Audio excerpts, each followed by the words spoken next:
AliExpress app Chapter 866 Realization and Disappointment. The attendant clicked his tongue in irritation. Damn beast! His grip tightened around the sword as he glanced at the shallow wounds lining Yuga's arms and shoulders. So hard to cut. The blade flashed again. Steel struck flesh with a sharp sound, but once more the edge barely bit into the skin before sliding away. The youth's body felt less like human flesh and more like hardened leather wrapped around solid stone. The attendant cursed quietly under his breath. What kind of body was this? Even reinforced by mana, his sword should have carved deeper. Yet every strike that landed only left thin lines instead of serious damage. It was like trying to slice through the hide of a monster. Across from him, Yuga did not react the way the attendant expected. Instead of charging forward immediately, the huge youth lowered his gaze toward his arm. Blood was slowly running down from the fresh wound on his upper arm, dripping onto the cracked ground below. Yuga stared at it. His large brows slowly knitted together. The anger that had filled his face moments earlier faded into something else. His massive hand lifted slowly and touched the injury. The cut stung. He could feel it clearly. Yuga's thoughts were simple, but they were not empty. He understood one thing very well. The man in front of him was strong. The way the sword moved, the way the blows forced him back little by little, the way the wounds kept appearing even though he tried to block them. This person was strong. But Yuga's eyes slowly lifted toward the attendant. Something was missing. The heavy pressure he remembered was not there. When he fought Michael before, every movement had felt dangerous. Every step had carried a terrifying sense that something worse could happen at any moment. Michael had felt like a mountain standing in front of him. This man did not. Strong, yes, but not like that. Yuga's gaze drifted back to the blood on his hand. A slow realization formed inside his simple mind. If this person could push him this much and yet still did not feel as threatening as the current Michael, who did not even need to move to make him tense, then the answer was obvious. Michael was far stronger. Much stronger. The realization did not make Yuga angry. It made him sad. His shoulders lowered slightly. The fight suddenly felt less exciting. The attendant noticed the change. The huge youth who had been charging like a raging beast moments earlier now looked distracted, staring at the blood on his hand like a confused child. The attendant frowned. What was this reaction? Yuga continued staring at the blood running down his arm. The large youth slowly rubbed the wound with his fingers, watching the red smear across his skin. The anger that had driven him moments ago was gone.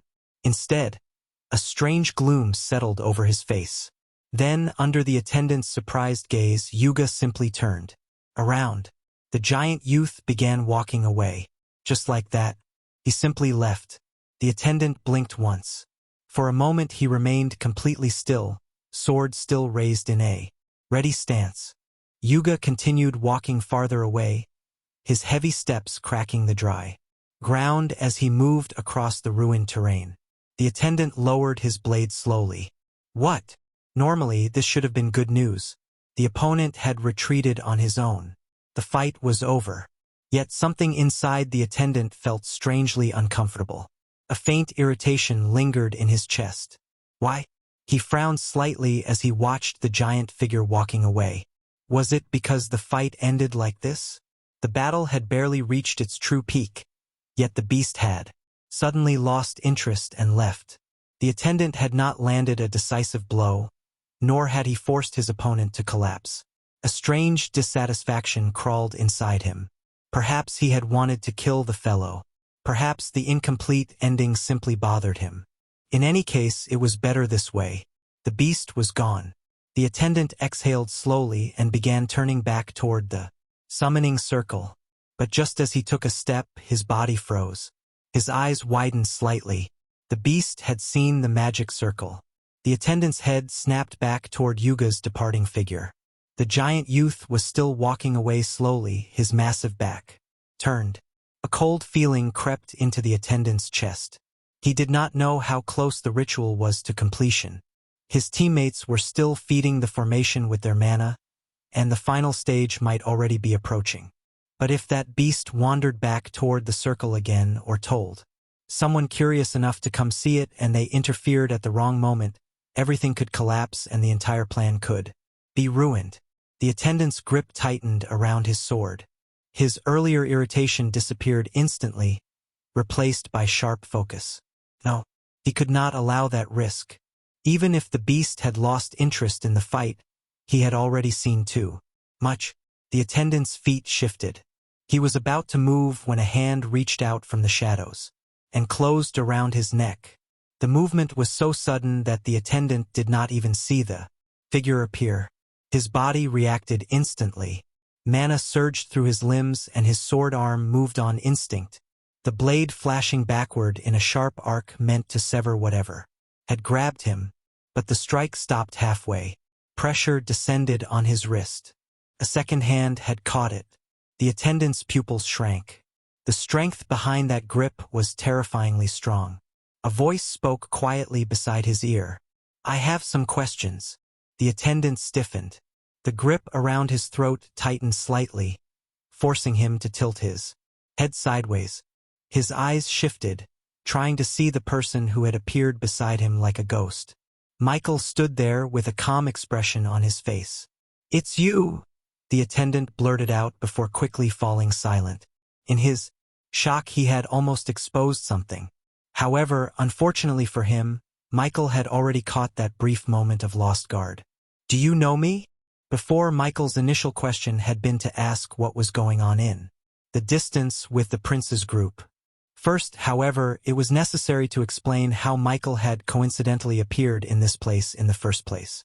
Chapter 867, I'm an Awakener.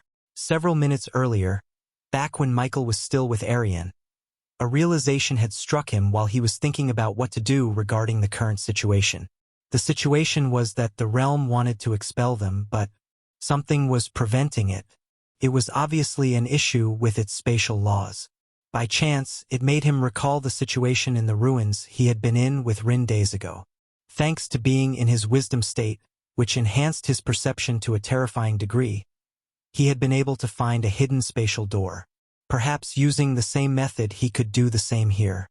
Since there was nothing to lose, Michael acted on his plan. Immediately, and as he suspected, he actually sensed something. It was like a knot. The entire realm was coated in chaotic energy, but it was strongest at one particular location. Michael did not hesitate to head there after summoning Spartan to protect Arian again. It was there that he saw the fight between Yuga and the attendant. Although Michael had not paid much attention to the attendant when they were outside the ruins earlier, he still had an impression of the Empire Prince's group as one filled with strong individuals. However, he had not expected one of them to be so strong that he found himself less surprised by Yuga's growth and more surprised by the other party's strength. To prevent them from noticing him, Michael had switched to Fade State and hid within the shadows. Fortunately, he was not noticed. He also did not need to step out to help Yuga, or so he thought, until he saw the prince's attendant preparing to move again and was forced to come out. In any case, since he had already revealed himself, he might as well take the opportunity to ask this person what the Empire was planning, lest he unknowingly walk into a trap. What he had not expected, however, was for the attendant to know him. Was he really that famous already that even the Empire knew about him? Michael did not consider that good news, which made him particularly sensitive. The attendant's expression quickly recovered. The moment of shock from seeing Michael had already faded from his face, replaced by something calmer. His breathing steadied despite the hand gripping his throat, and the mana that had briefly surged through his body settled again like still water. "I don't know what you mean," the attendant said hoarsely. His tone sounded sincere, almost confused. If someone had arrived at this moment without context, they might have believed him immediately. Michael stared at him for a few seconds. The young necromancer's expression remained calm, but his eyes grew colder.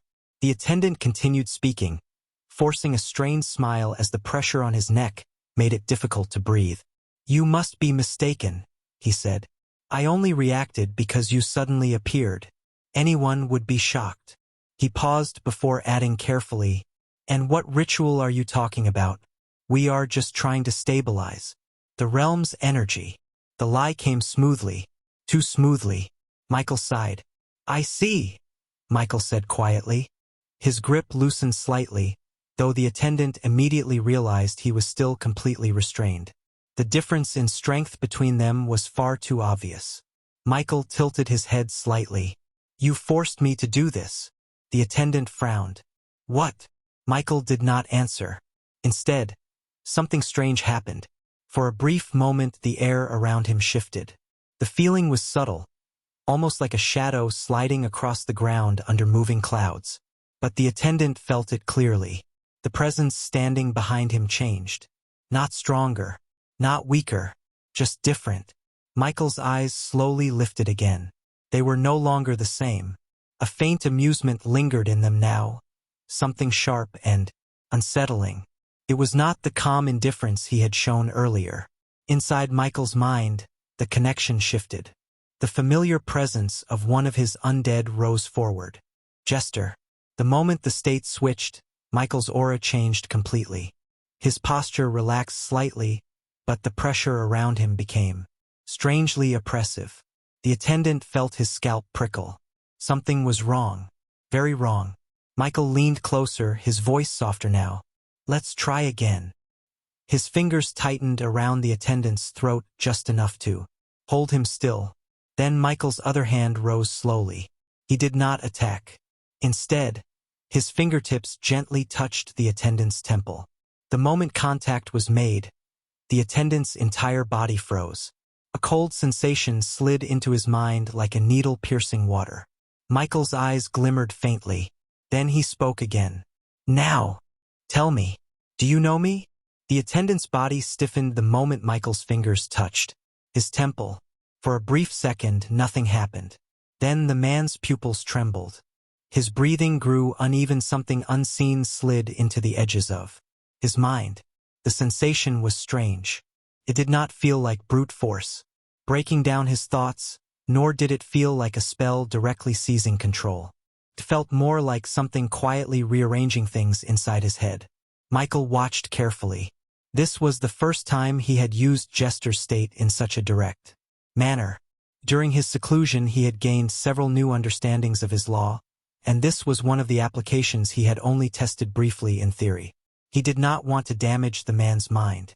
The goal was information. Inside his mind he hoped he had not gone too far and made the prince's attendant stupid. The attendant swallowed. His throat moved under Michael's grip. Then he answered, Yes, of course I know you. Michael's expression did not change. Why? Michael asked quietly. Because. Who wouldn't? Michael remained silent. The attendant continued speaking. Who wouldn't know the current brightest awakener in Aurora? The words left his mouth casually, but the moment they reached Michael's ears, something cold slid down his spine. Brightest awakener in Aurora. Michael's mind froze for half a second. Awakener. He had heard the word clearly. Michael's eyes sharpened instantly. His grip on the man's throat tightened slightly without him realizing. You just said awakener, Michael said quickly. The attendant nodded faintly. Yes. Michael's voice turned colder. Are you an awakener? Another nod. Yes. Michael's pupils contracted. For a brief moment he forgot even to continue questioning. Chapter 868 Realization. Michael had always wondered when he would see his first awakener in the land of origin. Would they come from his own realm? Or from another civilization? When he first entered the land of origin, he had assumed it would not take long before he encountered one. Considering the vast number of participants who came here from countless worlds, it felt inevitable. He had been mistaken. It had taken so long that he had even begun to suspect he might be the only awakener within several thousand miles. After all, it was said that the land of origin was unimaginably vast. But now one stood directly in front of him. Michael suppressed the thoughts running through his mind and focused again on the man in his grasp. How did you know me? Michael asked. The attendant's eyes remained slightly unfocused as he answered. During the last round of the entrance exam. Michael's gaze sharpened. The one in the land of origin? Yes. The attendant continued speaking in a flat tone. Then there was an incident about a week or so ago. The Federation and the academy you studied at were in conflict because of you. That left an even deeper impression. Michael frowned slightly. So that's how you recognized me, Michael murmured. The attendant nodded faintly. Michael remained silent for a moment before asking the next question. Does anyone else in the land of origin know your identity as an awakener? The attendant shook his head. No. Michael's eyes narrowed slightly. No one. No. The answer came immediately. Michael studied the man's expression carefully, but under Jester's influence there was no sign of deception. Does anyone know about me at all? Michael asked again. The attendant answered calmly. No. Michael paused. That response made his brows knit slightly. The attendant continued speaking. It was only because of the ruins that we even met you. His breathing grew slightly uneven as the influence inside his mind continued to stir. He swallowed before continuing. And I am not stupid enough to spread something that secretive. Michael stared at him silently. The answer made sense. If Awakeners were in the land of origin, their existence would be treated as extremely sensitive information. No one would casually reveal it. Michael slowly shifted his gaze toward the distant glow of the summoning circle. The chaotic knot of spatial energy was still there. His eyes returned to the attendant. Then tell me something else, Michael said calmly. The attendant did not resist. Under the quiet influence of Jester's power, his mind continued to respond. What is the Empire planning here? The attendant's lips moved slowly. Prince Rue is opening a spatial bridge. Michael's eyes narrowed slightly. A bridge? Yes. The attendant's voice remained flat. The realm is trying to expel everyone. The prince is using the ritual to force open a passage before that happens. Why? Michael asked. To bring someone from the Empire here. Michael's gaze sharpened. That answer was the opposite of what he had expected. Michael's grip tightened slightly around the man's throat. Explain. Why is someone from the Empire coming? Rather than bother with the reality of this being possible, since it involved matters of space and the void, it was better to focus on the most important thing. The attendant's eyes remained unfocused. To kill everyone here. Michael's pupils contracted slightly as he forced the attendant to reveal more of what he knew. At the end of it, he could not help but spit on the ground. Now he remembered why he hated politics so much. So just because the Empire was scared of losing control over 3 kingdoms, everyone, including people from his own side, were doomed to die? To think he would have been unknowingly implicated in this. Immediately Michael decided he was going to put a stop to the summoning. But before he did that, there was the issue of this fellow he had to take care of. If there was one thing Michael did not want to reveal about himself in the land of origin, it was his identity as an awakener. And now in his hands was someone who could easily expose that. Michael knew some people in this world were aware of awakeners. Like Princess Priscilla, for example. It was not exactly surprising. After thousands of years of activity on this land, there had to be things awakeners from countless realms had revealed about themselves. However, Michael was not ready for that now, nor did he have any intention of doing so in the future. So what was he going to do?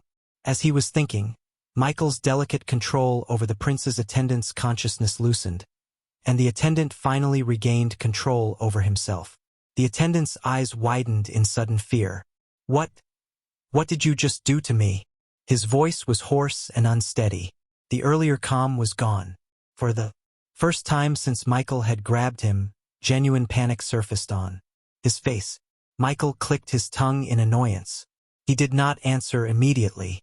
I need more practice with Jester's state, he thought. Jester's abilities were far too dangerous to use carelessly. Mental interference was not like physical suppression, and it was nothing like soul suppression either. One wrong move while digging through another person's consciousness could do more than damage the mind in the land of origin.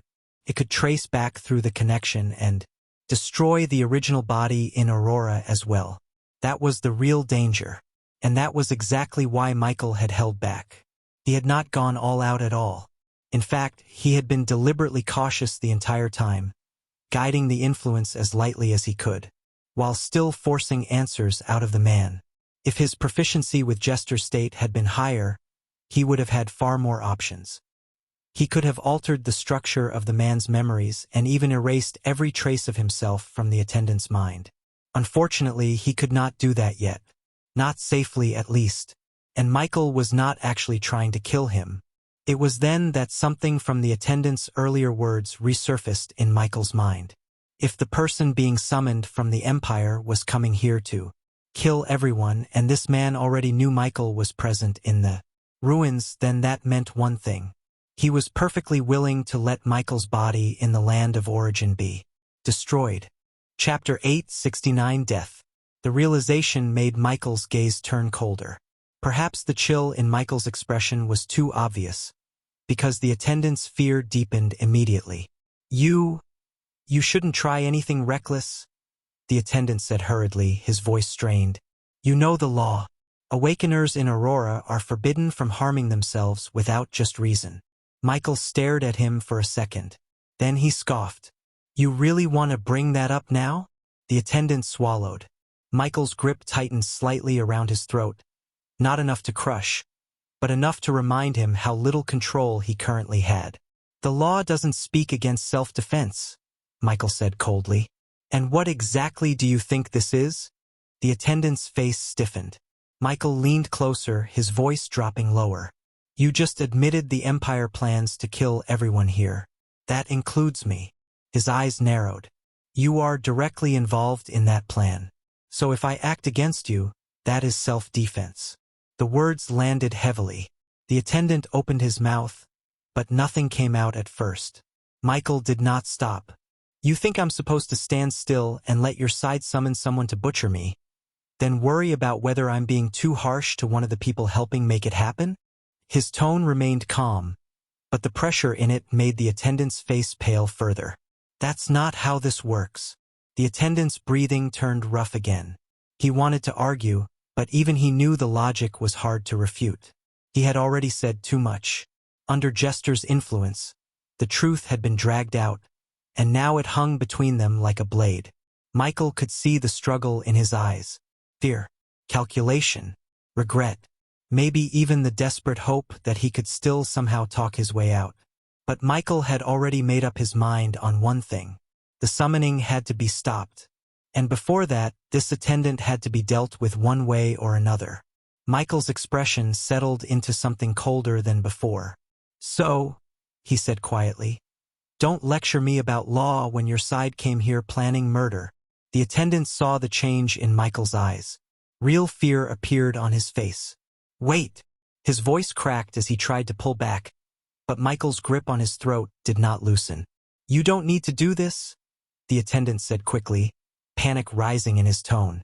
"Listen to me. I won't say anything. I swear. I won't reveal that you're an awakener if that's what you're worried about. No one needs to know. I can also tell the prince to spare you if that's what you're worried about." Michael remained silent. The attendant's breathing became ragged. His words spilled out faster now. "I can also pretend we never met if that's what you want.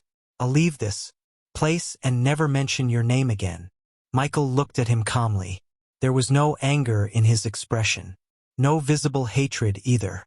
Just a quiet certainty. The attendant saw it, and his voice grew desperate. "Please." The word had barely left his mouth when Michael moved. It was quick. Clean. Michael's hand tightened. A sharp crack echoed in the ruined clearing. The attendant's body stiffened. For a moment his eyes widened in shock. Then the strength drained from them.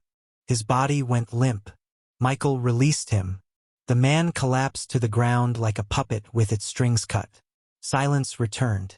Michael looked down at the corpse for a few seconds. This was not the first person he had killed. The brutal realities of the supernatural world had already pushed him across that line long ago. But this was different. This was the first time he had killed someone from Aurora. Not only that, the man had been an awakener just like him. For a brief moment, a faint weight settled in Michael's chest. Then it faded. The emotion was there, but it was small, because Michael knew something important. An awakener dying in the land of origin was not true death. The real body remained safe in Aurora. The consequences were harsh, but not fatal. 10% of all stats would be deducted permanently, and the Awakener would be barred from entering the land of origin. For a long period of time, even when they were allowed to return, they would reappear in a completely different location, as if they had just entered the realm for the first time. Everything built here would be lost. Progress, position, connections, all of it would reset. It was a heavy punishment, but it was not death. Michael looked at the body one last time before turning his gaze toward the distant summoning circle. This was the cleanest solution, he murmured quietly. Then his expression hardened, because the real problem was still ahead. Prince Rue's ritual was still active. A distance away, Prince Rue stood before the massive summoning circle. The formation glowed with an intense crimson light as dozens of complex runic lines pulsed like living veins across the ground. The surrounding attendants knelt around the formation, their hands pressed to the earth as they poured mana into the ritual. The air itself trembled. Rue's eyes shone with excitement as the energy began to concentrate. At the center of the circle, "It's working," he murmured. Above the formation, space began to distort. At first it was only a ripple. Then the distortion thickened, twisting inward as if something invisible was trying to tear the fabric of the world apart. A thin line appeared. It widened slowly. Behind it, darkness deeper than night flickered. Portal was forming. Rue's lips curved into a faint smile. The hardest part of the ritual was already complete. Once the bridge stabilized, the Imperial envoy would cross through and the rest of the plan would unfold exactly as intended. The Empire would maintain control over the region without resistance for generations. Rue felt a surge of satisfaction. But before the portal could fully open, something changed. A faint whistle cut through the air. Then another. Then dozens. Rue's eyes narrowed as he looked up. The sky had turned dark. Chapter 870 The Drain. The sky had turned dark. It was filled with arrows. Hundreds of them. Dark shafts fell from above like a violent storm, each one wrapped in dense mana that distorted the air around it. The arrows screamed as they tore through the sky, carrying enough force to shatter stone. Prince Rue's eyes widened. Even before the first arrow struck the ground, his instincts screamed danger. Almost subconsciously, Rue dashed backward. His body moved in a blur as he abandoned his position beside the summoning circle and shot several meters away. The first arrow struck the ground a heartbeat later. Boom! The explosion tore through the ruined terrain. Stone shattered. Dust and debris erupted into the air as the arrow detonated with terrifying force. Then the rest followed. A rain of destruction crashed down. Arrows slammed into the ground one after another, each impact, releasing violent bursts of energy that blasted apart the surrounding area. Boom! Boom! Boom! The attendants feeding mana into the ritual barely had time to react before the bombardment reached them. Screams filled the air. The earth shook as explosions tore across the ritual site. Rue raised an arm to shield his face as fragments of rock flew past him. For several seconds the bombardment continued. Then it stopped. Dust slowly settled over the ruined clearing. Rue lowered his arm as a terrifying realization came to him. The circle! His eyes immediately turned toward the summoning circle. The magic formation was still there. The runic lines flickered weakly, their crimson glow unstable after the violent assault. But it had not been destroyed. Relief flashed through Rue's eyes. However, his gaze quickly shifted to the attendants who had been sustaining the ritual. Only 3 remained standing. One more knelt nearby, barely conscious, blood running down his face as he struggled to stay upright. The other 4 were gone. Their bodies lay scattered across the ruined ground, torn apart by the explosions. Rue's eyes narrowed slightly. 8 attendants had been required to stabilize the ritual. Now only 3.5 remained. Yet instead of anger, Rue felt something else. Satisfaction. The summoning circle was still intact. That was the only thing that mattered. The remaining attendants looked pale as they continued channeling. their mana into the formation, they had all realized something. With half of them dead, the only chance they had to survive was to last until the ritual ended. But the circle was already draining their life force. Their fate had already been decided. Rue ignored them. His eyes remained fixed on the circle as the unstable portal flickered. Above it, before Rue could even begin to consider what had launched the first attack or where it had come from, the air shifted again. Another whistle cut through the sky. Then another. Rue's expression darkened as he looked up. The sky had filled with arrows again. Bastard! Rue cursed under his breath. This time he did not run. The portal above the summoning circle had already widened further. The spatial distortion had grown thicker, and Rue could clearly sense that someone from the other side would appear at any moment. If the ritual was interrupted now, everything would be wasted. He could not allow that. Without hesitation, Rue reached into his robes. His fingers closed around a small object. It resembled a smooth shell, pale silver in color, no larger than his palm. The surface was covered in extremely fine runic patterns that glowed faintly even without activation. Rue's expression twisted slightly as he brought it out. Even for him, using this precious treasure pained him. But there was no time to hesitate. "This better be worth it," he muttered. If everything went well, his father would favor him. Mana surged from his hand into the shell. The moment the artifact activated, the runes across its surface flared. To life, a powerful wave of energy erupted outward. In the next instant, a translucent barrier spread across the sky above. The ritual site like a massive dome. Just as the arrows descended. Boom! The first arrow struck the barrier. The impact exploded outward, releasing enough force to flatten the surrounding ruins, but the shield only rippled slightly. Then the rest followed. Boom! Boom! Boom! The sky filled with explosions as the rain of arrows collided with the defensive dome. Rue remained standing at the center of the formation, his expression cold as the barrier absorbed the attacks. The shell in his hand glowed brighter. This was a treasure personally given to him by the Emperor himself. A defensive artifact capable of blocking the full power of a peak great being for an entire minute before entering a cooldown state. Against attacks below that level, the treasure would appear almost limitless and create the illusion of infinite energy. Above him, arrow after arrow crashed into the barrier. But none of them passed through. Rue looked up at the bombardment with narrowed eyes. "Let's see how long you can keep this up," he muttered coldly. Behind him, the unstable portal continued to widen. High in the sky, Michael, coated in dark smoke from using his fade state to hide his presence, had an ugly expression on his face. After taking care of the Awakener, he had rushed here immediately to disrupt the Empire's plans. But he had not expected the circle to be so resilient. No, it was probably because it had absorbed the life force of the four rank. Two attendants the moment their life signals began to fade. Even from far above the ground, Michael could see the situation clearly. It was also how he realized something frustrating. For a short period of time, there was nothing he could do against the protective dome on the ground. At least not within a single minute. However, that was only the case if he was operating alone. And he was not. There was no competent necromancer without assistance. And he happened to have plenty of it. Chapter 871 Conclusion. Up in the sky, Michael did not hesitate to summon the damaged coffin of the dead from his soul space. From within it, several figures appeared immediately.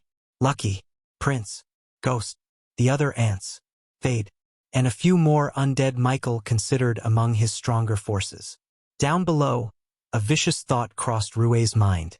Whoever was responsible for this attack would pay for it, he thought. Once the person from the Empire crossed through the portal, Rue promised himself he would make sure the culprit was hunted down and crushed without mercy. He did not know it was Michael. Nor did he know that the one attacking him possessed strength comparable to the very person the Empire planned to send through the portal. In fact, even Michael himself had not spent much time considering what level of power the Empire might dispatch. He knew the Empire possessed rank 4 experts, Although he wanted to believe such figures could not be deployed so easily in the land of origin, he was not willing to gamble on that assumption. Even if the person sent was someone he could defeat, Michael had no intention of exposing himself. He was already tired of constantly moving and dealing with trouble in the real world. The last thing he wanted was to repeat the same exhausting situation inside the land of origin. That was why he remained hidden, and why he attacked with full force from the shadows. As for the people he had killed earlier, Michael felt nothing about it. They had come here intending to kill him, so killing them first was simply the logical choice. Michael did not waste time. His voice was calm. Attack! The undead vanished from the sky instantly as they obeyed the command. The prince barely had time to process new thoughts before the sky above the defensive dome erupted with fresh attacks. The first thing that appeared was black fire. A torrent of dark green flames poured down from above like a collapsing storm.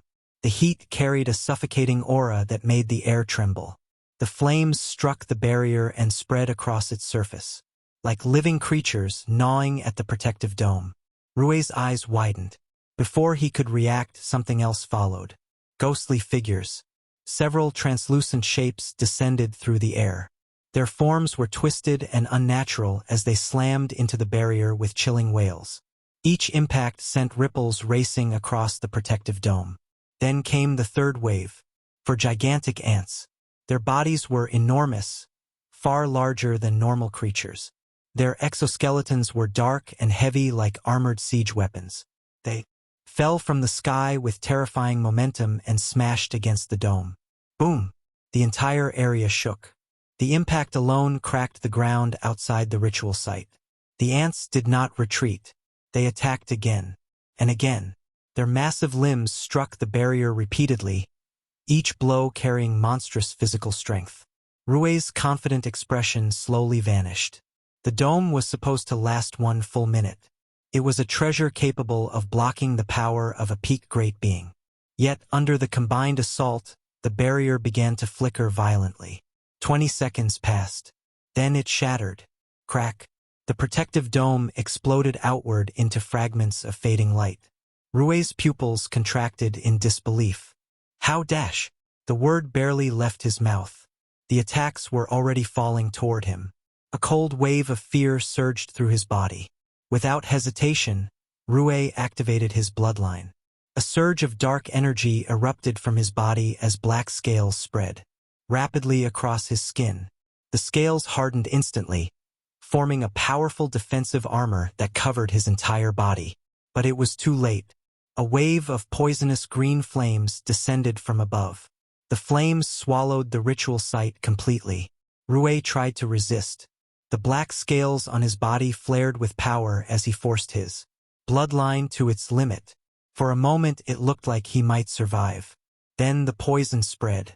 The green fire burned through the scales like acid, devouring both mana and flesh. Rue's scream was swallowed by the roaring flames. In the end, nothing remained of him but fading ashes inside the collapsing ritual formation. High above the battlefield, Michael watched the result through the veil of dark smoke. His expression did not change. To him, this was simply the fastest way to stop the ritual. The dark smoke surrounding Michael's body slowly drifted with the wind, concealing his presence as he observed the aftermath below. The poisonous green flames had already begun to fade. Where the ritual site had once stood, only scorched stone and broken earth remained. The summoning circle that had taken so much effort to create had collapsed entirely. The unstable portal above it flickered violently. Without the circle to sustain it, the distortion in space rapidly lost stability. The thin tear that had begun forming across the sky twisted once before collapsing inward. In a matter of seconds, the portal disappeared completely. Michael watched the last traces of spatial energy dissolve into the air. Then he exhaled slowly. Return. His voice was quiet, but the command carried clearly through the connection he shared with his undead. Within seconds, the sky was empty again. Only Michael remained.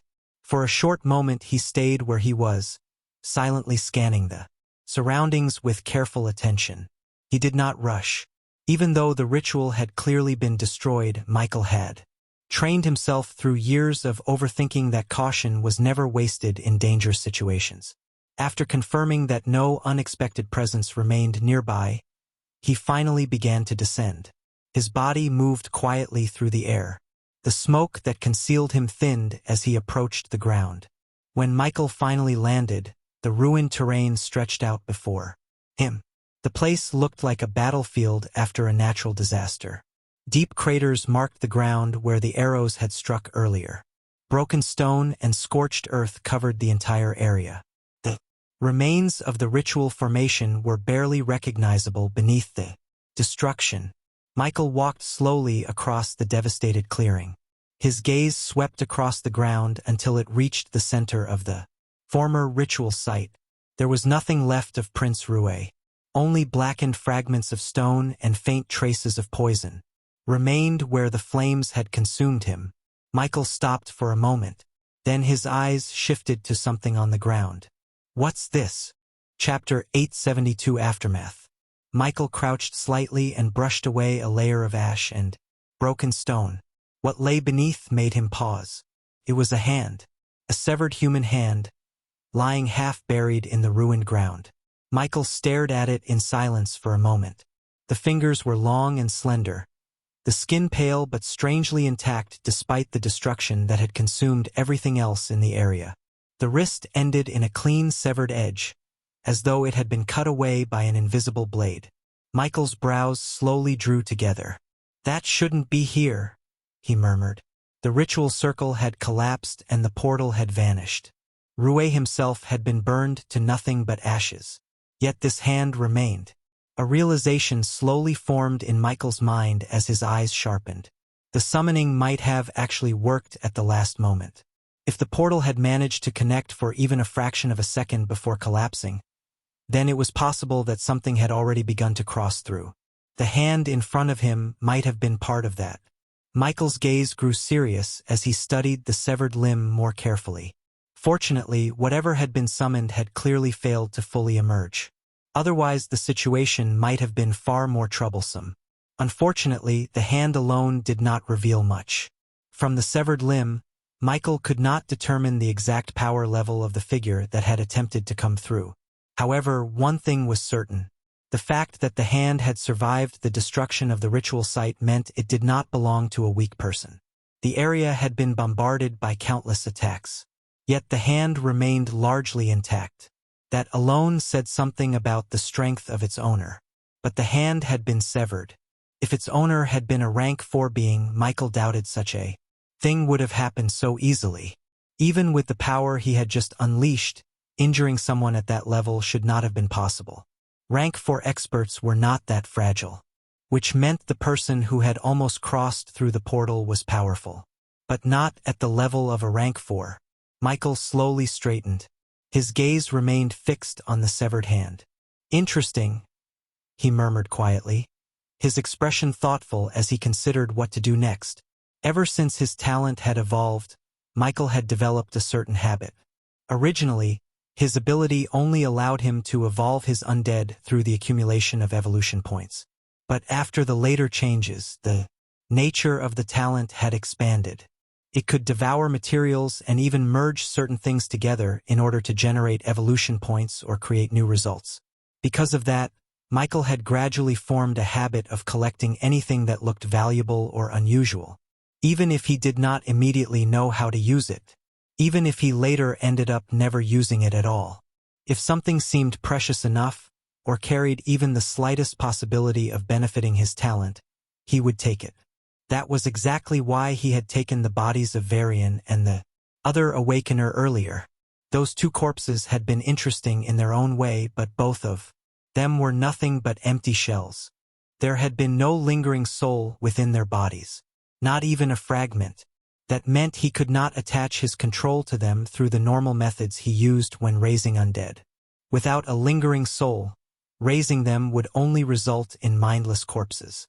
They would be even more useless than ancient corpses whose souls had partially faded but still retained faint remnants that could be revived. Those remnants at least allowed for a degree of intelligence. But these bodies had nothing, just flesh. Empty. Still, he had collected them anyway. As for what he planned to do with them later, Michael already had a few ideas in mind, but he would need to leave this realm first. Michael's gaze returned to the severed hand lying in the ashes. After a moment of thought, Michael decided not to pick up the hand. It was only a hand. There was no need to go that far. If it had belonged to a rank 4 being, he might have hesitated. Even then, he would still have considered the possible trouble it could bring in the future, but the value alone would have been enough to make him seriously think about taking it. This hand was not worth that level of risk. Once he made the decision, Michael did not linger on it. A trace of black flame rose from his palm. It was Spartan's flame, brought forth with the influence of his law. Dark, dense, and unnaturally quiet. It did not spread wildly like ordinary fire. It simply descended and wrapped around the severed hand. For a brief moment, the pale flesh resisted. Then the black flames devoured it completely. Only when the hand was gone did Michael finally feel slightly more at ease. Still, he did not leave immediately. The appearance of that hand made Michael carefully check the area. Again, his perception swept through the ruined site, moving over shattered stone, scorched earth, broken corpses, and the remains of the collapsed formation. It was during that search that he noticed something else. A faint silver glint beneath a pile of cracked rock. Michael stepped closer and pushed the debris aside with his foot. What appeared made his eyes narrow slightly. It was the shell-like object Rue had used earlier. Surprisingly, it was still intact. Not even the violent destruction that had wiped out the rest of the area had managed to damage it. Michael crouched and picked it up. The treasure felt cool in his hand, its surface still engraved with fine runic patterns. Though the light within it had dimmed greatly, the structure remained stable. Michael immediately activated his inspect skill.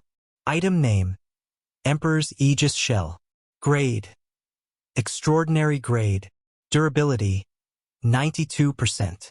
Effect: when activated, the shell releases a defensive barrier that expands into a dome-shaped shield.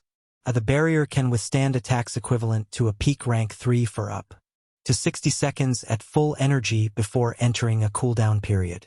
Chapter 873 Troubles. Michael immediately activated his inspect skill. Item name: Emperor's Aegis Shell. Grade: Extraordinary Grade. Durability: 92%. Effect: when activated, the shell releases a defensive barrier that expands into a dome-shaped shield. The barrier can withstand attacks equivalent to a peak rank 3 for up to 60 seconds at full energy before entering a cooldown period. Cooldown: dependent on energy recovery. Can be activated as long as there is energy. Activation requirement: mana infusion. Description: a defensive treasure crafted by the Imperial Artificers of the Black Serpent Empire and bestowed upon members of the royal bloodline. The artifact converts mana into a stable, layered barrier capable of resisting overwhelming force for a short duration. Though limited in time, its defensive performance ranks among the finest treasures within the extraordinary grade. Michael read through the panel once more before dismissing it. As for what he did with the treasure afterward, the answer was simple. Of course he took it. Heck yeah, he took it. A treasure was a treasure, especially one at this grade. Michael had absolutely no reason to leave something like that lying around. Even if the artifact itself was not particularly useful for him, that did not reduce its value. 3-star extraordinary grade treasures were not common. Many would fight over something like this. Just because he did not need it personally did not mean others would not. If nothing else, it could still serve other purposes. He could trade it, use it as leverage, or simply keep it stored away. Heck, if he really wanted, he could even give it to his cousin someday. The thought made the corner of his mouth twitch faintly before he stored the artifact away. Once the treasure disappeared into his storage, Michael finally turned his attention back to the ruined battlefield. He swept the area one more time with his perception. Everything looked clean. Satisfied, Michael finally relaxed.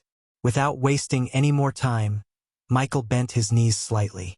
Then his body shot upward. The wind roared around him as he rose into the air once more. Within moments, he was already back where Ariane and the others were waiting. After the Empire's plan was ruined, there was nothing stopping anyone inside the realm from leaving, as the resistance they felt from. The realm grew increasingly stronger as the minutes passed. Outside the realm, a commotion was ongoing in one of the flying ships in the forest. It was the Empire's ship. Inside a room within the ship, several figures stared at a projection. The atmosphere inside the chamber had turned heavy. For a moment, no one spoke. Then one of the officials slowly turned his head toward the projection. Figure. Repeat what you just said. The voice was low but sharp. The Emperor has issued a direct inquiry. He wishes to know what happened to Prince Rouet that caused his life cycle to extinguish. For a second, the room went completely silent. Then another figure suddenly stepped forward, his expression furious. Enough! His voice echoed sharply through the chamber. Eunuch Liang. This is not the time for jokes. The man's eyes burned with irritation. The prince is still inside the realm. With his means and the strength of the teammates accompanying him, there should not be anything inside that place capable of harming him. His voice hardened further. Let alone killing him. The man called Eunuch Liang did not react immediately. His thin eyes swept slowly across the room. There was no anger in his expression.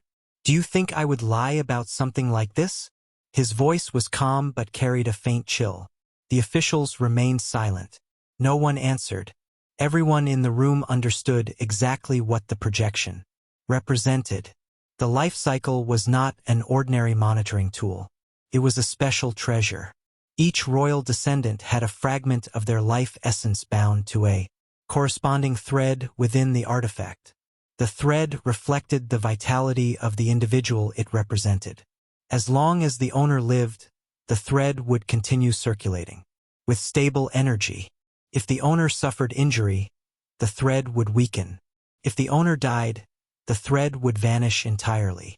The life cycle artifact had been used by the Empire for generations to monitor the safety of its most important members. Many great factions across the world possessed similar treasures for the same purpose. Because of that, there was only one conclusion when a life thread disappeared. It was almost never a mistake. Eunuch Liang's gaze finally settled back onto the projection. Prince Rouet's thread was gone completely, which meant only one thing. He was dead. The eunuch slowly clasped his hands behind his back. Regardless of your disbelief, the Emperor has already issued his order. His voice remained calm. You will investigate what happened inside the realm. His eyes narrowed slightly. By any means necessary. The projection flickered. Then it disappeared. The light that had illuminated the chamber faded, leaving only the dim glow of the ship's interior lamps. For several seconds, no one spoke. The silence in the room was heavy. Finally, one of the men spoke. This makes no sense. His voice was quieter than before. Nothing inside should have been capable of killing the prince. Another official frowned deeply. Unless something unexpected occurred. Or someone interfered. Another added grimly. The room fell silent again. Someone interfering inside the realm was not impossible. But it would require strength. The man who had earlier shouted about the impossibility of Rouet's death rubbed his temples. If this news spreads, the imperial court will erupt. No one disagreed. The death of a royal prince was not a small matter. One of the older officials slowly crossed his arms. The realm is still active. The participants have not yet fully returned. His gaze swept across the others. Another figure nodded slowly. We interrogate everyone who comes out. No exceptions. A third man added coldly. Anyone who refuses cooperation will know our wrath. Chapter 874 That Group 1. Meanwhile, outside the ship in the forest clearing, several groups from different factions had already gathered. They stood at various distances around the massive portal at the center of the clearing. The surrounding trees had been pushed back many days before and, in recent days, attendants from various factions had further cleared the area. Despite the large number of people present, the space remained very orderly. A wide open field surrounded the portal, and the ground beneath it had been reinforced with layered formations. At the moment, the portal itself trembled. Ripples of unstable spatial energy spread across its surface like disturbed water. The circular gateway that had once appeared stable now flickered repeatedly, its edges distorting as though they were slowly being torn apart from the inside. The gathered figures watched in silence. Some stood with their arms folded. Others whispered quietly among themselves. Everyone present understood what the trembling portal meant. One of the mages responsible for maintaining the gateway suddenly stepped forward from the formation array carved into the ground. Sweat ran down his temples as he studied the unstable energy patterns. "The realm inside is becoming increasingly unstable," he said after a moment. His voice was not loud, but many of the nearby factions immediately turned their attention toward him. "It cannot remain connected to the main world for much longer." The mage raised a hand and adjusted several glowing runes floating in front of him before continuing. "The spatial structure is already beginning to withdraw on its own. The realm is rejecting the connection." A murmur spread through the gathered groups. That outcome was not unexpected. Most pocket realms had limited stability once opened. They would eventually collapse back into their own isolated space. The mage glanced toward the trembling portal again. "Soon the realm will forcefully expel everyone still inside." He wiped the sweat from his brow before finishing his explanation. "When that happens, the participants who entered earlier should appear here shortly." His words caused several groups to shift slightly. Just as the mage finished speaking, the trembling portal suddenly convulsed. The surface of the gateway twisted violently. The ripples across it exploded outward like a storm tearing through water. Then the portal erupted. A violent pulse of spatial energy blasted outward, forcing several people near the formation to instinctively step back. The next moment, dozens of bodies shot out of the portal. They did not step through. They were thrown out.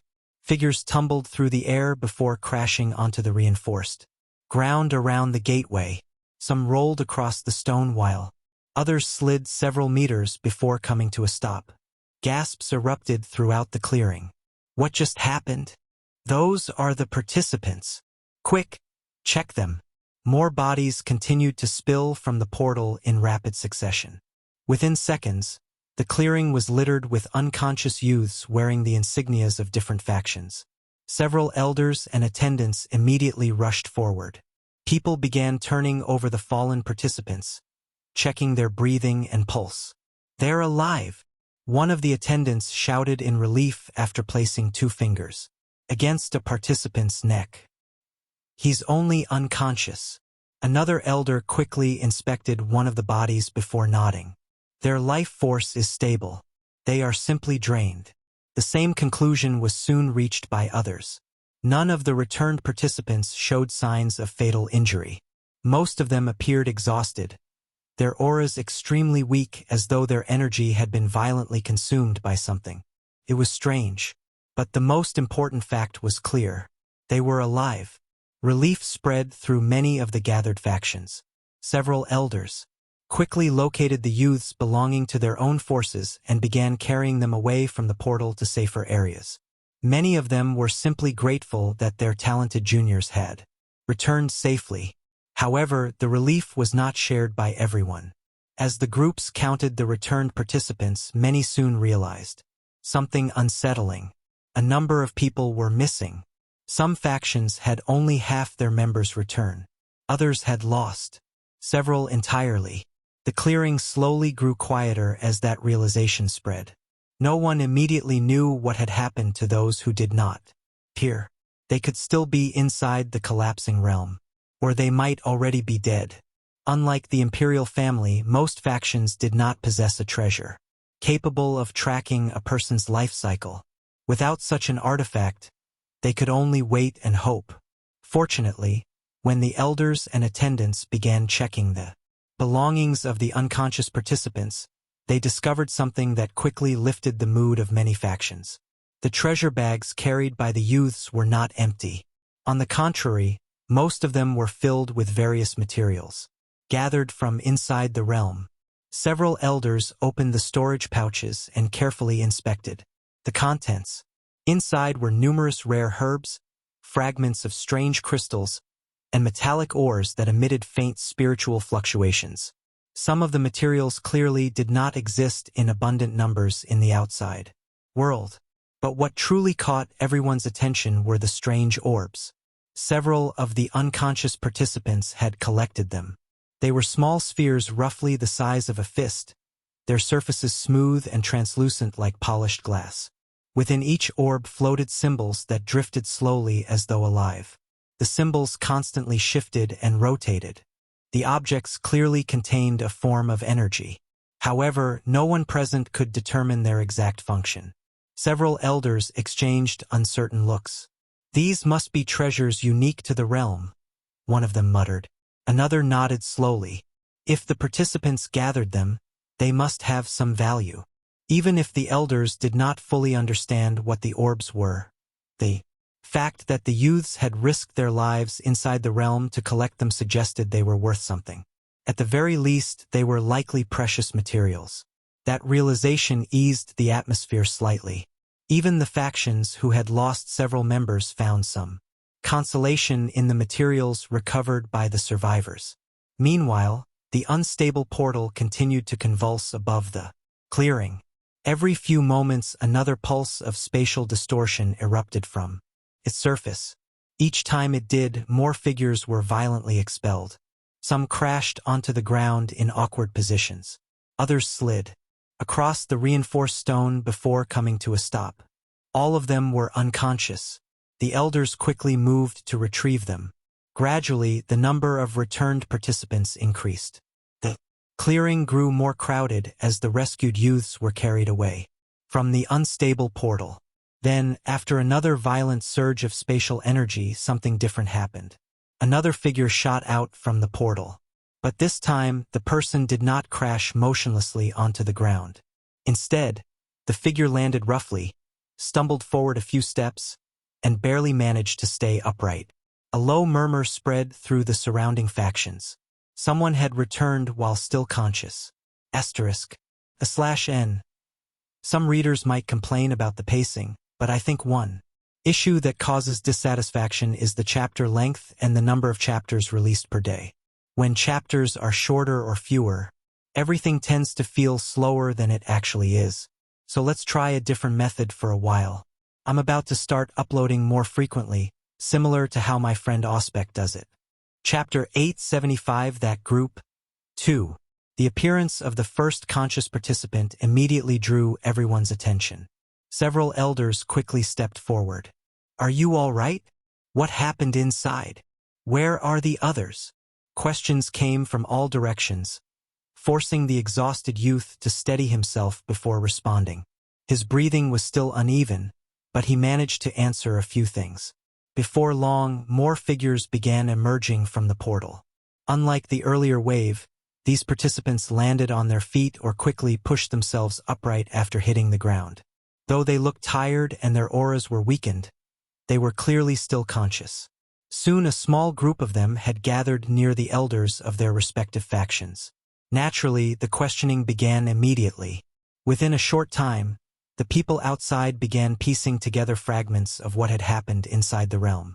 The first important discovery quickly explained the strange situation with the unconscious participants. According to the conscious youths, the realm had contained a special type of orb that could rapidly increase one's cultivation. Many of the participants had absorbed those orbs the moment they found them. The conscious participants were mostly those who had absorbed only a small amount or had chosen not to absorb the cultivation orbs at all. The elders listening to this information immediately frowned. Clearly something inside the realm had gone very wrong. Unfortunately, the story the conscious participants could tell was incomplete. None of them knew the full truth of what had happened. Only 3 people inside the realm had truly witnessed the core of the disaster. The 10th prince, Ren, and Michael.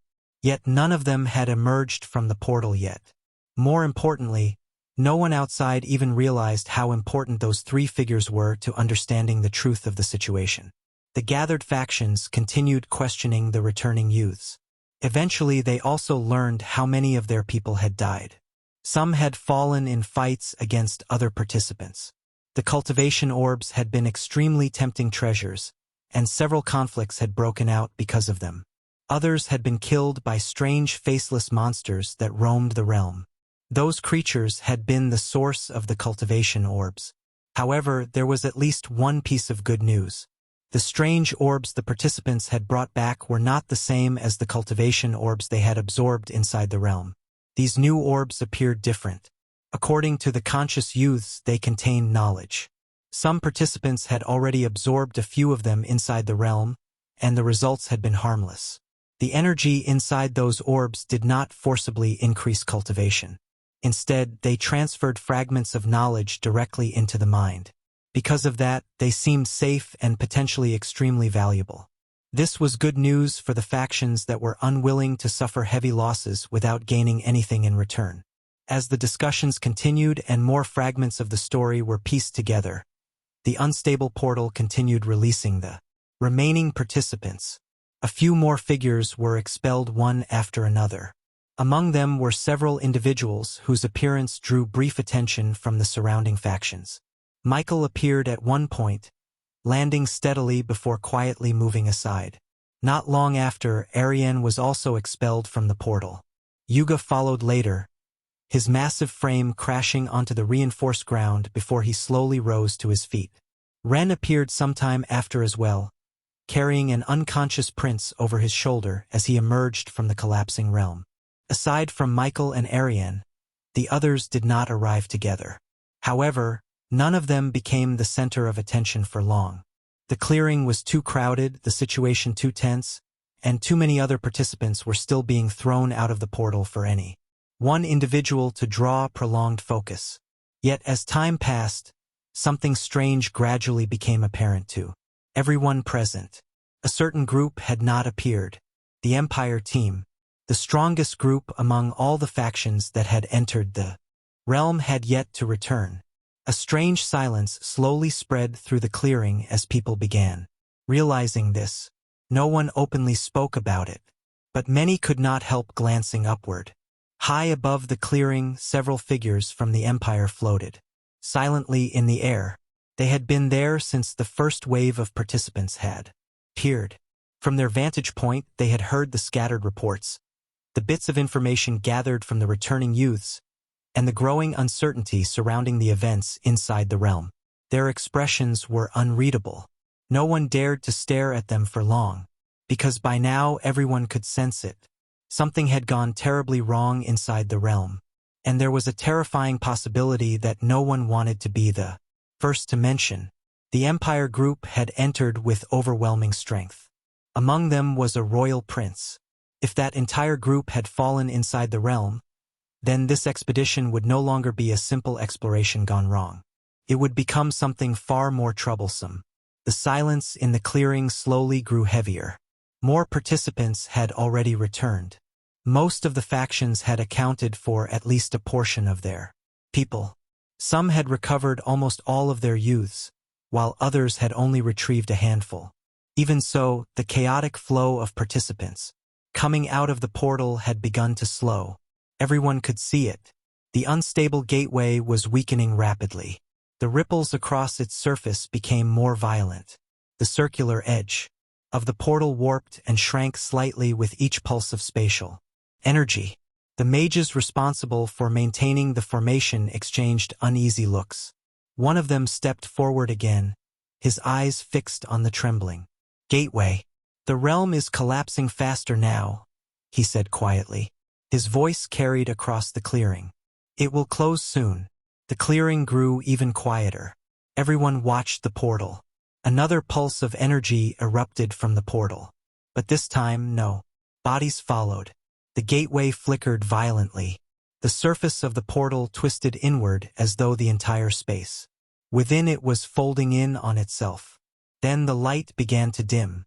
The circular gateway rapidly shrank. The portal trembled one final time. Then it collapsed. The swirling spatial energy vanished in an instant, leaving only empty air where the gateway had once floated. For several seconds, no one spoke. The clearing was completely silent because everyone present understood what that meant. The portal had closed, and the Empire group still had not appeared.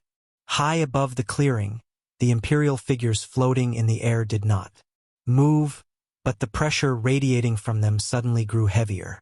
Several nearby cultivators instinctively lowered their heads. No one dared to speak first, yet the thought in everyone's mind was the same. The strongest team that had entered the realm, the Imperial expedition that had included a royal prince, had not returned. Chapter 876 Withdrawal. A sharp voice suddenly broke the silence. Everyone stop. The words were not shouted, yet they carried across the clearing with undeniable authority. The moment the voice sounded, the oppressive pressure that had been lingering in the air intensified. Do not move. The command came from one of the Imperial figures floating above the clearing. The man slowly descended from the sky.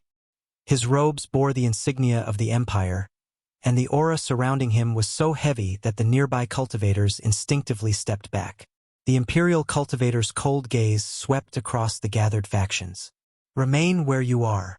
Several groups that had already begun quietly withdrawing immediately froze. The clearing fell silent once again. The Imperial cultivator's eyes moved slowly across the returned participants.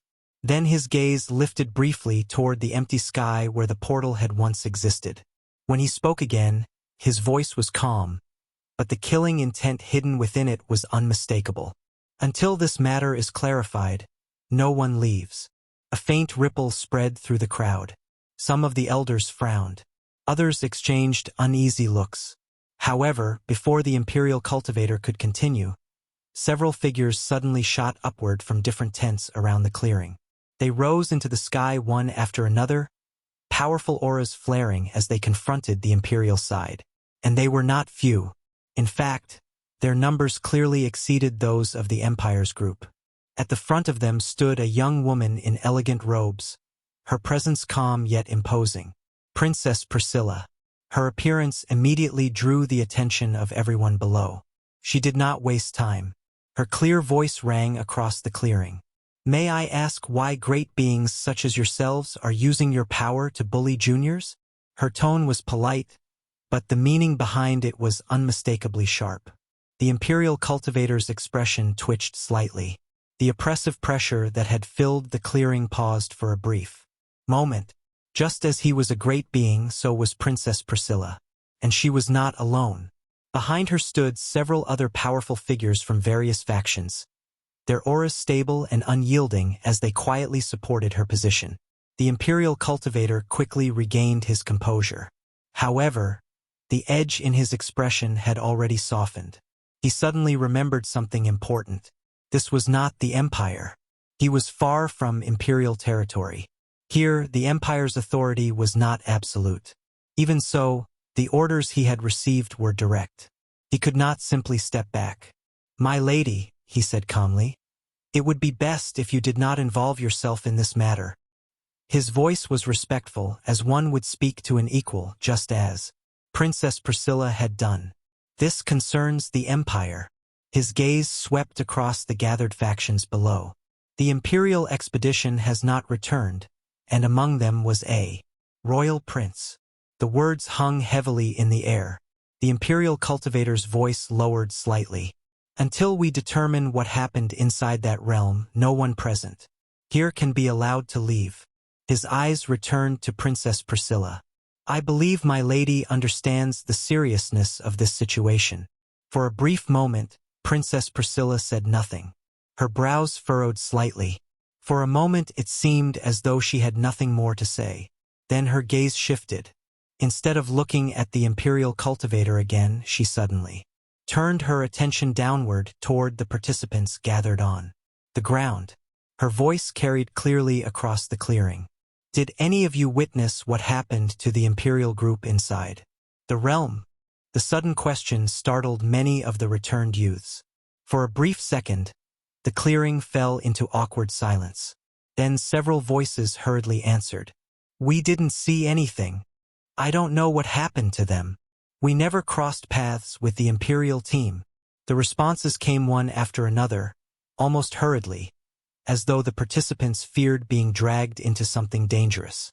None of them wanted to be connected to the disappearance of the Empire's strongest group. Princess Priscilla observed their reactions quietly. Most of them looked genuinely confused. Others appeared frightened. Behind the crowd, Michael and Arian stood silently among the returned participants. Neither of them spoke. Arian's posture remained composed, her expression calm and dignified. As the daughter of Duke Evermoon, she had long been accustomed to maintaining her image. More importantly, she knew she was innocent. With Princess Priscilla present and several other great beings standing beside her, the Empire would not be able to act recklessly against the younger generation, so she remained quiet. Michael stood nearby. His expression looked just as calm, almost indifferent, but that calmness existed only on the surface. Behind his steady gaze, his mind was already moving rapidly. The situation had become far more complicated than he had expected. Above the clearing, Princess Priscilla continued observing the youths. Below, the answers she had just received told her something important. None of them even knew where the Imperial Prince had been. Of course, they could be lying, but the Empire was not exactly a friend of hers that she would go out of her way to help. After a moment of thought, she spoke again. What if the prince was trapped inside the realm? Her words caused many people below to look up. The ruin clearly experienced an abnormal situation that caused it to withdraw back into the void itself. She continued calmly. If the prince could not come out due to something related to that anomaly, it is entirely possible that he is trapped inside.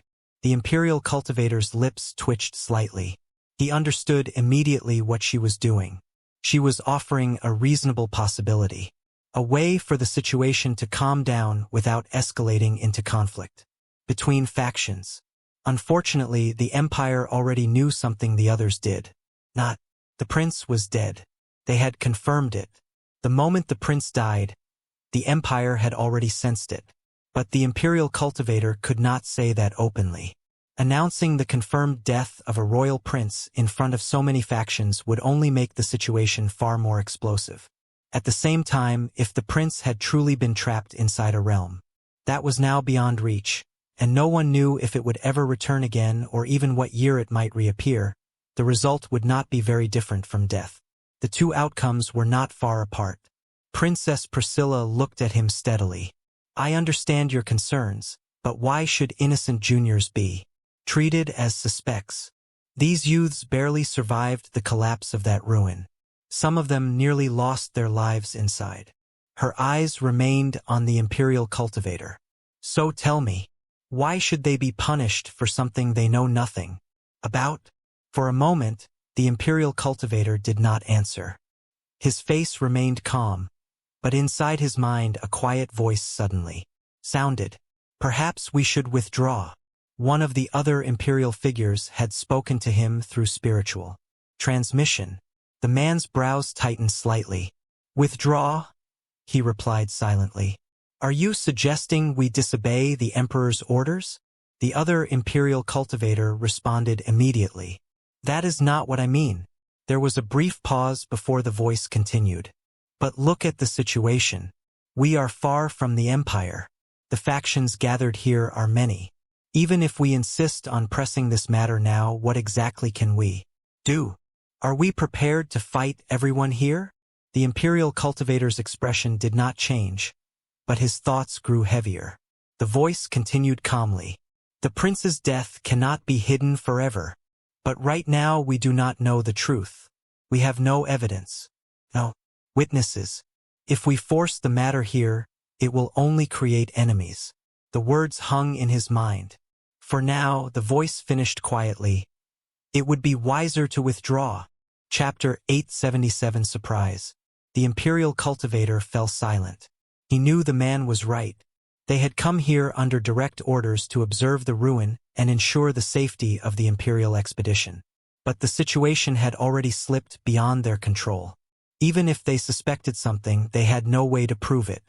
And here, surrounded by so many factions and powerful figures, the Empire's authority alone was not enough to enforce its will. After a few moments of thought, the old man slowly reached a conclusion. If the prince had disappeared during the collapse of the ruin, then it would be simple enough to say the ruin had claimed his life.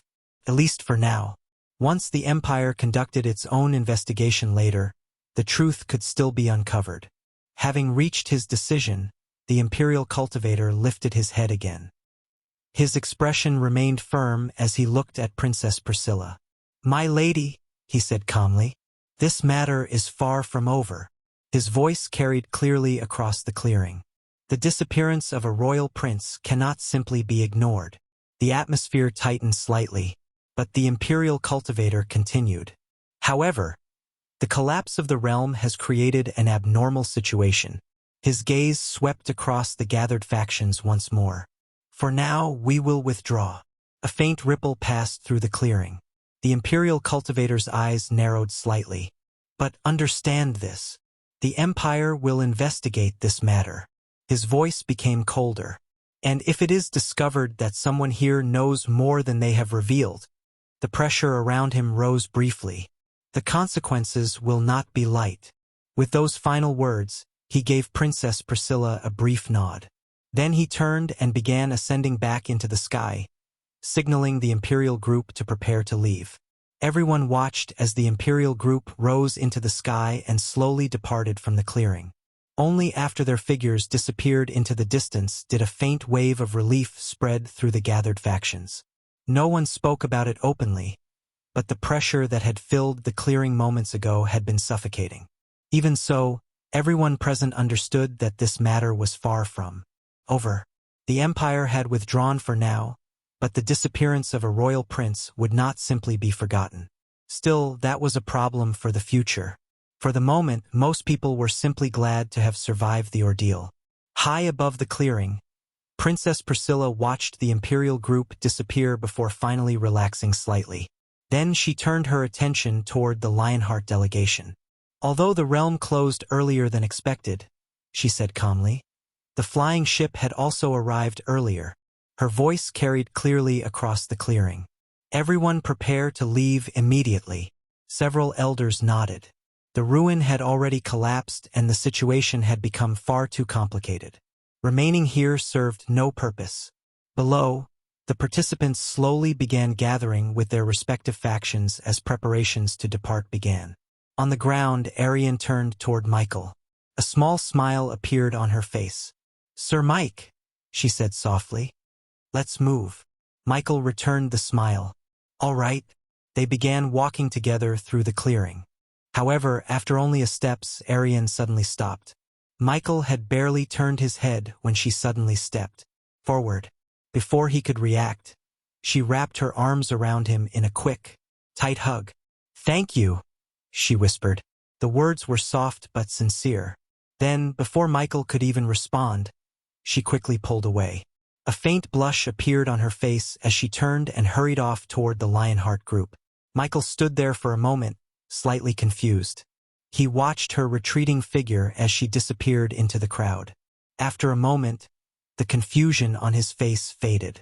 A thoughtful expression slowly replaced it as he continued walking across the clearing. Meanwhile, in the real world back in the Academy's secret realm, a youth could be seen seated cross-legged in a dark room. A few seconds later, in the silence, a pair of green eyes opened. Michael clapped his hands and light immediately filled the room. A wary smile appeared on his face.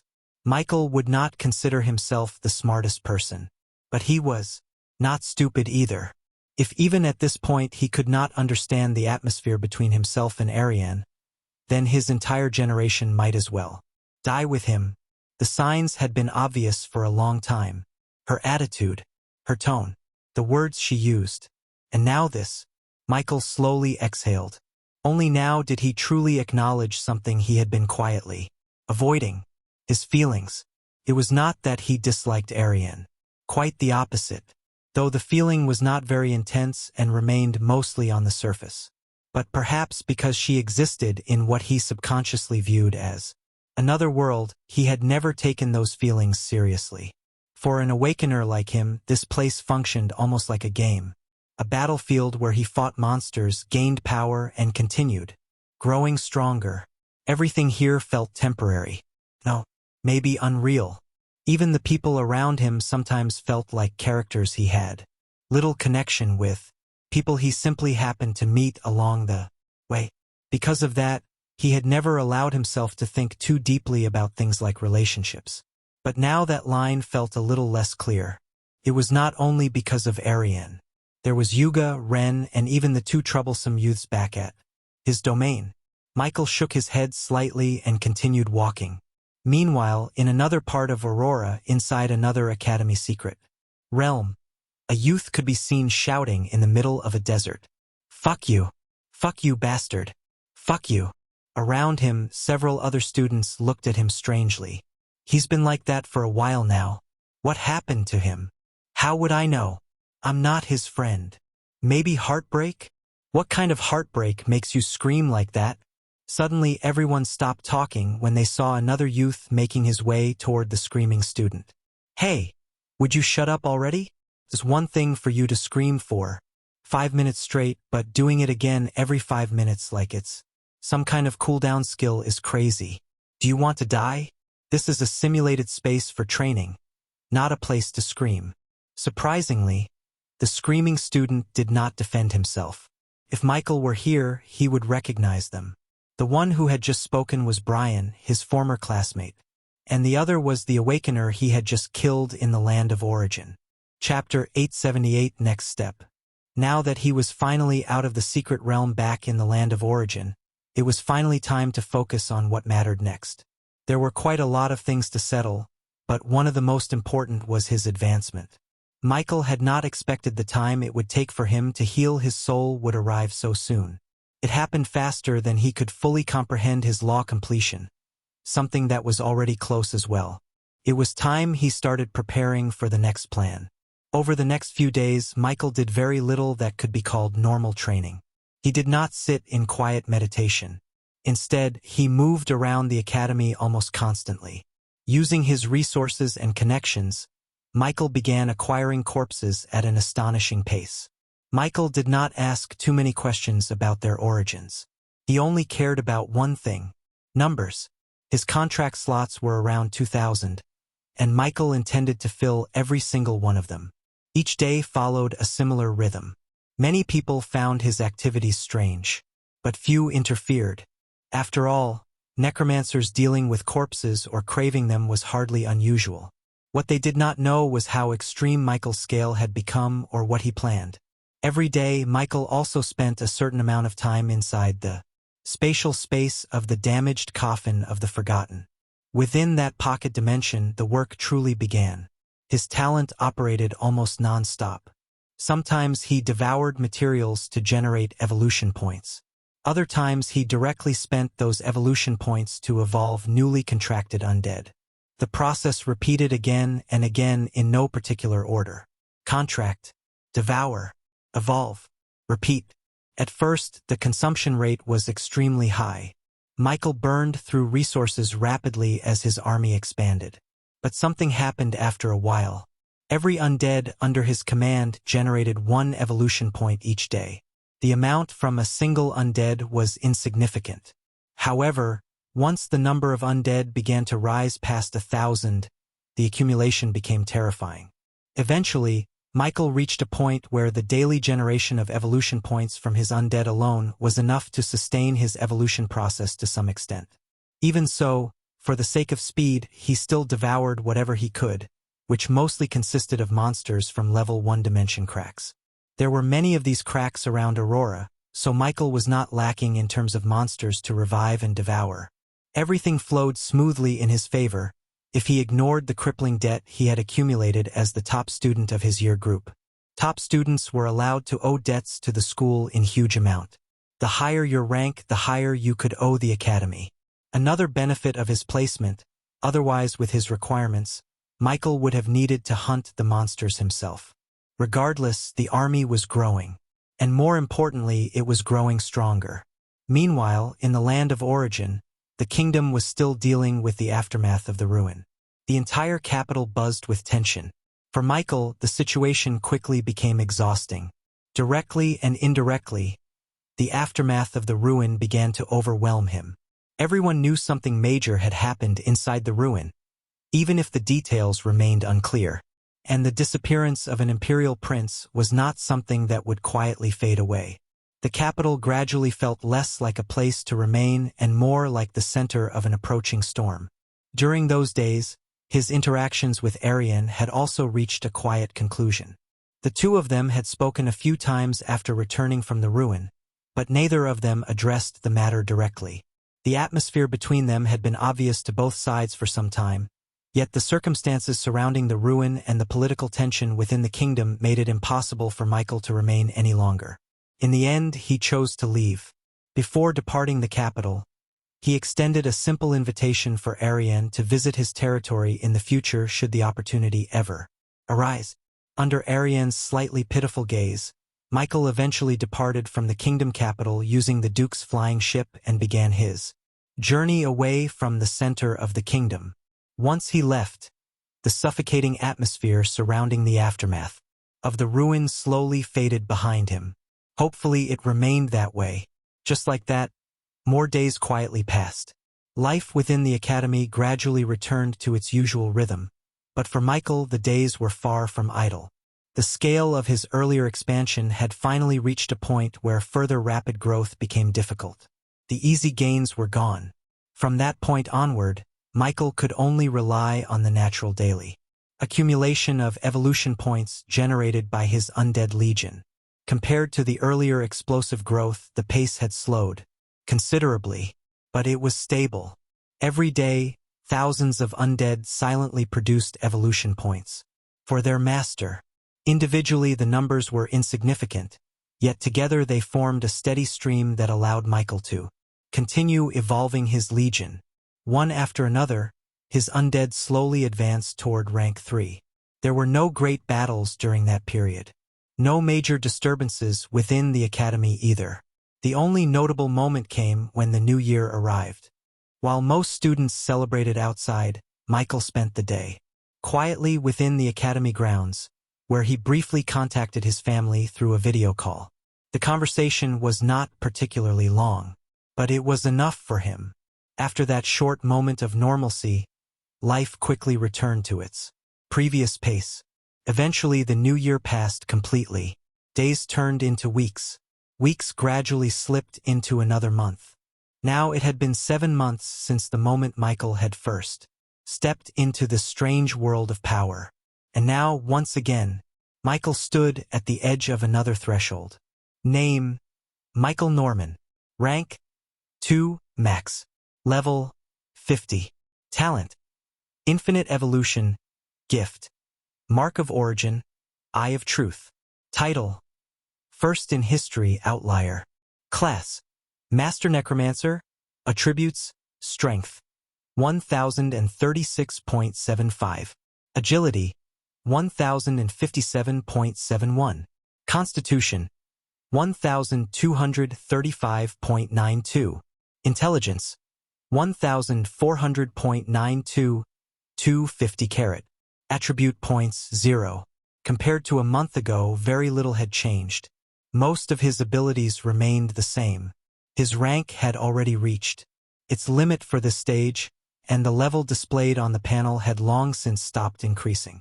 The only real difference lay in his attributes. Putting aside the increase in his attributes that came from his law, getting increasingly closer to completion, and the pitiful bits of feedback he received from his new undead advancing in rank, over the past month, Michael had poured every single attribute point he had into one place. Intelligence. The stat had climbed steadily as a result, rising far beyond what it had once been. For a necromancer, intelligence represented far more than simple mental power. Most importantly, the huge increase had expanded the number of undead he could bind to his soul. The increase had not been insignificant. The additional intelligence alone had granted him several dozen new contract slots. Even to Michael, this was still a significant amount. After all, each slot represented another rank 3 undead. Naturally, Michael had not allowed those empty spaces to remain unused for long. Every single one of them had already been filled. Within his perception, the presence of his legion expanded slightly. Once more, Thousands of undead existed under his command, each one connected to him through the invisible web of contracts that formed the foundation of his power. Then there was his advancement mission. Only 2% remained. Michael's gaze lingered on the final line of his advancement task. Comprehend a law. 98%. Have 5 rank 3 undead. May 2086. For most people, this would have meant that his advancement was still incomplete. But Michael knew the truth. In reality, the requirement had already been fulfilled. His comprehension of the law had long since reached completion. The final 2% displayed by the system was nothing more than a consequence of his own restraint. Michael had been suppressing himself. For days now, he had deliberately held back from completing the final step. The reason was simple: his contract slots. If Michael had advanced earlier, the result might have been undesirable. So he waited patiently. During that time, he poured all of his effort into filling every remaining contract slot he possessed. 2,000. Every single one of them. Now the final undead had already been bound. His legion had reached its current limit. There was nothing left to delay. Michael slowly exhaled as he sat cross-legged on the ground within the spatial space of the damaged coffin of the Forgotten, with thousands of figures surrounding him. Michael's eyes narrowed slightly. 7 months since the moment he had awakened. Now he had finally reached the next gate, the threshold separating rank 2 from rank 3.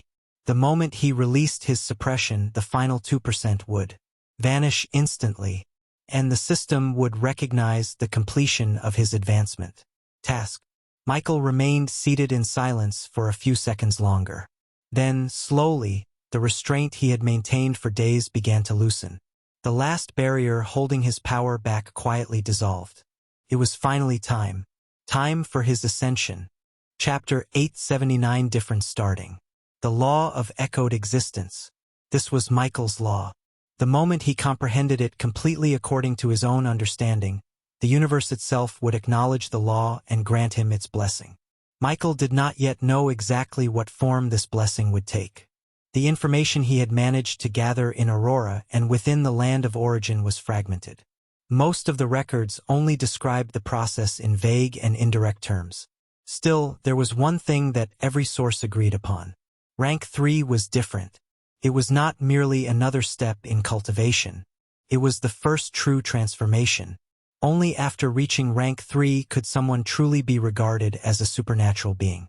Below that stage, no matter how powerful someone became, they were still considered to be walking toward the threshold rather than standing beyond it. Across different worlds, different civilizations, and even different systems of cultivation, that truth remained the same. It has started. Michael smiled faintly as the familiar scene began unfolding before him.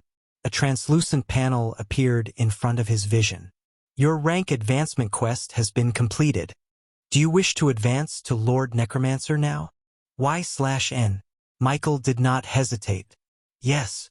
The moment the word left his lips, the system responded. Advancement quest. Have 5 rank 3 undead progress. 6 to 5. Special circumstances have been observed regarding your rank advancement quest. You have exceeded the limit. Creating a one-time limit break quest based on the conditions met. Quest generated. Advancement quest. Have 20 rank 3 undead progress. 6/20ths. Time limit. 1 year. Reward. Extra levels and other rewards depending on the overall situation surrounding the advanced undead. More panels appeared immediately after. They continued appearing without pause. Advancement quest. Have 20 rank 3 undead progress. 21 to 20. Special circumstances have been observed regarding your rank advancement quest. You have exceeded the limit. Creating a one-time limit break quest based on the conditions met. Quest generated. Advancement quest. Have 30 rank 3 undead progress. 21 to 30. Time limit. 6 months. Reward. Extra levels and other rewards depending on the overall situation surrounding the advanced undead. Another panel followed soon after. Advancement quest. Have 30 rank 3 undead progress. 31 to 30. Special circumstances have been observed regarding your rank advancement quest. You have exceeded the limit. Creating a one-time limit break quest based on the conditions met. Quest generated. Advancement quest. Have 50 rank 3 undead progress. 51 to 50. Time limit. 1 month. Reward. Extra levels and other rewards depending on the overall situation surrounding the advanced undead. Michael expected another panel to appear. Instead, everything suddenly vanished. All the floating messages disappeared from his vision. Ha! Michael blinked. A new panel slowly appeared. The origin will has intervened. It is discovered that you are an outlier. Reevaluating your advancement task. New task generating. Michael stared at the message. For a few seconds he said nothing. Then his expression darkened. You've got to be kidding me. The words slipped out quietly. First came surprise, then shock, then irritation. Michael clenched his teeth slightly. Origin will. He muttered the name under his breath. At this point he was not even sure what to call that thing anymore. Was it a being? Or some abstract will that governed the structure of the universe? Michael did not know the full truth yet. But one thing had become clear. Just as he had expected, the moment he attempted to break past the normal limits of his rank advancement quest again, the origin will had interfered. Michael was not surprised. But that did not mean he was pleased. In fact, being proven right only made the irritation worse. This was not the first time the origin will had interfered with him. The first encounter had happened during his previous advancement. At that time he had already exceeded every normal requirement tied to his rank. He had completed all the follow-up advancement missions. Not only that, he had gone far beyond them. The result had been unprecedented. Aurora held no record of anything similar. A completely new rating had appeared. And immediately afterward the origin will had appeared. Without warning, without explanation, it had interfered directly with the final result. The most obvious change had been the difficulty of gaining experience points. It had suddenly become more than 3 times harder than before, as if the world itself had decided to slow him down. At that time Michael had already suspected something. The origin will might appear again in the future. Now that suspicion had become reality, and this time it had acted even earlier. Michael stared coldly at the floating panel. So you decided to act early this time. His voice remained calm, but there was no humor in it. There was no reply. Strangely, Michael could not feel any gaze observing him either. But that was not what concerned him right now. Michael leaned back slightly while still sitting cross-legged within the spatial space of the damaged coffin of the forgotten. Thousands of undead stood silently around him. Michael slowly exhaled. Then his eyes narrowed as he looked back at the panel. Fine. If you want to play this game, then let's see what kind of task you prepared this time. The panel flickered. New words slowly appeared. There were 2 possibilities. Either he would receive a completely different mission, or the same mission would return but in a much more difficult form. Between the 2, Michael preferred the second. If the task changed completely, it might become impossible to complete. That would prevent him from pursuing a higher completion rating. The panel flickered again. New advancement quest generated. Advancement quest. Have 100 rank 3 undead progress. 51/100. Silence filled the spatial dimension. Then Michael cursed. Damn it! His voice echoed faintly through the dark pocket dimension. 100 rank 3 undead. For most rank 2 necromancers this mission would be devastating. Even having 10 rank 3 undead was extremely difficult. 100 was nearly impossible. Chapter 880. Another surprise. For most of his peers, such a mission would destroy their future. Even if they succeeded, it would take years.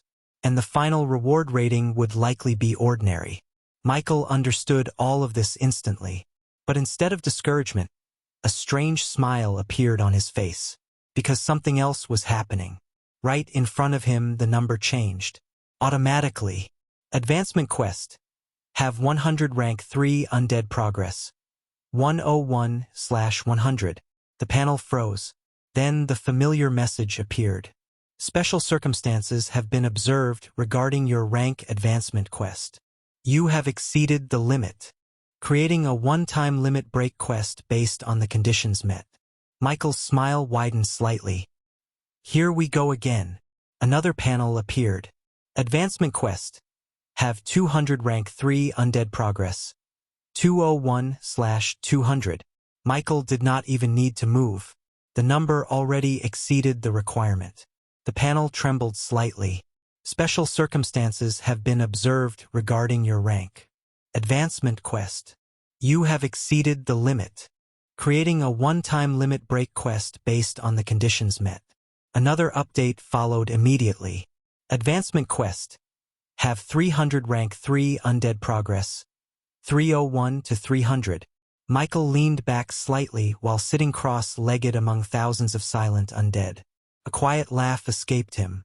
So that's how you want to play. The Origin will had tried to stop him. But it had underestimated one thing. Michael had not prepared 5 rank 3 undead. Or 20. He had prepared thousands. The moment the system attempted to raise the requirement, it immediately broke again. Just like before.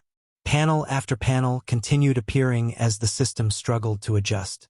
However, Michael's satisfaction did not last long. The interface suddenly froze. Every floating panel stopped moving.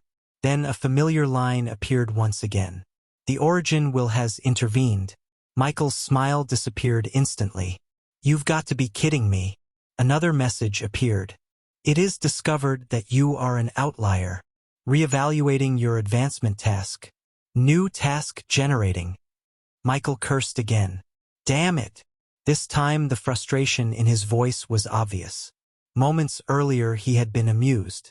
Now unease appeared in his eyes. Because this time felt different. Before, the Origin will had interfered only after he finished. Now it had intervened twice before completion. Michael's fingers slowly tightened against his knee. He did not like this. Not at all. The first time the Origin will interfered it only increased experience. Difficulty. Annoying. But manageable. Now it had already intervened twice. And that meant there was a real possibility it would keep interfering. At this point, even Michael began to feel that perhaps he had bitten off more than he could chew. However, he could not really be blamed. The rewards one could obtain from breaking the limit of a rank advancement quest were simply too tempting to ignore. In fact, if it were not for the fact that he always pushed beyond the limits placed before him, he would never have reached where he was. Today, even with the same talent, Michael exhaled slowly. The undead around him remained perfectly still. A faint tension filled the spatial dimension. For the first time, genuine anxiety appeared in his mind. Because if the Origin will continued interfering, the requirement might become absurd. 1,000 rank 3 undead. 2,000. Or something even worse. Michael clenched his jaw. Just show it already. The panel flickered again. New words slowly appeared. New advancement quest generated. Advancement quest. Have 500 rank 3 undead progress. 501/500. Michael stared at the number. 500. He sighed softly. Isn't this unfair? How am I any different from other Awakeners? What type of discrimination is this? 500 rank 3 undead. Even rank 4 Necromancers rarely possessed such numbers. Yet even as that thought crossed Michael's mind, the panel changed. Again. Advancement quest. Have 500 rank 3 undead progress. 501/500. The requirement had already been exceeded. The notification appeared again. Special circumstances have been observed regarding your rank advancement quest. You have exceeded the limit. Creating a one-time limit break quest based on the conditions met. Michael sighed again. Of course. Another panel appeared. Advancement quest. Have 800 rank 3 undead progress. 512/800. The increase was no longer small. 300 at once. Michael watched silently. The number continued rising. Soon the panel updated again. Advancement quest. Have 800 rank 3 undead progress. 801/800. Michael did not react outwardly, but a quiet tension began building inside him. The notification appeared again. Special circumstances have been observed regarding your rank. Advancement quest. You have exceeded the limit. Creating a one-time limit break quest based on the conditions met. The panel flickered. Another requirement appeared. Advancement quest. Have 1100 rank 3 undead progress. 1101/1100. Michael narrowed his eyes. So it increases by 300 each time. The pattern had stabilized. But the problem remained. His preparations were simply too large. The number rose again. Advancement quest. Have 1100 rank 3 undead progress. 1101/1100. The system froze again. The familiar message returned. Special circumstances have been observed regarding your rank advancement quest. You have exceeded the limit. Creating a one-time limit break quest based on the conditions met.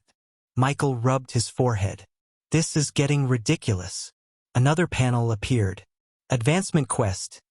Have 1400 rank 3 undead progress. 1401/1400. Even Michael felt the scale becoming absurd. Yet the process continued. The notification appeared again. Michael stared at the screen. Let me guess. 1700? But the system did not follow the pattern. The panel froze. No notification appeared. Several seconds passed. Michael frowned. What now? Then a new message appeared. Not a quest. Not a system panel. Just a single line. Origin will. Why not choose to become a god instead? Michael stared at the message. For a moment he wondered if he had read it wrong. Then another line appeared. Origin will, with greed like yours, even the demon king of greed cannot compare. Since you want the previous rating, just take it. But from now on that will be your new standard, outlier. The words hung silently in the air. Chapter 881 Final Mission. Finally Michael felt a familiar gaze on him. Compared to the previous panels that included the origin will in their text, it was only now Michael was sure that this being's gaze was truly on him this time. Perhaps the previous panels were just some system protocols. Michael did not know which was which. There were a lot of things he still did not understand in this world. He did not bother to look around since he knew he would find nothing. The origin will now pays attention to you. Michael also received a familiar notification. However, his mind was focused on something else. But from now on that will be your new standard, outlier. Michael did not know why, but this particular text gave him a chilling feeling. Knowing the origin will was something he could not demand answers from at any time, Michael hurriedly spoke out. Wait, what do you mean? What do you mean by new standard? For a brief moment the panel remained still. Then new words slowly appeared beneath the previous message. You are an anomaly. Your existence cannot be judged by normal standards. Michael frowned slightly as he read the lines. The messages continued forming one after another. Repeated attempts to adjust your advancement task have proven ineffective. Each limitation placed before you is broken. Michael's eyes narrowed slightly. That statement was not wrong. Every time the system attempted to set a limit, he had already exceeded it. Another message appeared. Therefore, the standard approach is inefficient. It is better to assign a mission equivalent to the rating you desire. Complete the highest mission and receive the maximum rewards. Michael remained silent for a moment. So that was its solution. Instead of repeatedly escalating the requirement step by step, the origin will wanted to skip the process entirely. It would simply assign the highest requirement from the beginning. Michael thought about it for a moment. Then he asked the most important question. And if I cannot complete it? The words left his mouth almost immediately. For several seconds there was no reply. Then the panel responded. Origin will. That depends on the mission. Another line appeared. Origin will.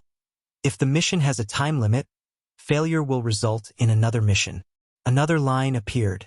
If the mission has no time limit and cannot be modified, the final line appeared slowly. Then you will never advance. Michael froze. For the first time since the conversation began, his expression changed completely. He sucked in a mouthful of cold air. The meaning was simple. If the mission had no time limit and he failed to complete it, then he would remain stuck at that particular rank forever. No second attempt. No reset. No adjustment. Just permanent stagnation. Even Michael could not remain calm after hearing that. Michael's brows slowly furrowed. That's not fair. The words left his mouth before he even thought about them. For the first time since the conversation began, irritation clearly surfaced in his voice. Some of my peers surely do not go through the same pressure. The spatial space inside the damaged coffin of the Forgotten remained silent. Thousands of undead stood motionless around him like statues. Then the panel responded. And how is it fair to them? Michael frowned slightly in confusion. Another line appeared.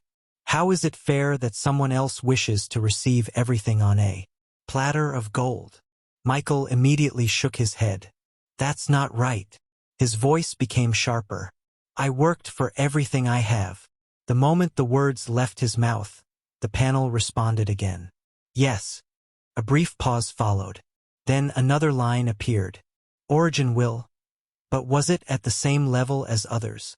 Michael's mouth opened slightly. Then he stopped. No words came out. For a few seconds he simply stared at the floating message. Because the question itself was difficult to answer. Yes, he had worked hard. No one could deny that. He had fought. He had taken risks. Recently he had even nearly died. But when one thought about it clearly, Michael's path had never truly been the same as everyone else's. He possessed a talent that allowed him to grow faster than normal.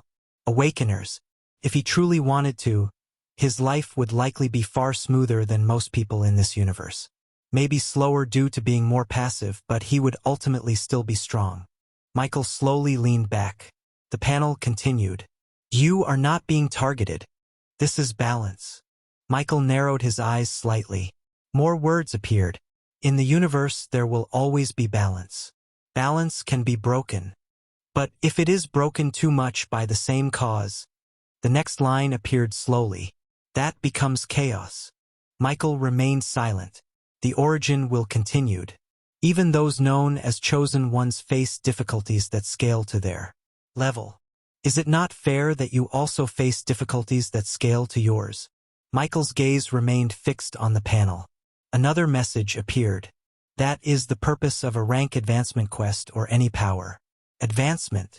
It is to prove you deserve the next step.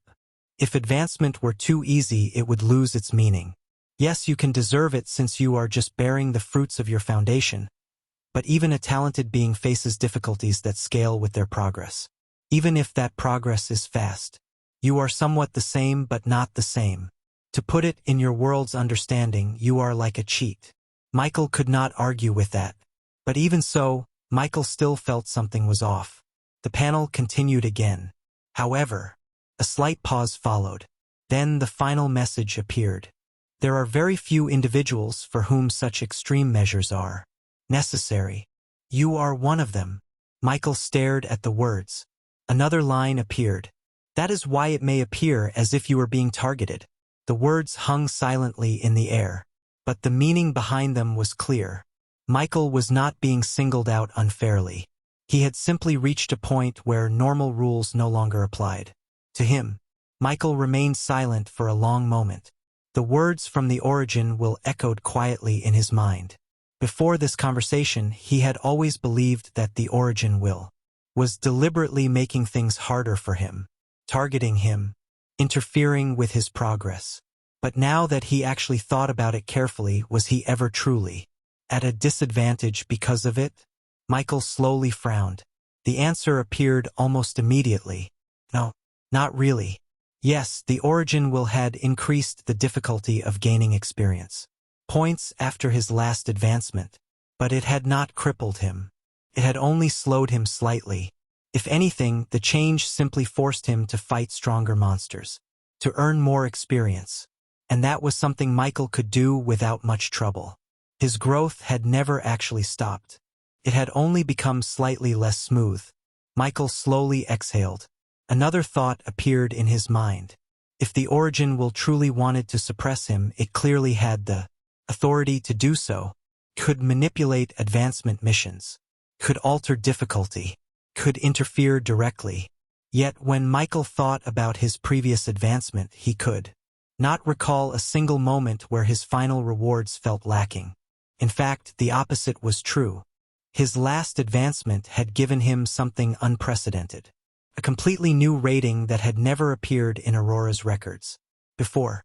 If the Origin will truly wish to restrict him, it could have easily reduced his rewards. But it had not. That realization slowly changed how Michael looked at the situation. For the first time, he began to view the Origin will from a slightly different perspective. Perhaps this being was not targeting him. Perhaps it was simply trying to keep things from spiraling completely out of control.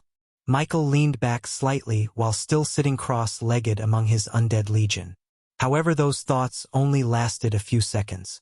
Because regardless of the explanation, one problem still remained. His current advancement.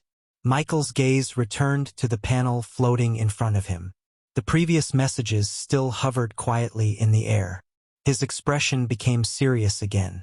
Understanding the logic behind something did not mean he was willing to gamble his future on it. Michael did not hesitate this time. So, his voice was calm. What happens now? This time there was no reply from the Origin will. Panel simply materialized in place. Hidden unique quest objective. Break all limits. Hidden requirement. Receive the Origin gaze again. Rewards, 15 level up, plus 250 attribute points to all stats. Upgrade of previous skill mastery ticket to perfect level skill mastery ticket. 1 random epic grade treasure. 1 random treasure between epic to legendary grade. Do you wish to advance now? Michael's mind froze as various emotions welled up inside him. Shock came first, then disbelief, then excitement so sudden it almost made him laugh out loud. For the first time in quite a while, he could not maintain the calm composure he usually carried. The careful, calculating Necromancer vanished for a moment. Instead, he reacted like someone his age. His fists clenched tightly. His heart pounded. Fuck yeah!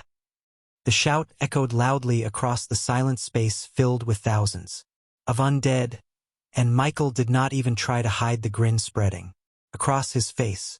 The shout echoed loudly across the silent space filled with thousands of undead, and Michael did not even try to hide the grin spreading across his face.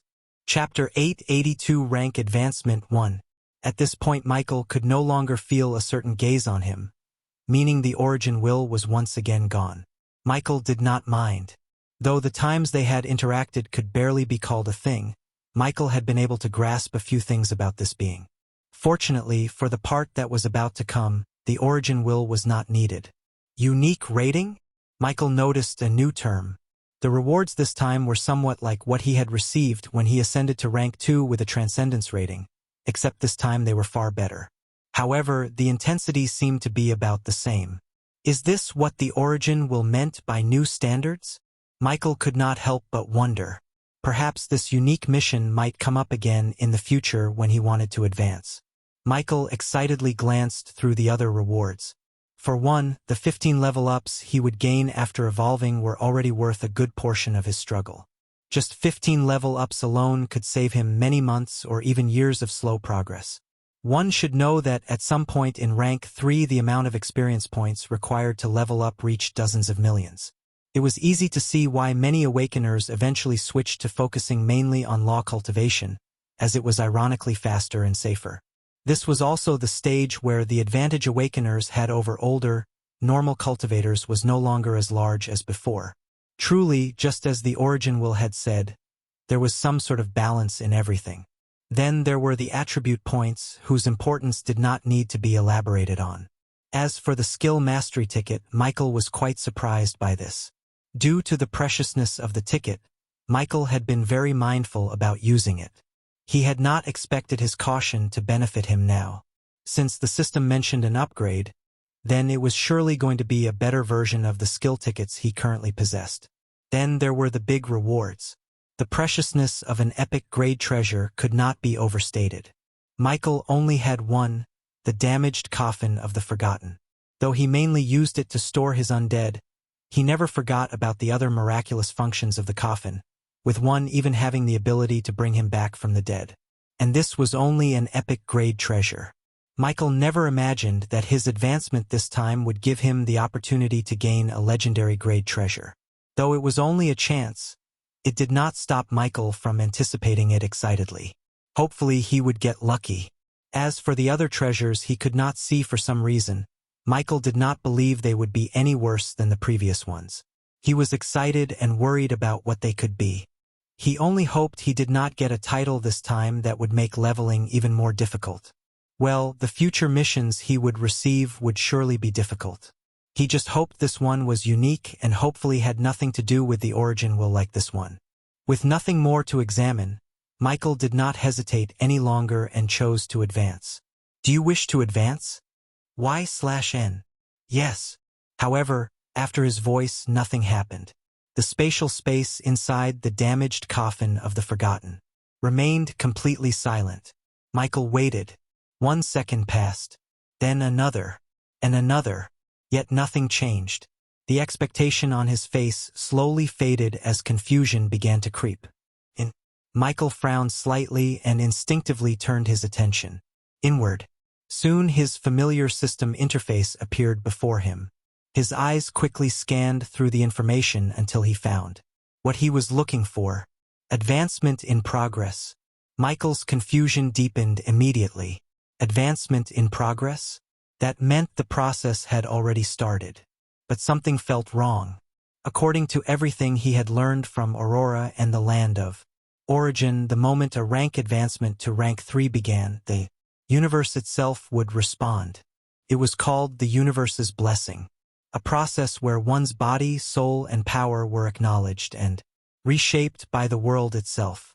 Many descriptions described it as overwhelming. Some spoke of immense pressure. Others mentioned powerful energy flooding their bodies. Some even described hearing faint echoes of the laws themselves. Yet right now, Michael felt absolutely nothing. No pressure. No energy. No strange sensation. Nothing at all. Michael slowly looked down at his own hands. He clenched his fingers once, then twice. Still nothing. That's strange. A small crease appeared between his brows. His mind immediately began analyzing the situation. Could it be because he was inside the spatial dimension of the damaged coffin of the Forgotten? The thought appeared quickly, but just as quickly Michael dismissed it. That explanation did not make sense. Every record he had read about this advancement never mentioned location being a factor. Wherever one advanced in a city, at least when advancing to rank 3, the universe's blessing would still arrive. It was not something that could be blocked so easily. At least that was what all the sources he had studied claimed. Michael slowly exhaled.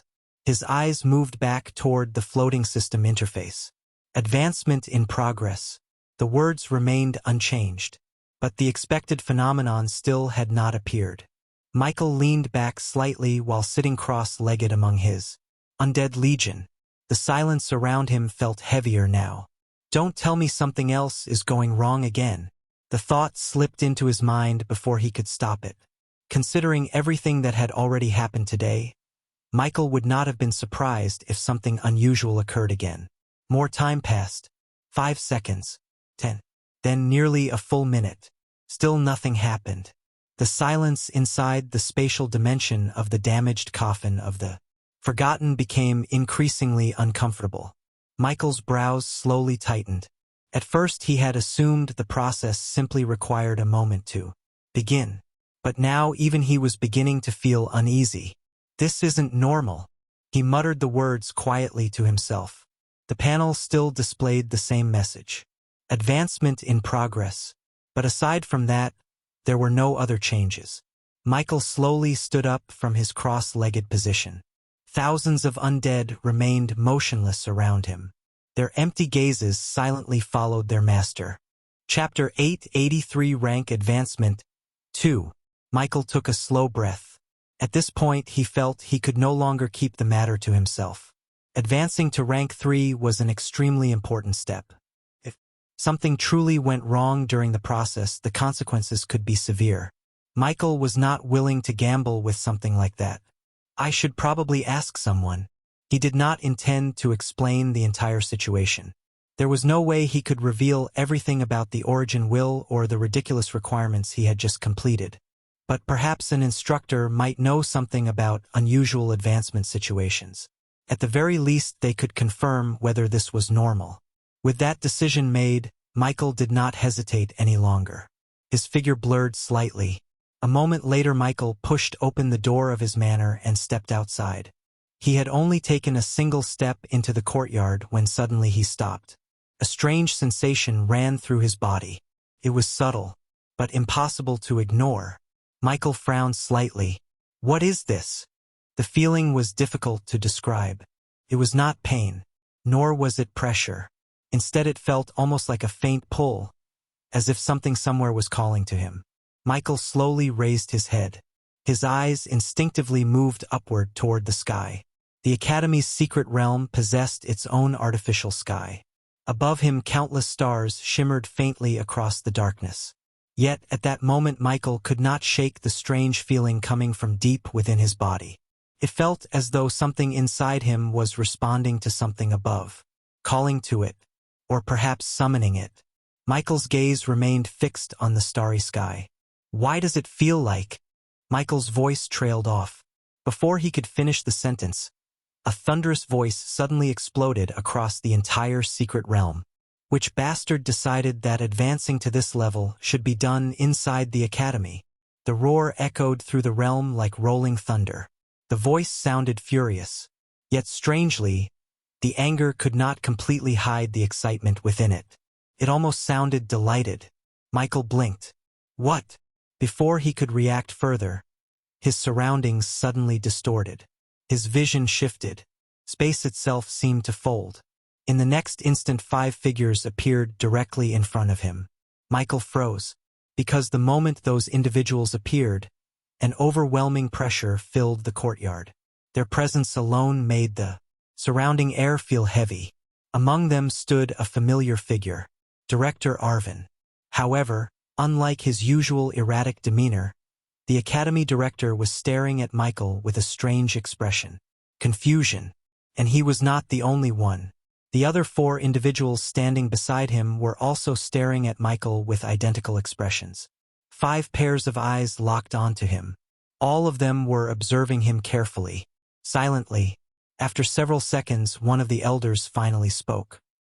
Are my eyes playing tricks on me? Another figure slowly rubbed his chin while continuing to stare at Michael. No. His voice was calm. Unfortunately, our eyes seem to be working perfectly. He paused for a moment before continuing. And it appears the rank 3 supernatural we sensed is this youth. However, why is he still at rank 2? And how could he even summon that phenomenon? Silence fell again. Michael's heart skipped a beat, because at that moment he clearly recognized something terrifying. All 5 of the people standing before him were rank 4 superpowers. Director Arvin alone was already a terrifying existence within the Academy.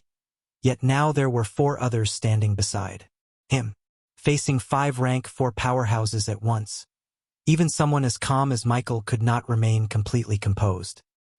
He swallowed slightly and looked toward the only familiar face among them. Director Arvin. His voice was slightly stiff. Michael hesitated for a moment before asking the question that had been bothering him since earlier. Is something wrong with me? Director Arvin did not answer immediately. Instead, the man stared at Michael for several seconds as if examining something invisible. Then he suddenly asked a strange question. Michael, have you done anything strange recently? Michael blinked. Strange. Director Arvin nodded slowly. Yes, anything unusual, anything abnormal, anything that might have provoked the universe maybe? Michael was completely confused by the wording. He shook his head. No. He paused briefly before continuing. Well, I was trying to advance just now. 5 pairs of eyes immediately sharpened. Michael noticed the change and quickly added, "But I can't for some reason." The courtyard became silent again. Director Arvin W.Y. rubbed his forehead. For once, the academy director did not look absent-minded or half insane like he usually did. In fact, his eyes were unusually clear, strangely sane. After a moment, he lowered his hand and looked at Michael again. "Michael." His tone was calm, but there was something strange hidden beneath. "You truly are special." Before Michael could ask what that meant, one of the other rank 4 powerhouses suddenly spoke. "We should not wait any longer." His expression had become serious. "If we delay further, a disaster might strike the academy." Another nodded. "The phenomenon has already begun forming." Director Arvin sighed softly. "Yes, you are right." Before Michael could react, Director Arvin suddenly moved. His figure vanished. The next instant, he appeared directly in front of Michael. Then the world blurred. Space twisted violently around him. Michael felt the ground disappear beneath his feet. In the blink of an eye, the environment around him changed completely. The manor courtyard vanished. In its place appeared a vast forest. Tall, ancient trees surrounded them on all sides. Michael immediately noticed something else. They were no longer inside the academy's secret realm. This was the real outside world. Yet the 5 rank 4 powerhouses were still standing beside him. Michael looked around in confusion. "Director Arvin." His voice carried clear bewilderment. "What is happening?"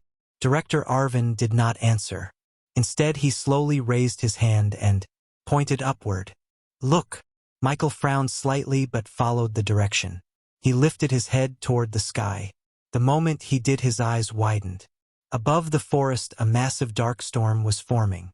Black clouds were gathering rapidly. Lightning flickered within them like furious serpents. The entire sky looked as if it was collapsing. And strangely, Michael felt an undeniable connection to it.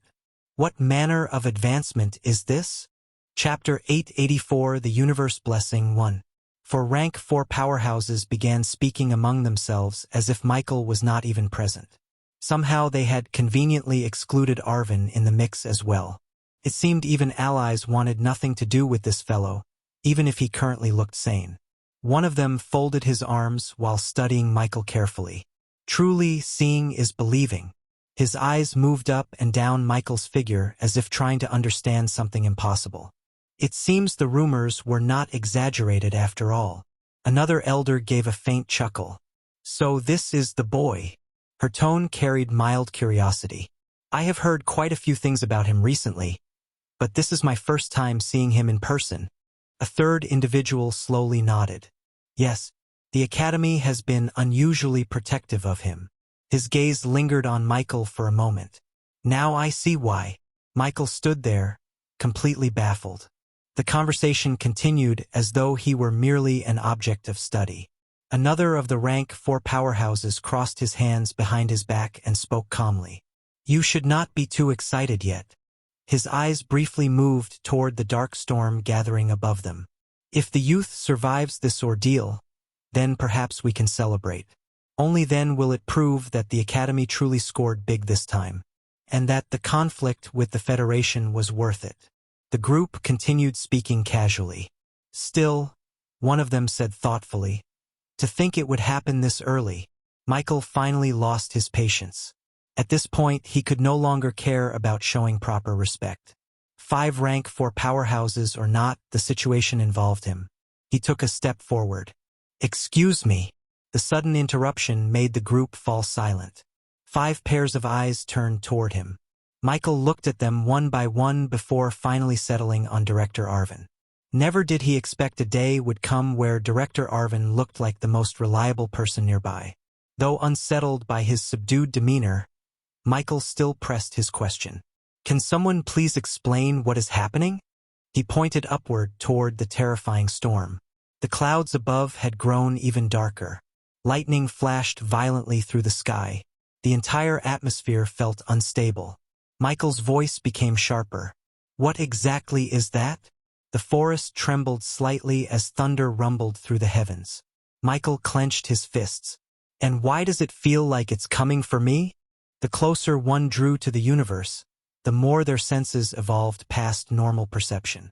At some point it went beyond detecting things and became something closer to feeling danger before it arrived, and for some, even glimpsing fragments of the future. Michael was far from that level, but he was still sensitive enough to threats that the pressure descending from those clouds made him deeply uneasy. Only rank 4 beings could threaten his life directly. Whatever was gathering above him, he wanted no business with. One of the elders finally stepped forward. It was the only woman among the 5. "Tell me something, boy." Her voice was clear and steady. "Do you know the stages required to ascend to rank 3 and beyond?" Michael blinked at the sudden question but nodded. "Yes." The woman gestured lightly. "Then explain it." Michael answered without hesitation. "To ascend to rank 3, one must comprehend a law and condense that understanding into a law seed within the soul. To ascend to rank 4, the law seed evolves into a law domain, allowing the cultivator to project their law outward and influence the world. And to ascend to rank 5, the law domain transforms into a law world, where the cultivator possesses a vast world within themselves. The female elder nodded. "Correct." Then she asked, "But do you know the similarity between all these ascensions?" Michael frowned slightly and shook his head. "No." The elder pointed toward the dark storm forming in the sky. "The similarity," she said calmly, "is that the universe must acknowledge you." Lightning flashed across the clouds. When one ascends to rank 3, the universe acknowledges the birth of a law. When one ascends to rank 4, it acknowledges the expansion of a domain. And when one ascends to rank 5, it acknowledges the birth of a world. Michael slowly looked back toward the storm, his heartbeat quickening. The elder spoke again. "Do you know what comes with the universe's acknowledgement?" Michael knew the answer immediately. "The universe's blessing." "Yes, what is above you is the universe's blessing, but it should not be peering at your stage. What you are seeing only manifests when someone begins ascending to rank 4, where the universe does not merely acknowledge you but blesses you at the same time." The female elder continued while observing the storm above. "What will soon happen," she said calmly, "is that several rounds of lightning will descend from those clouds. As long as you survive them, you will reap the benefits." Michael's expression stiffened. "The lightning will temper your body, your soul, and your law seed." She paused. Then she muttered quietly to herself, "But I still do not understand." Her brows furrowed as she studied the storm. This level of lightning typically appears when preparing a divine vessel for rank 5, beginning from rank 4. So why would it appear for a mortal now? Your body has not reached the peak of a normal cultivator. And if you survive, will you emerge with a fully realized law seed or a domain? The moment those words left her mouth, Michael's eyes widened. Slightly, a realization surfaced. A title. He remembered a title he had obtained not long ago. Mortal God. For a brief moment Michael could only stare at the dark storm above, while a quiet thought formed in his mind. Don't tell me this is because of that title. Title: Mortal God. Summary: against the natural order, a mortal body not yet divine has taken the shape and resilience of a god's vessel. This title recognizes your defiance of limits. Of course it is. Chapter 885, The Universe Blessing, 2. Without warning, all 5 rank 4 powerhouses vanished from his vicinity, reappearing at a considerable distance away in the open air. Before Michael could question their movement, a voice reached him from afar. It was one of the elders. "If we stand too close, the universe will punish us for interfering, and even we cannot afford that." A brief pause followed. "Anyway, good luck, lad. This is not something you can run from. I am sure you have already noticed that your movement is locked in place. I hope you survive." Before Michael could respond, Director Arvin's voice cut through. "It's starting. Prepare yourself." The disturbance caused by the heavens was anything but small. Though Michael and the elders stood far from any major civilization, the phenomenon unfolding above them was impossible to completely conceal. The dark clouds stretched far across the sky, spreading like a massive wound across the heavens. Lightning tore through the darkness again and again, illuminating everything below with violent flashes. Each rumble of thunder carried for dozens of kilometers in every direction. The temperature across the surrounding regions began to drop noticeably. A cold wind swept through forests and plains alike. Even those who knew nothing about cultivation could sense that something unnatural was happening. Far away, on a highway cutting through the wilderness, a convoy of transport vehicles slowed to a stop as drivers looked upward in confusion. One man stepped out of his car and stared at the sky. "What the hell is that?" A driver nearby raised his phone and began recording immediately. "This is insane. Look at those clouds." The storm continued expanding slowly, its dark mass swallowing the stars one by one. Several people pointed upward. "Is that a storm?" "No way." The forecast said clear skies tonight. A group of teenagers standing outside a convenience shop had already pulled out their phones. One of them zoomed in on the swirling mass above. "Bro, look at that lightning." Another laughed nervously. "Upload it. This is going viral for sure." In a residential district several kilometers away, a woman stepped out onto her balcony, holding a steaming cup of tea. The moment she saw the sky, her expression froze. Her household assistant robot rolled beside her and automatically activated its camera. Elsewhere, a man walking his mechanical pet dog stopped mid-step. The small robotic animal tilted its head upward and projected a holographic display from its collar. Analyzing environmental changes, the device announced calmly. The man frowned. "Since when does weather feel like this?" Even people who had not been paying attention to the sky began noticing the chill creeping through the air. Children pointed upward from playgrounds.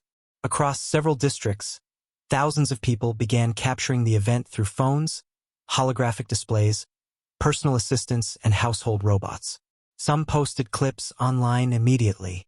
Others simply stared in stunned silence. No one understood what they were witnessing.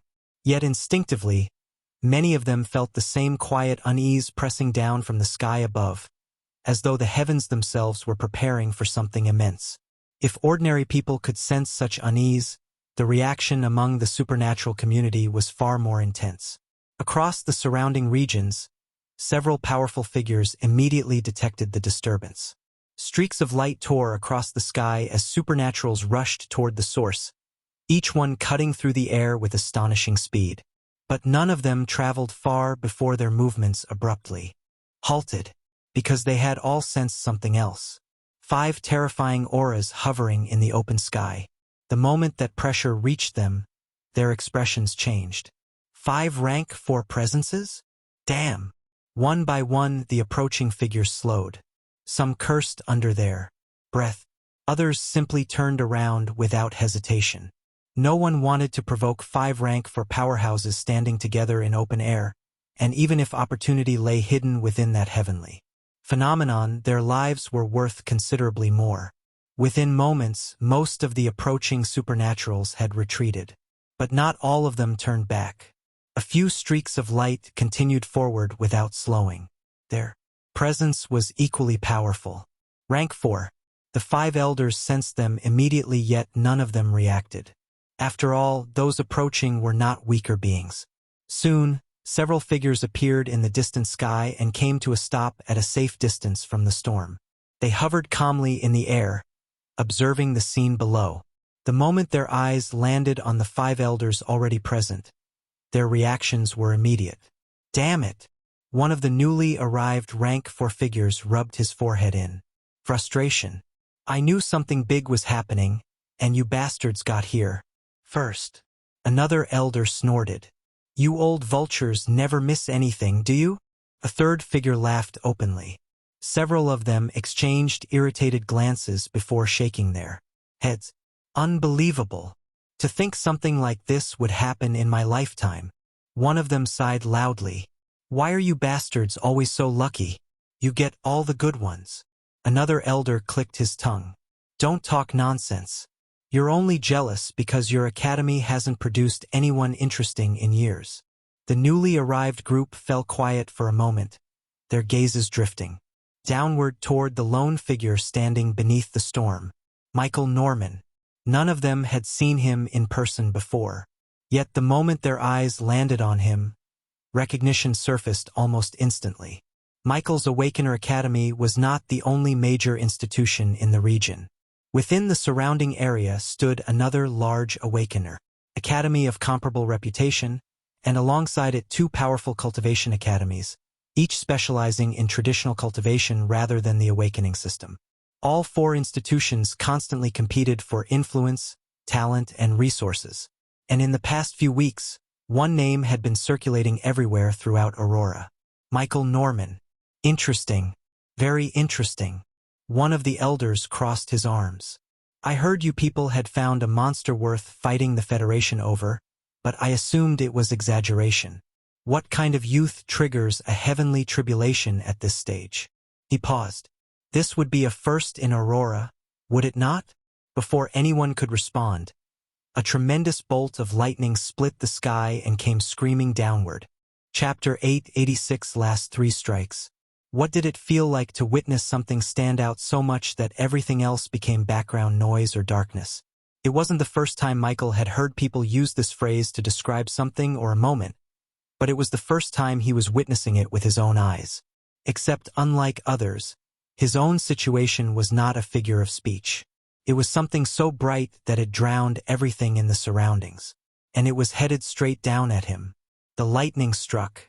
The massive pillar of light descended directly onto Michael's position with absolute precision, as if the heavens themselves had locked onto him. Boom!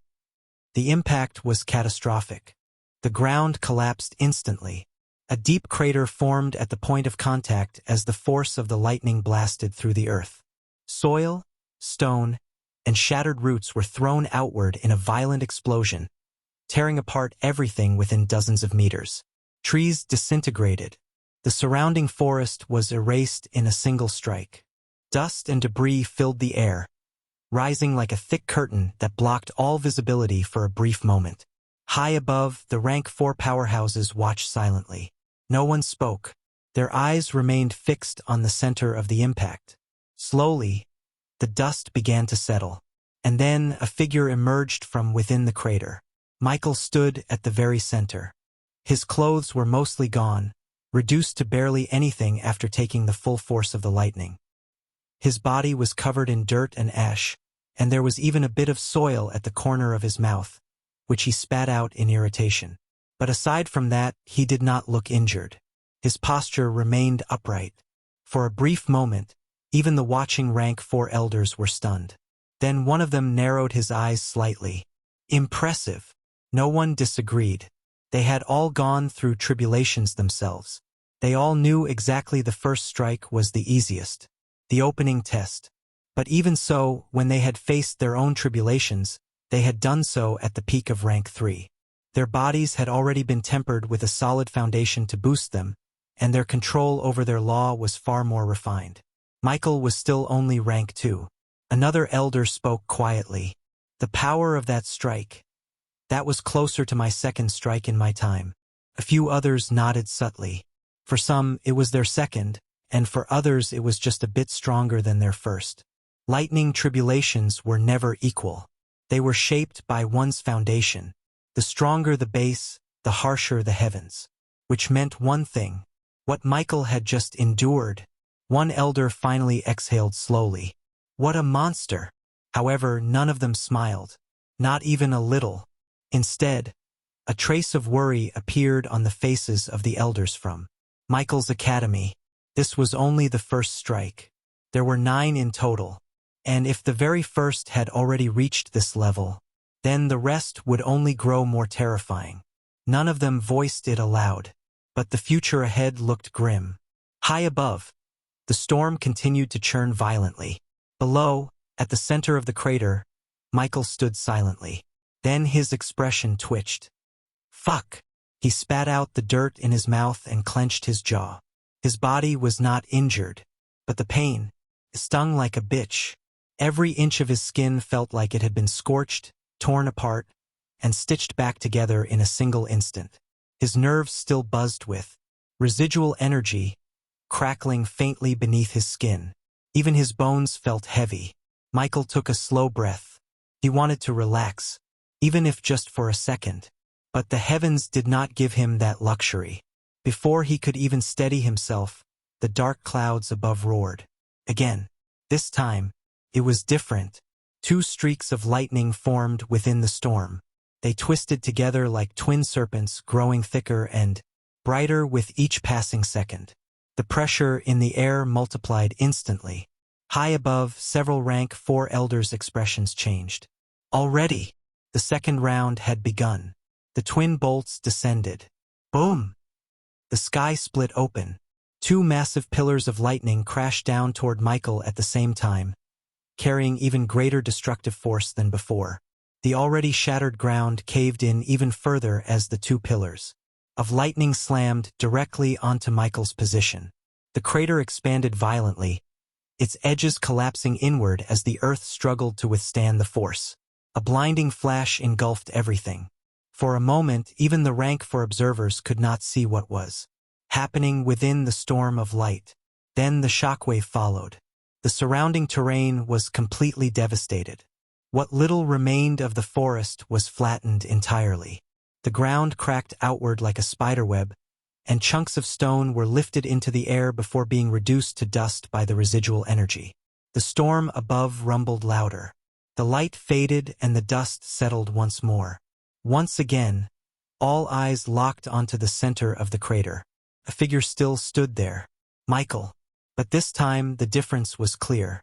A thin line of blood ran from the corner of his mouth. Several faint scorch marks traced across his skin, and tiny cracks had appeared in places where the lightning had struck hardest. They were not deep wounds, but they were enough to show that the second strike had left its mark. Even so, he was still standing.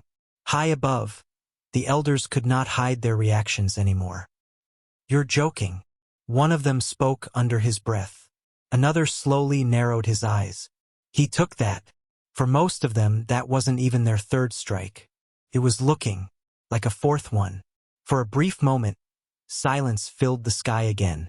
Then a thought surfaced among them almost simultaneously. Had this boy angered the heavens? Because this no longer looked like a simple advancement. This looked like punishment.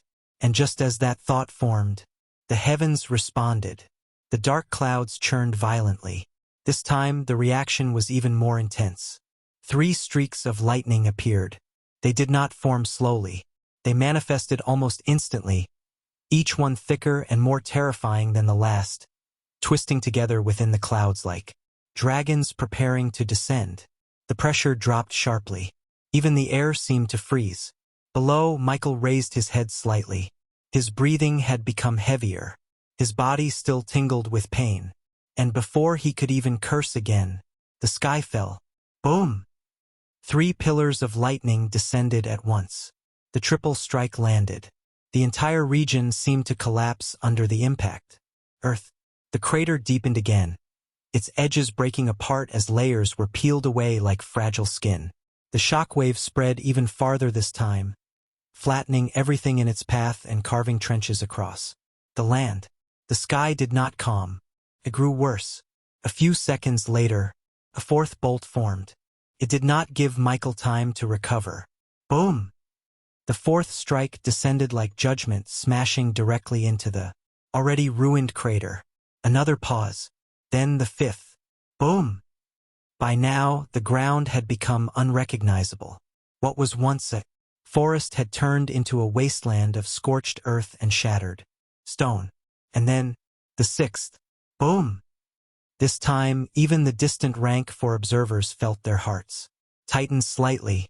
No one spoke, because at this point, even they knew this had gone far beyond normal. When the light finally faded, silence returned once more. And within the crater, Michael lay on the ground. A pool of blood slowly spread beneath him. His body twitched faintly, scorched and battered, small wounds now visible across his frame. His earlier stability had vanished, replaced by something far more fragile. Yet, he was not dead. He was still alive. Barely. Michael's chest rose and fell unevenly as he stared up at the heavens. His vision blurred slightly, but even through the haze he could see it. The storm was still gathering. His lips moved weakly.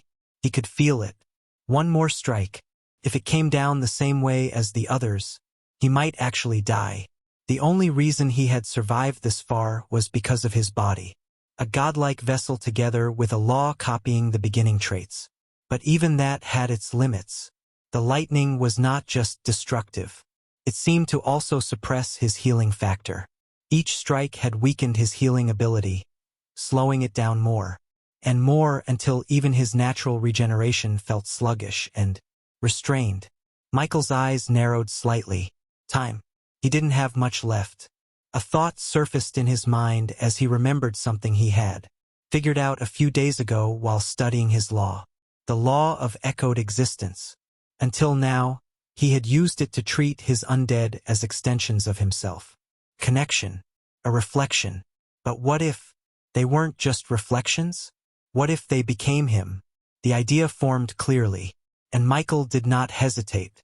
With what little strength he had left, he reached into his soul space. The damaged coffin of the forgotten appeared beside him with a dull thud. Then, a figure emerged. Lily. The moment she appeared, the heavens reacted. And without giving Michael even a second to act, the seventh strike began to descend. /N. Another chapter coming soon.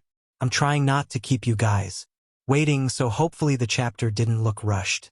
Chapter 887, The End. The seventh strike came down like divine wrath. Under the shocked eyes of everyone watching, Michael did not rise to meet it. Instead, a loud gulping sound echoed across the ruined battlefield, so out of place that several elders thought they had misheard it. Below, Michael's body lay collapsed in a pool of blood, barely conscious, his breathing shallow. Beside him stood Lily. The instant the lightning descended, Michael forced his will through their connection. This was not simple control. Lily became something closer to an extension of him, a second body, and in that desperate moment he made an insane decision. He made Lily open her mouth and try to swallow the lightning whole. The moment it touched her, her body convulsed violently. The lightning did not vanish. It thrashed inside her like a trapped dragon, tearing through her throat and chest in blinding flashes. Her body swelled as bones cracked and reformed, and she expanded into something grotesque and overfilled, the lightning raging inside her just as it had torn through Michael. But somehow it worked. Not perfectly, not cleanly, but it worked. A large portion of the strike disappeared into Lily instead of hitting Michael. The remaining energy exploded outward, turning the crater into a storm of scattered lightning. High above, the rank 4 observers went silent. Did she just eat it? She tried to. I think she actually ate it. Below, Lily's swollen body trembled as arcs of lightning crawled across her gray skin. Slowly the crackling weakened, and beneath her Michael lay still. For a moment nothing seemed different, but everything had changed. His original body was broken, drowning in pain and weakness, yet at the same time he was standing. Through Lily, the dual perception was disorienting and terrifying, as if his existence had extended and rooted itself into another vessel entirely. A chill moved through him. If his focus slipped or his will fractured even slightly, something could go terribly wrong. The risk was real, and this was his first time attempting something like this. He had no idea if reversal was even possible. Then another sensation surfaced. Delicious. The thought formed instinctively and Michael froze. The same lightning that nearly killed him felt satisfying, filling in a way that made no logical sense. But there was no time to dwell on it. The heavens did not wait. The storm above twisted violently, as if enraged by what had just occurred, and the 8th round formed. A condensed pillar of lightning so dense it looked almost solid descended like a beam of judgment meant to erase everything beneath it. High above, several rank 4 elders' expressions changed instantly. Lily still stood, and in that moment the law of echoed existence pulsed violently. Her form began to change. Her already swollen body expanded again with more stability this time, her frame stretching upward as bones lengthened, muscles thickened, and her gray skin reinforced itself as something far more monstrous emerged. 10 meters. 20. 30. She towered over the crater like a grotesque titan, her massive frame trembling but holding, her head tilting upward and her mouth opening far wider than it should have. The 8th strike fell like a descending star, a pillar of pure destruction aimed directly at Michael. Lily swallowed it. The moment the lightning entered her mouth, her body still shook violently, but there was structure to it now. The energy did not immediately spiral out of control, and though it still tore through her in explosive arcs, it was being drawn inward more efficiently, devoured and contained. Her massive frame cracked in several places, fractures spreading across her skin as portions of her flesh burned and destabilized.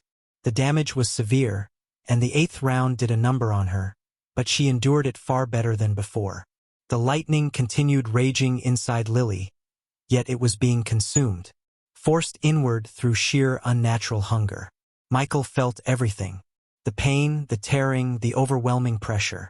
But mixed within it, that same sensation flickered. Still delicious. Then something changed. Michael felt it instantly, a disturbance subtle and faint but unmistakable, rising from within Lily. At first he thought it was simply the instability caused by the 8th strike, her structure barely holding together. But this was different. It was not external. It was a will. His focus sharpened despite the exhaustion weighing down his consciousness, and then he felt it clearly. A fragment of Lily's will remained in her body. Right now Michael could feel there was resistance in his control. It was not strong or overwhelming, but it was present and growing. Lily, who had been unconscious the moment he took over, was waking up and pushing back. Undead did not resist their master. That was a fundamental rule except in certain conditions. Yet here it was happening, and for the first time since he gained this power, an undead was fighting him. It was weak for now, more instinct than conscious rebellion. But it was unmistakable. Lily was trying to reclaim her body. Michael's control faltered slightly as the two wills clashed within the same vessel.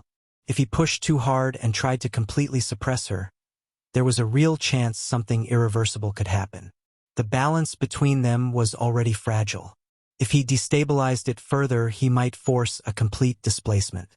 And if that happened, he might lose his original body permanently and become trapped in hers. But he needed Lily.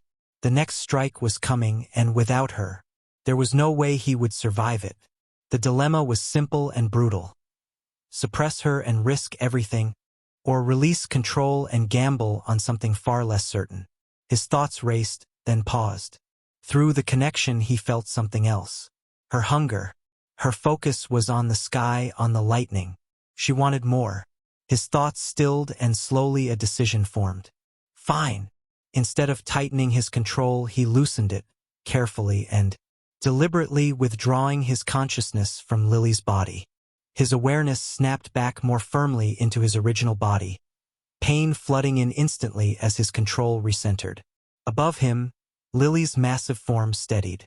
For a brief moment there was tension, and then her head tilted upward and her gaze locked onto the storm. She was going for it. That was exactly what he wanted. Michael's vision dimmed slightly as exhaustion dragged at him, but for now all that mattered was enduring the next strike. The heavens answered. The storm above did not roar this time. The final strike simply formed, and high above even the rank 4 powerhouses felt it. This one. No one finished the sentence because they all understood. This was the last. To be honest, most of them in their own time, if converted to the intensity of Michael's tribulation, could have only lasted to the 6th or 7th round before reaching their limit. Below, Michael's breathing grew faint and his vision blurred. But even through fading consciousness he could feel it. Real death. If this one landed directly, there would be nothing left. Above him Lily stood, her massive damaged body trembling violently. Then the point of light descended without warning. Boom! The world disappeared into light. Lily met it head-on, her mouth stretching unnaturally wide as she lunged upward to meet the descending pillar and began devouring it. Her body almost broke. The lightning detonated inside her, and her entire form convulsed violently as the energy tore through her from within. Massive cracks spread instantly across her body, deeper than before, reaching into her very core.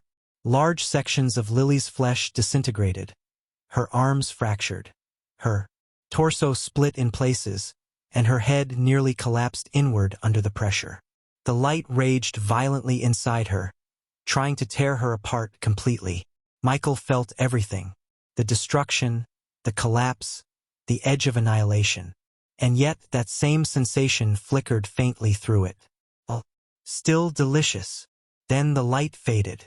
The blinding glow dimmed, the violent pressure receded, and the final remnants of the tribulation were consumed. Silence returned, and the oppressive weight that had covered the heavens vanished. Lily stood barely.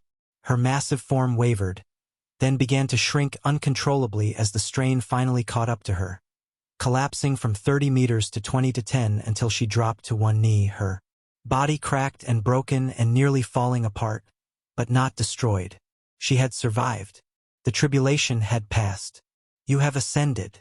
Or so Michael thought, until he noticed the clear sky beginning to darken again as a certain realization immediately hit him. Now he understood why Lily had resisted. The moment Michael completed his ascension, Lily, who had finally finished her own accumulation, was beginning hers. Michael was not having any of it. Before the sky could darken further and before he lost consciousness entirely, he dragged the unsuspecting Lily into the damaged coffin of the Forgotten. Chapter 888 Changes. The five from Verant's Edge Academy exclaimed with lingering fear and relief as they watched the new dark clouds in the sky vanish. They didn't know the cause. They only knew another tribulation had seemed ready to begin the moment the first one ended. And then nothing. The sky cleared and the oppressive weight lifted. Even Arvin was unusually quiet.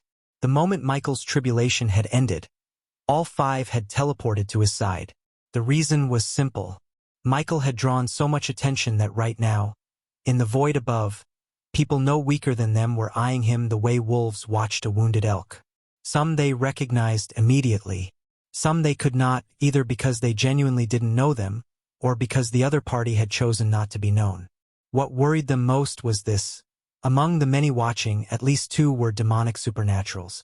The five did not doubt that if given the opportunity, those two would not hesitate to kill Michael. The window on their watch was small, but windows were all assassins needed.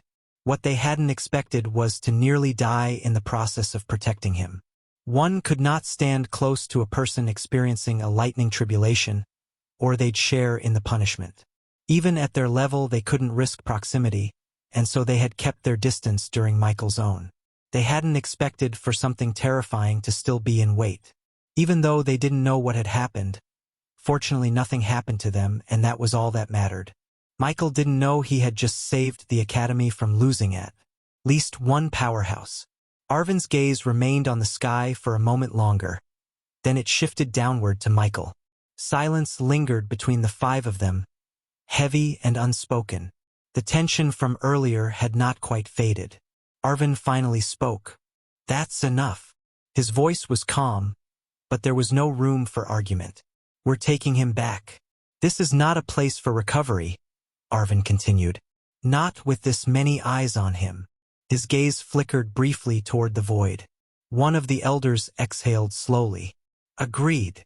Another nodded, his expression still tight. "We've overstayed already." Arvin stepped forward and reached down. Space folded around Michael's unconscious body, gently lifting him without direct contact. Arvin's eyes flickered once more toward the sky, then space twisted. Under the eyes of everyone watching, the five figures from Verant's Edge disappeared. It was as if they had never been there to begin with. The ruined battlefield remained. The crater, the scorched land, the lingering scent of lightning, and the silent watchers in the void. Some stared a moment longer, then one by one, they too withdrew. And for the first time since the tribulation ended, the world grew quiet again. For the next few days, the surrounding regions fell into chaos. Word spread faster than wildfire. People came to the location of Michael's tribulation to see just what had caused so much commotion days ago. The numbers were not small. Supernaturals flooded the area first. Rank 2s, rank 3s, even a few rank 4s arrived. Then came the ordinary people. News channels. Curious, rich civilians. In Aurora, where the supernatural world was slowly becoming public after years of secrecy, anything even remotely related to it was explosive. And this was more than explosive. Rumors spread wildly. Most of the time, no one truly knew what had happened. Only a handful of individuals understood. The rest could only guess. The crater itself became a landmark. Far away from the chaos, within the protected grounds of Verant's Edge, Michael lay unconscious on a bed in a dark room. For 3 days he did not move. His body lay still. If it wasn't for the small flashes of light that erupted from his body every now and then, one would have feared the worst. At times even the elders monitoring him frowned, as this situation was strange to even them. On the 3rd day something finally shifted. It was subtle, barely noticeable, but in the quiet room it was enough. Michael's fingers twitched, then his breathing changed. Slightly, deeper, slightly steadier. A few moments later his eyes opened. Slowly. He did not move immediately. He just stared upward at the ceiling. Blank. Silent. For a brief moment there was nothing in his gaze. No thought. No reaction. Just stillness. Then his brows twitched slightly. TCH. Michael felt it was getting concerning with the way he lost consciousness nowadays. His thoughts began to move again. Fragments of memory surfaced. Lightning. Pain. Lily. The final strike. I lived. Michael lay there for a few more seconds, then slowly, very slowly, he began to smile. Status. Name. Michael Norman. Rank. 3. Level. 65. Talent. Infinite evolution. Gift. Mark of origin. Eye of Truth. Aurora's Child. Title. First in history. Outlier. True human. Mortal god. 25%. The one who origin acknowledged. Class. Lord Necromancer. Attributes. Strength. 1446.75. 410 carat. Agility. 1598.71. 541 carat. Constitution. 1885.92. 650 carat. Intelligence. 2000.92. 600 carat. Attribute points. 400. Michael sucked in a mouthful of cold air. His breathing slowed slightly, as he forced himself to process what he was seeing. These numbers were not normal. Not even close. Before his ascension, Michael already stood above most rank 3s. He could fight late-stage rank 3 supernaturals and win. But now his gaze lingered on the numbers. Strength, agility, constitution, intelligence. Every single one of them had exploded. Michael swallowed slowly. How strong am I now? There was no answer because even he didn't know. Michael slowly clenched his fingers. The air shifted. A faint ripple spread from his hand. Michael's eyes narrowed. Right. He relaxed instantly, releasing the tension in his muscles before it could build any further. His control was not stable yet. If he had moved recklessly just now, even something as simple as clenching his fist, it might have caused damage. Not to himself, but to the surroundings. Michael exhaled slowly. Good thing I didn't move earlier. If he had woken up and tested his strength without thinking, there was a real chance he could have blown the entire room apart. Maybe worse. Michael had already scanned the area with his senses and confirmed. He was in his manor. It would have been a shame to damage his own roof. Chapter 889 Surprise. Michael closed his eyes briefly, then opened them again. The initial shock had faded a bit. His gaze shifted back to the panel. Let's see. The first thing he noticed was his class. Class. Lord Necromancer. Before, it had been Master Necromancer. Now Lord Necromancer. The change was simple in wording, but not in meaning. This was recognition. A complete step into rank 3. Michael could feel it faintly, a difference subtle but real. The connection between him and his undead had deepened, more absolute than before. Lord, huh. A faint smile appeared on his face. Fit. Then his attention shifted. 15 levels. He wasn't surprised, not really. This had been part of the reward. The system had already hinted at it before his advancement. But even then, seeing it directly still felt good. Level 50 straight to 65. A jump like that wasn't small, especially not at this stage. Michael exhaled softly. Not bad. His lips curved slightly. Why wouldn't he be happy? This was pure gain. He had almost died for this. Then his focus moved again and Michael's gaze finally came to a pause. He noticed he seemed to have gotten another gift and even a new title. For the gift, even though he hadn't yet checked the description of the new one, he was happy to have another. For the new title, though, Michael couldn't help but feel a flicker of worry. Hopefully it wouldn't turn out to be a companion to one particular title he already carried. His gaze settled on the new gift first. Gift: Aurora's Child. Description: Ever since Aurora awakened, she has been searching for a partner to her will. Unfortunately, she has yet to find one. Still, Aurora has not given up. At certain points, she chooses individuals born within her realm as candidates to inherit her will. Effect: Law effectiveness is increased by 200% within Aurora. Note: You are the 5th live candidate. Michael didn't move. 200%? The effect hit him first. Not the story. His mind ran through it instantly. He just so happened to have a treasure that could achieve the same effect, except that treasure couldn't be used for an infinite period. This gift, as long as he was in Aurora, had no such limit. Michael's body shook slightly. Just earlier he had been wondering how strong he actually was now. He hadn't been able to form an accurate estimate, but he'd had his expectations. Now those expectations were starting to scare him. Also, did I just somehow get myself in line to becoming a realm master? Michael knew a bit about what it meant to be a planet or realm master. Even if the opportunity were handed to him directly, he would refuse it.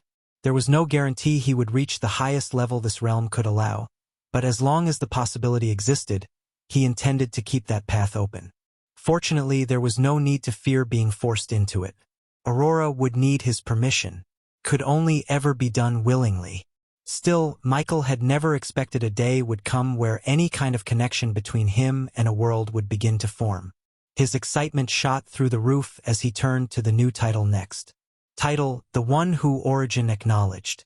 Description: There have only been a few individuals who could leave a deep impression on the will of all Origin. Effect: Can actively seek the presence of the Origin will.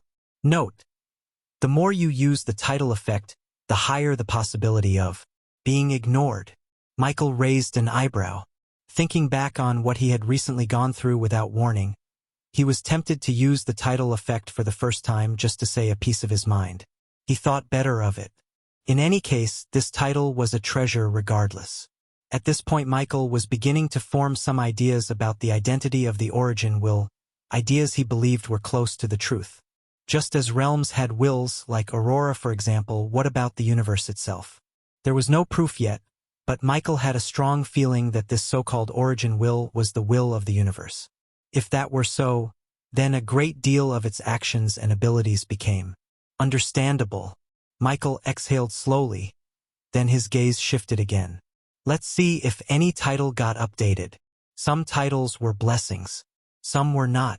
Michael had already learned that the hard way. His focus moved down the list. Title: First in History. Title: Outlier. Title: True Human. He skimmed through them. No changes. No new descriptions. Nothing different. Same as before. Good. He preferred it that way. Then his gaze moved further down and stopped. Title: Mortal God. 25%. Michael's eyes narrowed slightly. This one had changed.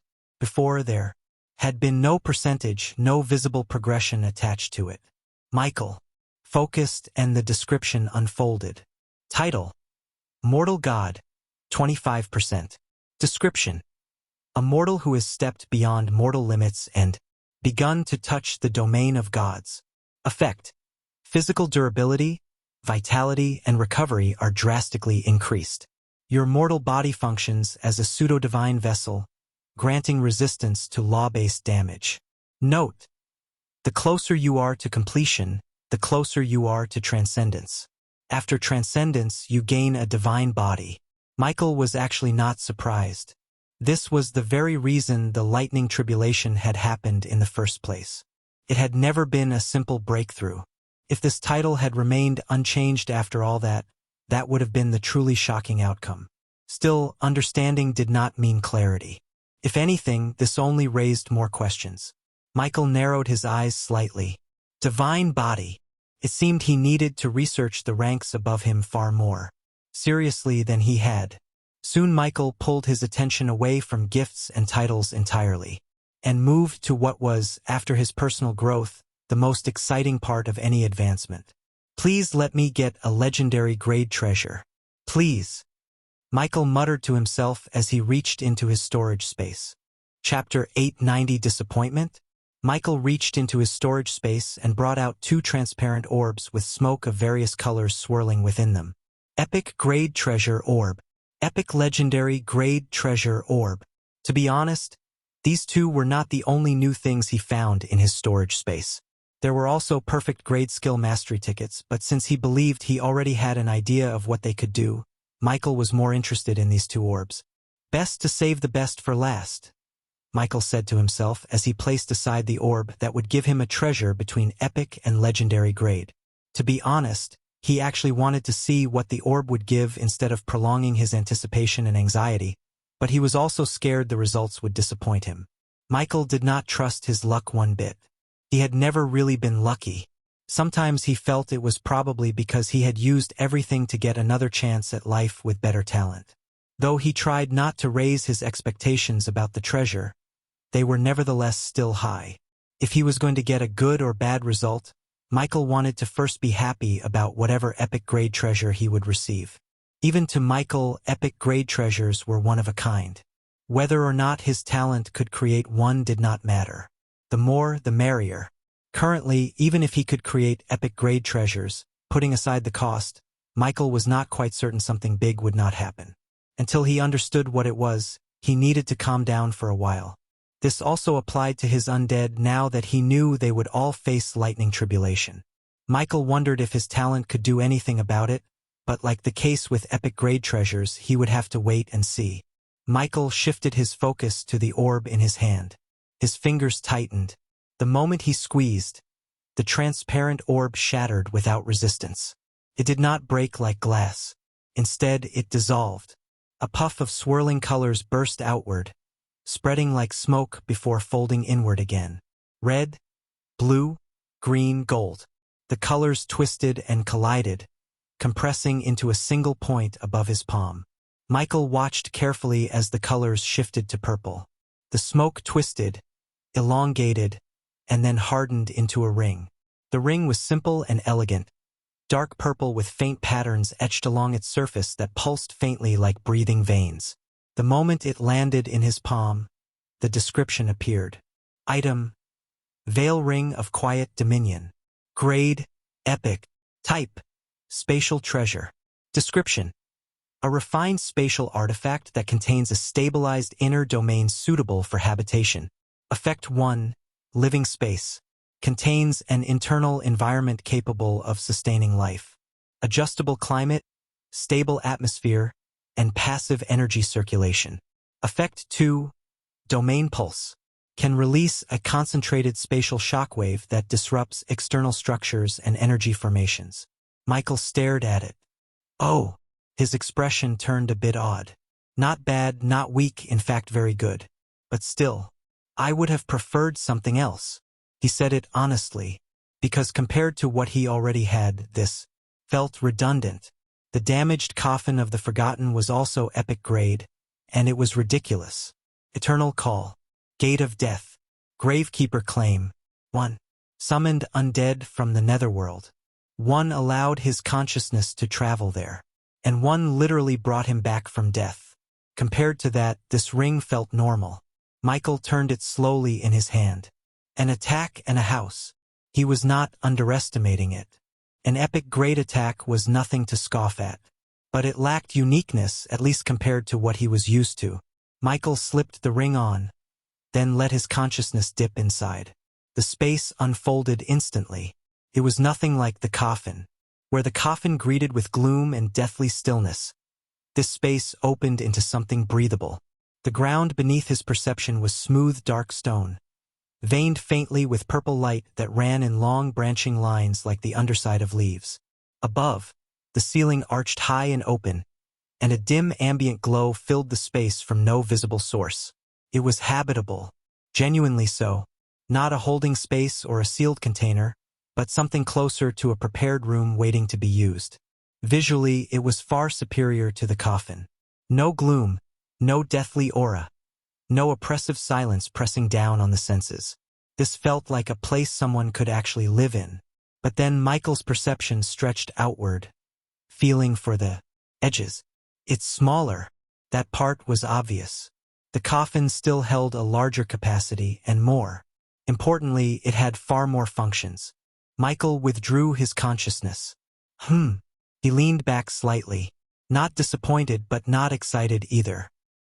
Was useful, very useful, just not game-changing.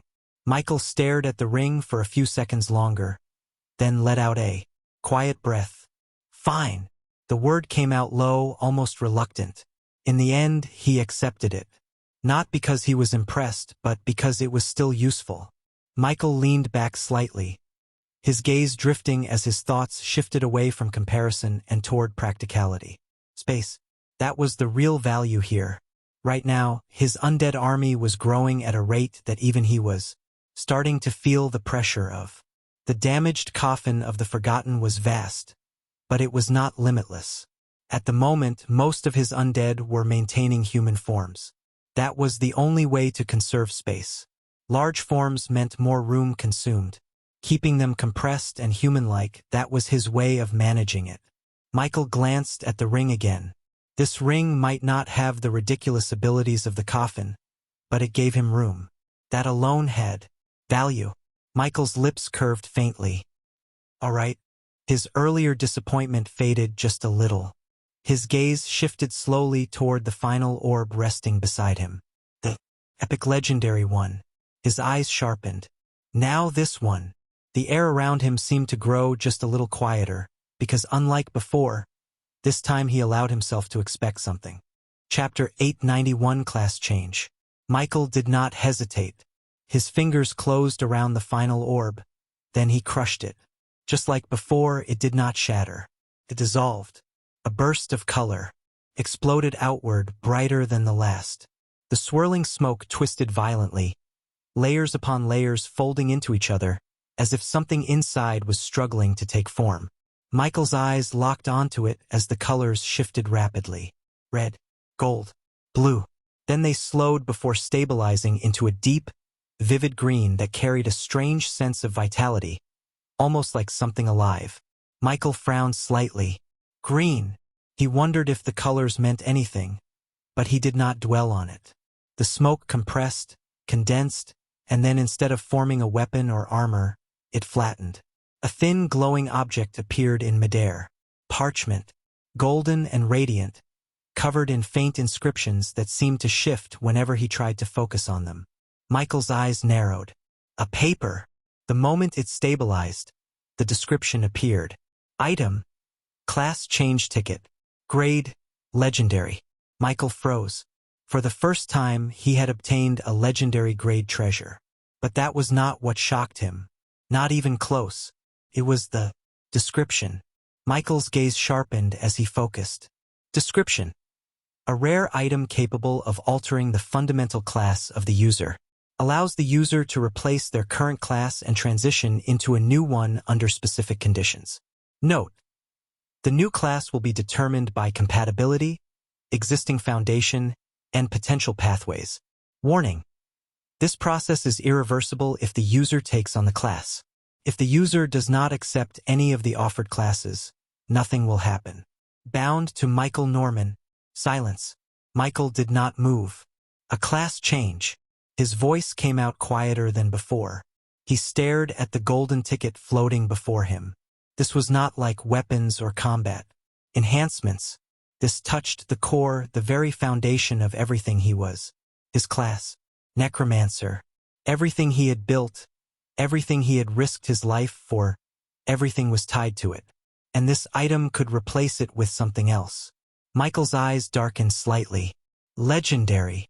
Now he understood why it held that grade. There were no stars, no secondary grading beneath it, nothing to subdivide it further. It simply was what it was, and what it was needed no elaboration. Michael slowly raised his hand. The ticket floated down, landing gently between his fingers. Felt light. Too light for something that could change everything. Michael frowned slightly, his grip tightening unconsciously around the ticket before loosening again. He was confused. Truly confused. For the first time since waking up, since checking his stats, his gifts, and his titles, he hesitated. Because this was different. It was a choice that touched his identity. Michael leaned back slowly, his gaze lowering to the ticket again. Should I even use this? The question felt strange. Uncomfortable. Because the answer should have been obvious. No, he had just advanced. Just become a Lord Necromancer. Just survived something that should have killed him. Why would he throw that away? And yet his fingers did not release the ticket, because another thought followed immediately. What if there's something better? The idea crept in quietly. Dangerous. Tempting. Michael exhaled slowly, his brows knitting together. To be honest, he felt scared. Not of losing power, not of failure, but of losing direction. Everything he had done until now had been based on one path. Necromancer. His undead, his evolution, his control, his growth. It was all connected. If he changed that, would everything collapse? Would everything reset? Or would it evolve into something greater? Michael's gaze flickered slightly. TCH. He clicked his tongue softly.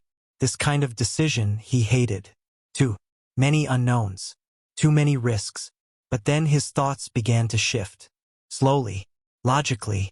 It's bound to me. That was the first point. He could not give it away, could not sell it, could not exchange it. No matter what, it was his, which meant ignoring it entirely felt like a waste. Then the second point surfaced. The most important one. Michael's eyes narrowed slightly as he recalled the description. If he did not accept, nothing would happen. That changed everything. His grip on the ticket tightened slightly. So I can just look. No commitment. No forced change. No risk as long as he did not accept. His heartbeat steadied. That alone removed most of the danger. Michael leaned forward slightly, his eyes sharpening. There's no loss. At worst, he would confirm that Necromancer was still the best path. At best, he might see something greater, something he had never considered. Michael went silent for a moment. Then slowly a decision formed. I'll just take a look. His voice was calm now. Steady. He had already drawn the line. He would not accept anything blindly. He would not abandon his path without reason. But he would not ignore an opportunity either. With a belly full of worries and expectations, Michael raised the ticket slightly, his gaze locking onto it. Let's see what you're hiding. He lifted the golden ticket and infused a thread of mana into it. For a brief moment, nothing happened. Then the ticket trembled faintly. Light spread across its surface, the inscriptions shifting rapidly as if coming alive. The golden glow intensified before detaching, completely from the ticket and unfolding outward. A panel appeared. Michael's eyes sharpened as he looked at it.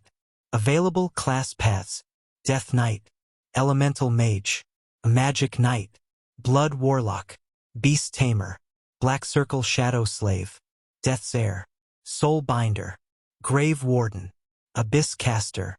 Michael's pupils contracted slightly. So many. He had expected options. After all, even he could not deny he was something like a jack of all trades. But not this level of variation. /n. Sorry for the late update, dear readers. When it comes to advancement and progression, I tend to be more careful so I do not create problems for myself later. I hope you enjoyed today's chapter. Please vote to support. See you with more chapters tomorrow. Chapter 892 New Classes. Though the system did not grade classes, Aurora did. After all, the saying that all classes were equal, though not exactly wrong, was not exactly right either. Aurora grouped classes into 5 types based on how they worked. General, rare, special, hidden, and unique. General were the most common classes, providing only 2 attribute points per level up. Rare classes were a grade above, giving advantages and more attribute points per level, unlike general classes that were relatively straightforward. Michael's Necromancer class was of this type. Special classes were the ones that couldn't be judged purely by attributes and abilities, classes like Chef, Bard, and so on. Their value existed outside conventional combat metrics. Hidden classes were another matter entirely, and likely what Michael was currently experiencing with this list. They could not be normally awakened and required specific conditions to obtain. Michael, who was now considerably more knowledgeable about such things, knew of one of the easier examples. The Beast Tamer class. Say someone wanted to become a dragon tamer. As long as they had enough dragons under their command when they advanced, combined with certain other conditions, they would gain the Dragon Tamer class instead.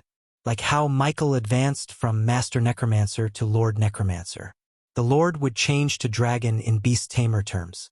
It was still fundamentally the Beast Tamer class, just far more specialized and with greater effects tied to that specialization.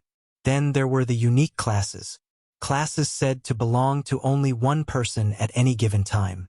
Among the list floating before him, Michael was fairly certain not a single entry sat below the rare type. What a list! Michael muttered under his breath, a trace of awe slipping into his voice as he looked over the names. It also seemed like each class came with its own description. His gaze settled on the first one, Death Knight. The moment his focus locked onto it, the panel shifted. A new window unfolded. Class: Death Knight. Description: a class that blends physical prowess with dark arts. A Death Knight stands at the intersection of destruction and control, wielding both body and death as weapons. Compatibility: high. A blend of physical and dark arts. Michael knew this already. After all, whenever it came to dark arts alongside Necromancers, Death Knights were the most mentioned name. Unlike Necromancer, which leaned heavily toward control and external forces, it was something more balanced, more direct and stronger in personal combat. Then the next lines appeared. Effect 1. Gains 6 attribute points per level. Effect 2. Attribute distribution per level. Black Circle plus 2 strength. Plus 2 constitution. Plus 1 agility. Plus 1 intelligence. Michael's pupils contracted slightly. 6. That was already above his current class. As expected of a hidden grade class, Michael muttered, though with slight annoyance at a certain teacher from his high school who had insisted all classes were equal. Where was the equality here? The Necromancer class only gave 4 attribute points per level, and the attributes it provided per level up to his stats were 0.1 in strength and constitution, 0.3 in agility, and 0.5 in intelligence. No wonder it was said that Necromancers could only beat Death Knights in terms of contract slots and dark arts, as the latter focused far more on physical strength. But then another line appeared. Effect 3. Based on user's existing foundation, gains plus 20 contract slots every advancement. Silence. Michael's expression changed. The faint interest in his eyes disappeared almost instantly. I see. His gaze lingered on that final line a little longer before slowly dimming. Just a moment ago, the class had looked perfect, even compatible with everything he had built so far. For a brief second, he had genuinely considered it. But now, Michael exhaled softly. What a pity. His voice was calm, but there was a trace of disappointment in it. The moment he saw the contract slots, everything else lost its meaning. Before that line appeared, it had looked like he would not lose anything. Better attributes, better combat ability, even synergy with dark arts.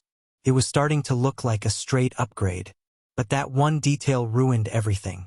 Michael leaned back slightly, his eyes narrowing.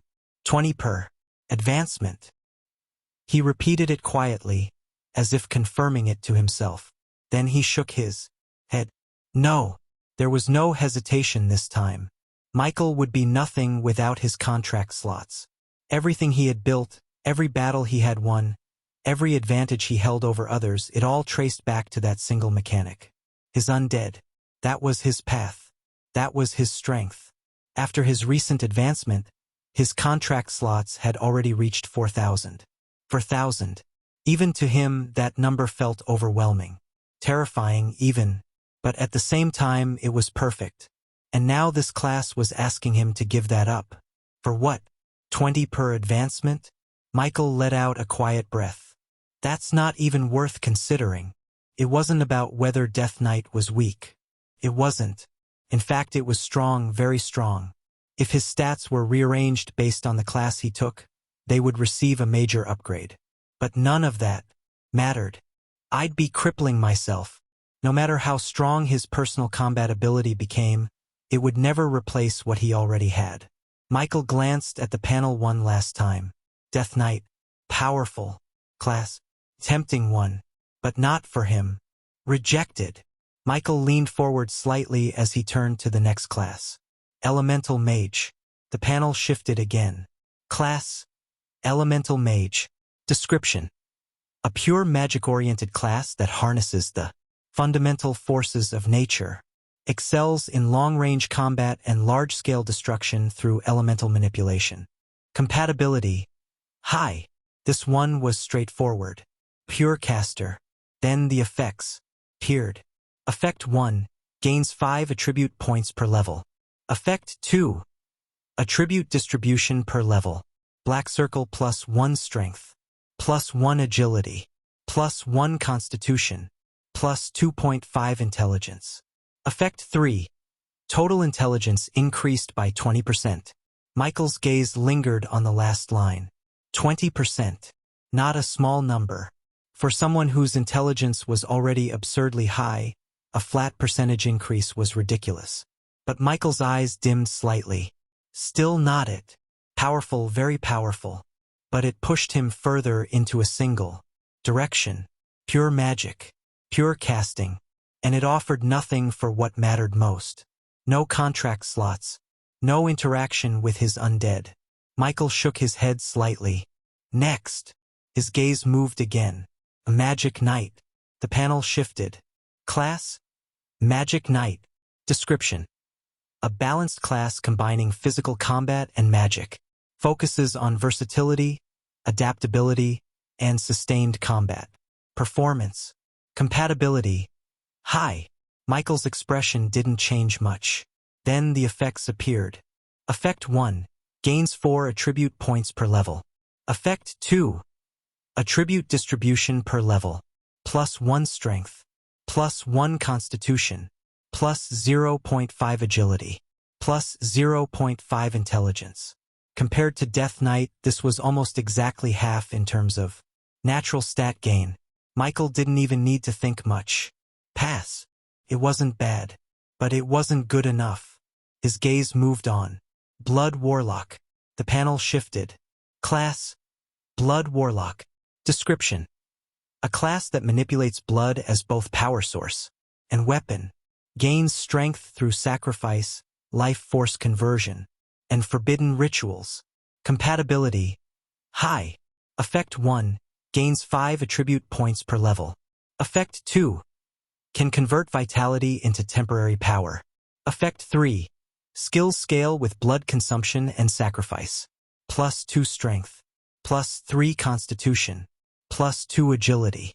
Plus 1 intelligence. Michael frowned slightly. High risk. Strong, very strong.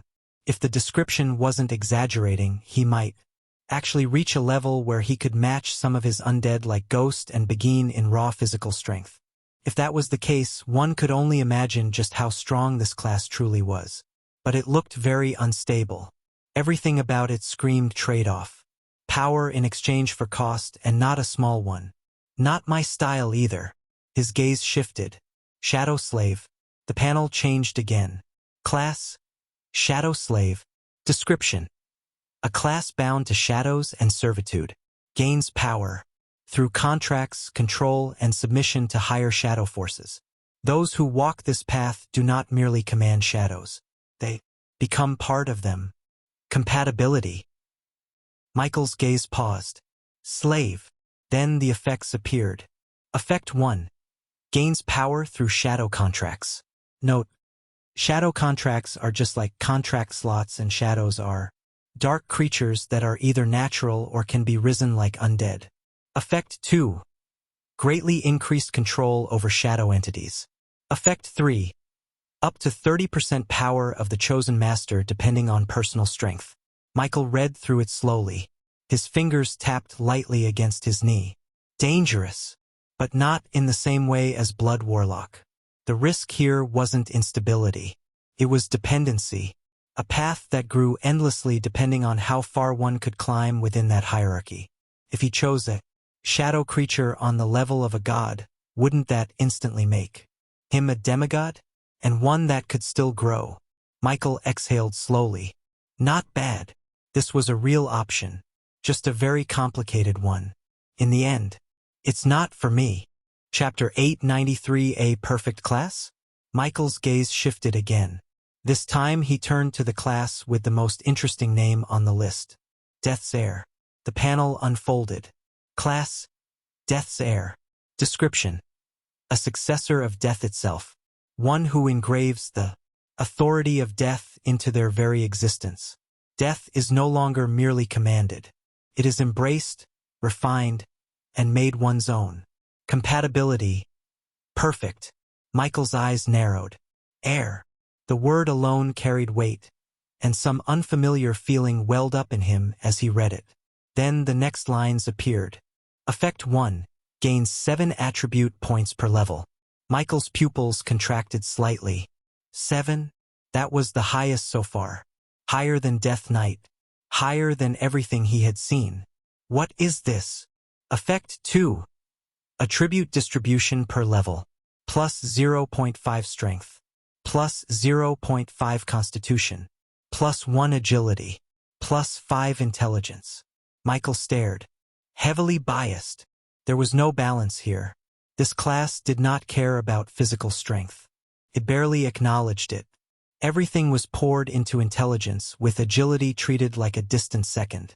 Michael continued reading. Effect 3. Enhances all death and dark-related abilities by 50%. Effect 4.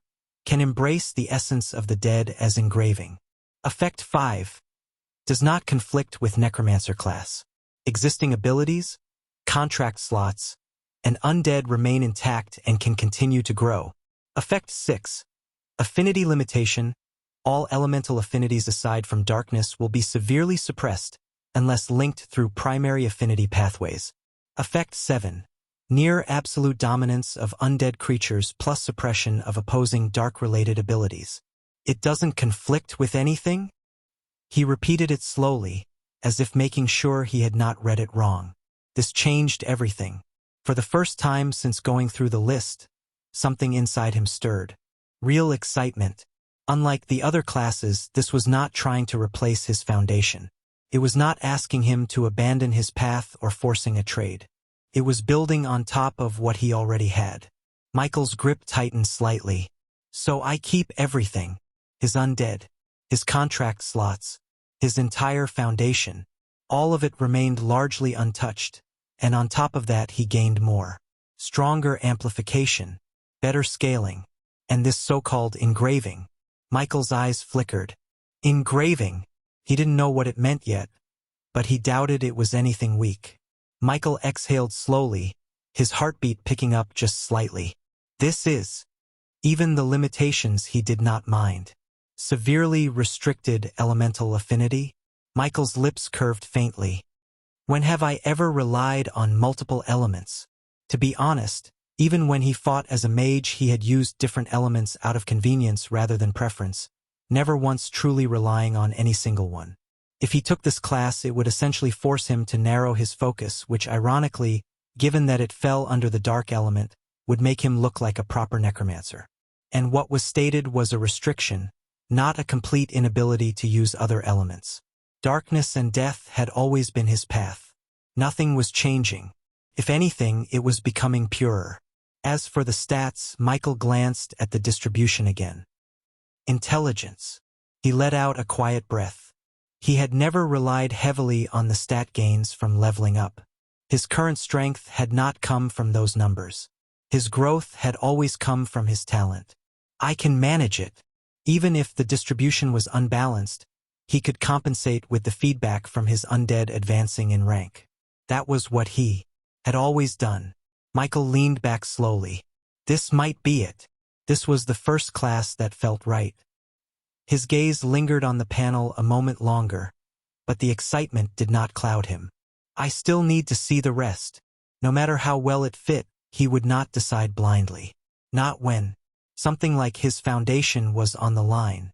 Michael straightened slightly and moved back to the list. Soul Binder. The panel unfolded without delay. Class: Soul Binder. Description: a class that binds, refines, and governs souls. Unlike those who merely command external entities, a soul binder establishes deeper connections, strengthening both the self and the bound through resonance and shared growth. Compatibility: very high.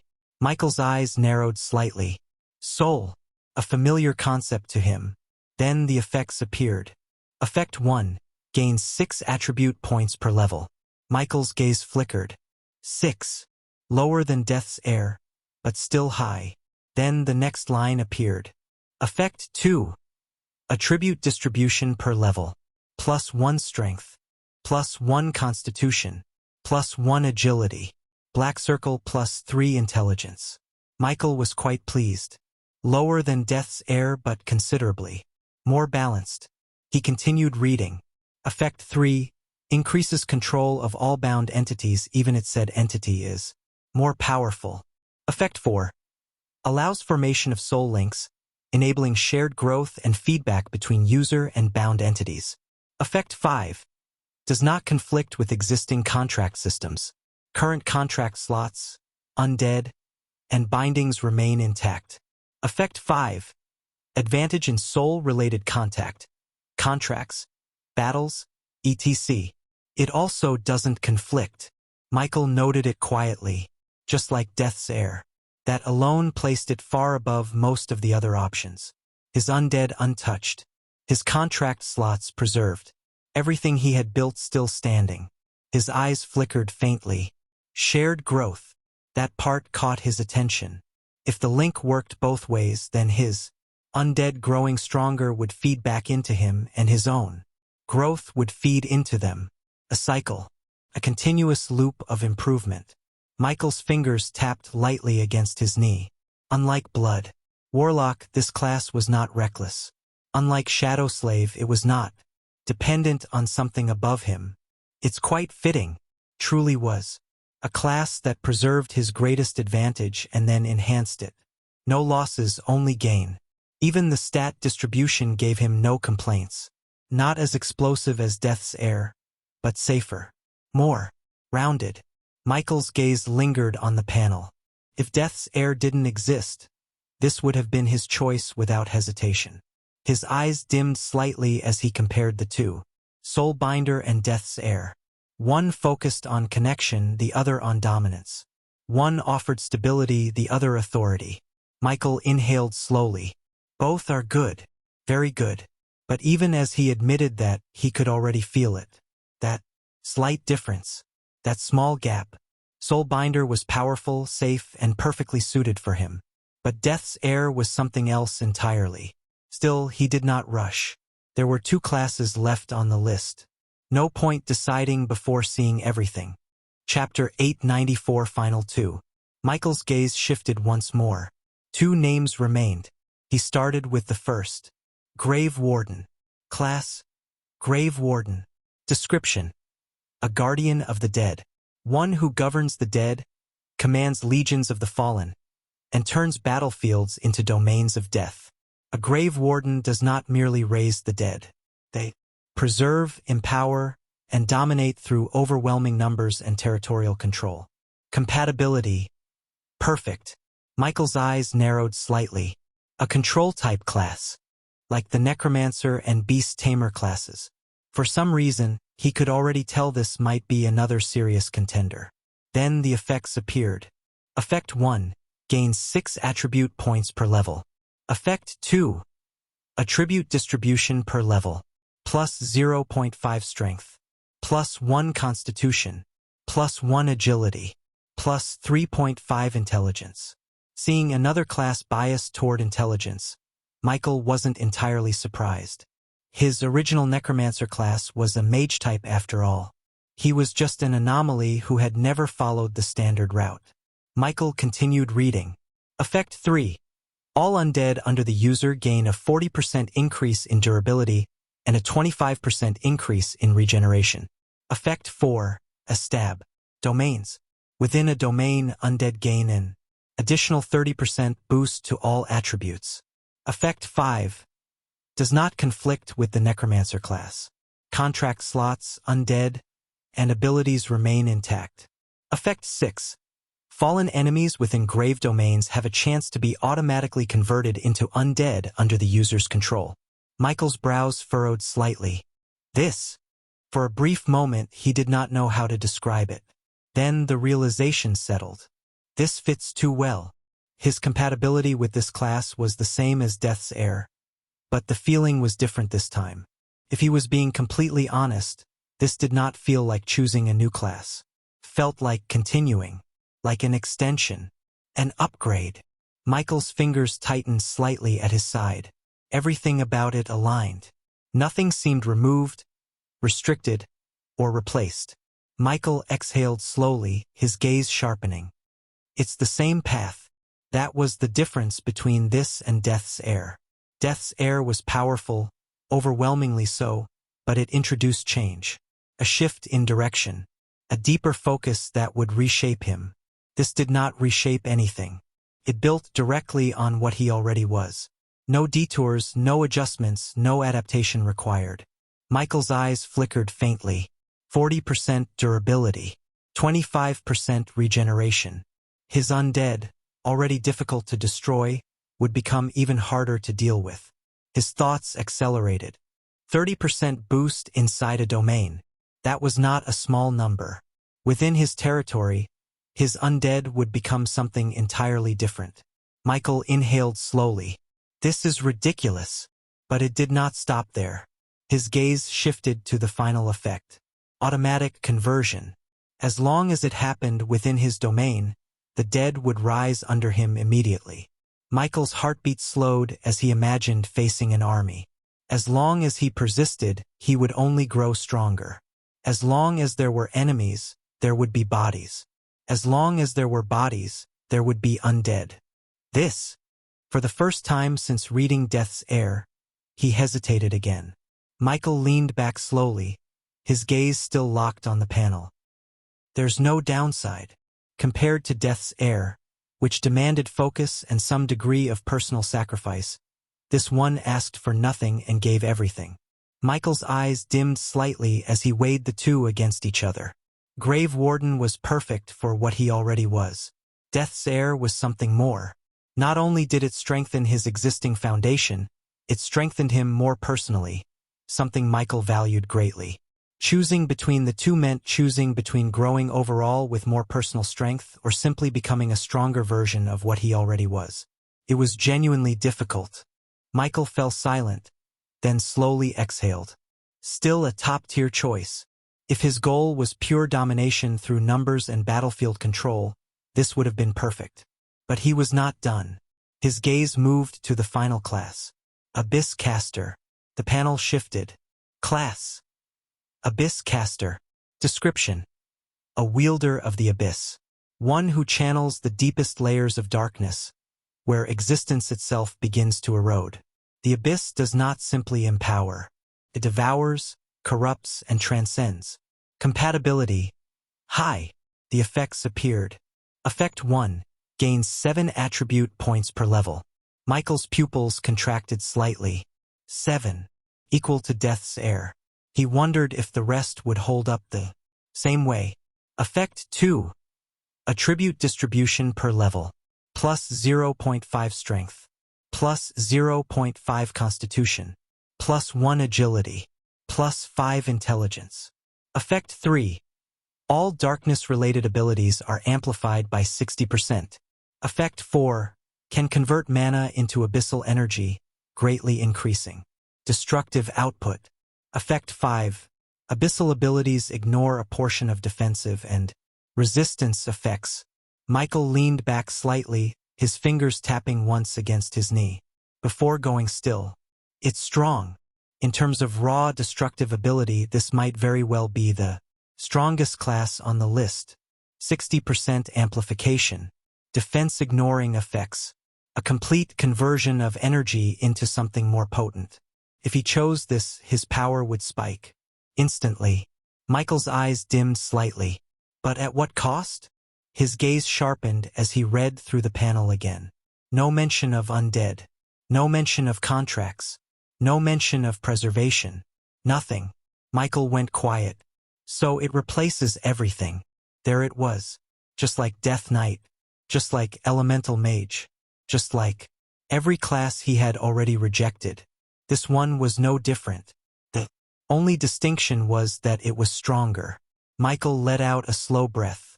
The strongest replacement. His eyes grew colder. That's all it is. There was no hesitation this time. He set the panel aside in his mind and turned his attention back to the full list. It was time to make a decision. Michael stared at the full list for a long moment. Available class paths: Death Knight, Elemental Mage, a Magic Knight, Blood Warlock Shadow Slave, Death's Heir, Soul Binder, Grave Warden, Abyss Caster, a /N. I'm sorry for the inconsistent updates lately, but fortunately we are almost done with matters concerning Michael's advancement to rank 3. I would love to know your thoughts on the story so far, what was done well and what could have been improved. We are at 1 million words now, and the upcoming content will only get grander. I hope I do not disappoint you, dear readers. Thank you for the continued support. Chapter 895 Final Choice. 9 classes, and out of all of them, only 3 had looked fitting. Michael exhaled slowly, his gaze moving back through the list one final time as he accounted for each rejection. Death Knight had been the first real temptation. Strong, dark-aligned, even compatible with his existing abilities. But 20 contract slots per advancement was not a good trade. It was crippling. Everything he had built traced back to those slots. No matter how powerful the class itself was, giving that up was not something he could justify. Elemental Mage had been simple to dismiss. Pure casting with a flat intelligence boost that would have been genuinely absurd given his current numbers. But it offered nothing for his undead and pointed him in a direction he had never intended to walk after coming this far. Magic Knight had barely registered. This kind of class was simply not for him. Blood Warlock had caught his attention briefly, and honestly for good reason. If the description wasn't exaggerating, he might have been able to match some of his stronger undead in pure physical output. But everything about it ran on cost. It also didn't preserve his current foundation. Shadow Slave had been the most interesting rejection. The potential ceiling was genuinely terrifying. Borrowing 30% of an extremely strong creature's power while still growing independently was not a weak concept. But the dependency was the problem. His strength had always been his own. Tying it to something above him, something he did not control and could not guarantee, went against everything he had built. Michael, who was also extremely cautious, did not like this feeling of dependency. Of course, if it was something he could control, the temptation of this class would have been much stronger. Abyss Caster had been the strongest replacement on the list. 60% amplification, defense penetration, abyssal energy conversion. If he was starting over, it might have been the answer. But he was not starting over. There had been no mention of undead, no mention of contracts, nothing that acknowledged what he already was. The strongest clean slate was still a clean slate. That left 3. Death's Heir, Soul Binder, Grave Warden. Michael's gaze settled on them quietly. Soul Binder had surprised him. Shared growth between him and his undead, a feedback loop that meant every time one of them advanced in power, it would push him forward too, and vice versa.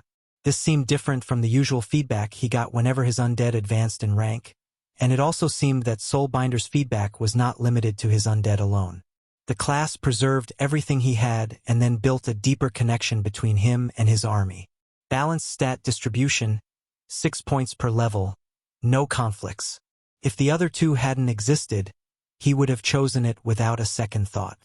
Grave Warden had felt less like a new class and more like a natural continuation of what he already was. Perfect compatibility, domain control, passive conversion of fallen enemies. His undead becoming harder to destroy, harder to stop, stronger within his territory.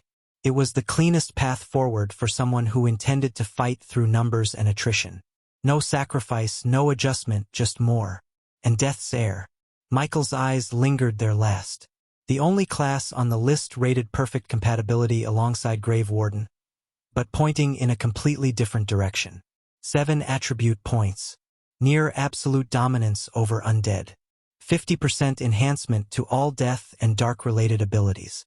An engraving mechanic he didn't fully understand yet but could tell was extremely powerful. There was a difference, and Michael felt it clearly.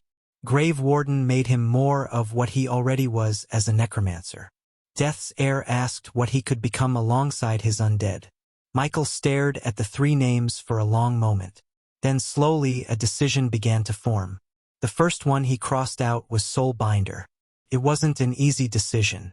On paper, Soulbinder worked almost perfectly with everything he had.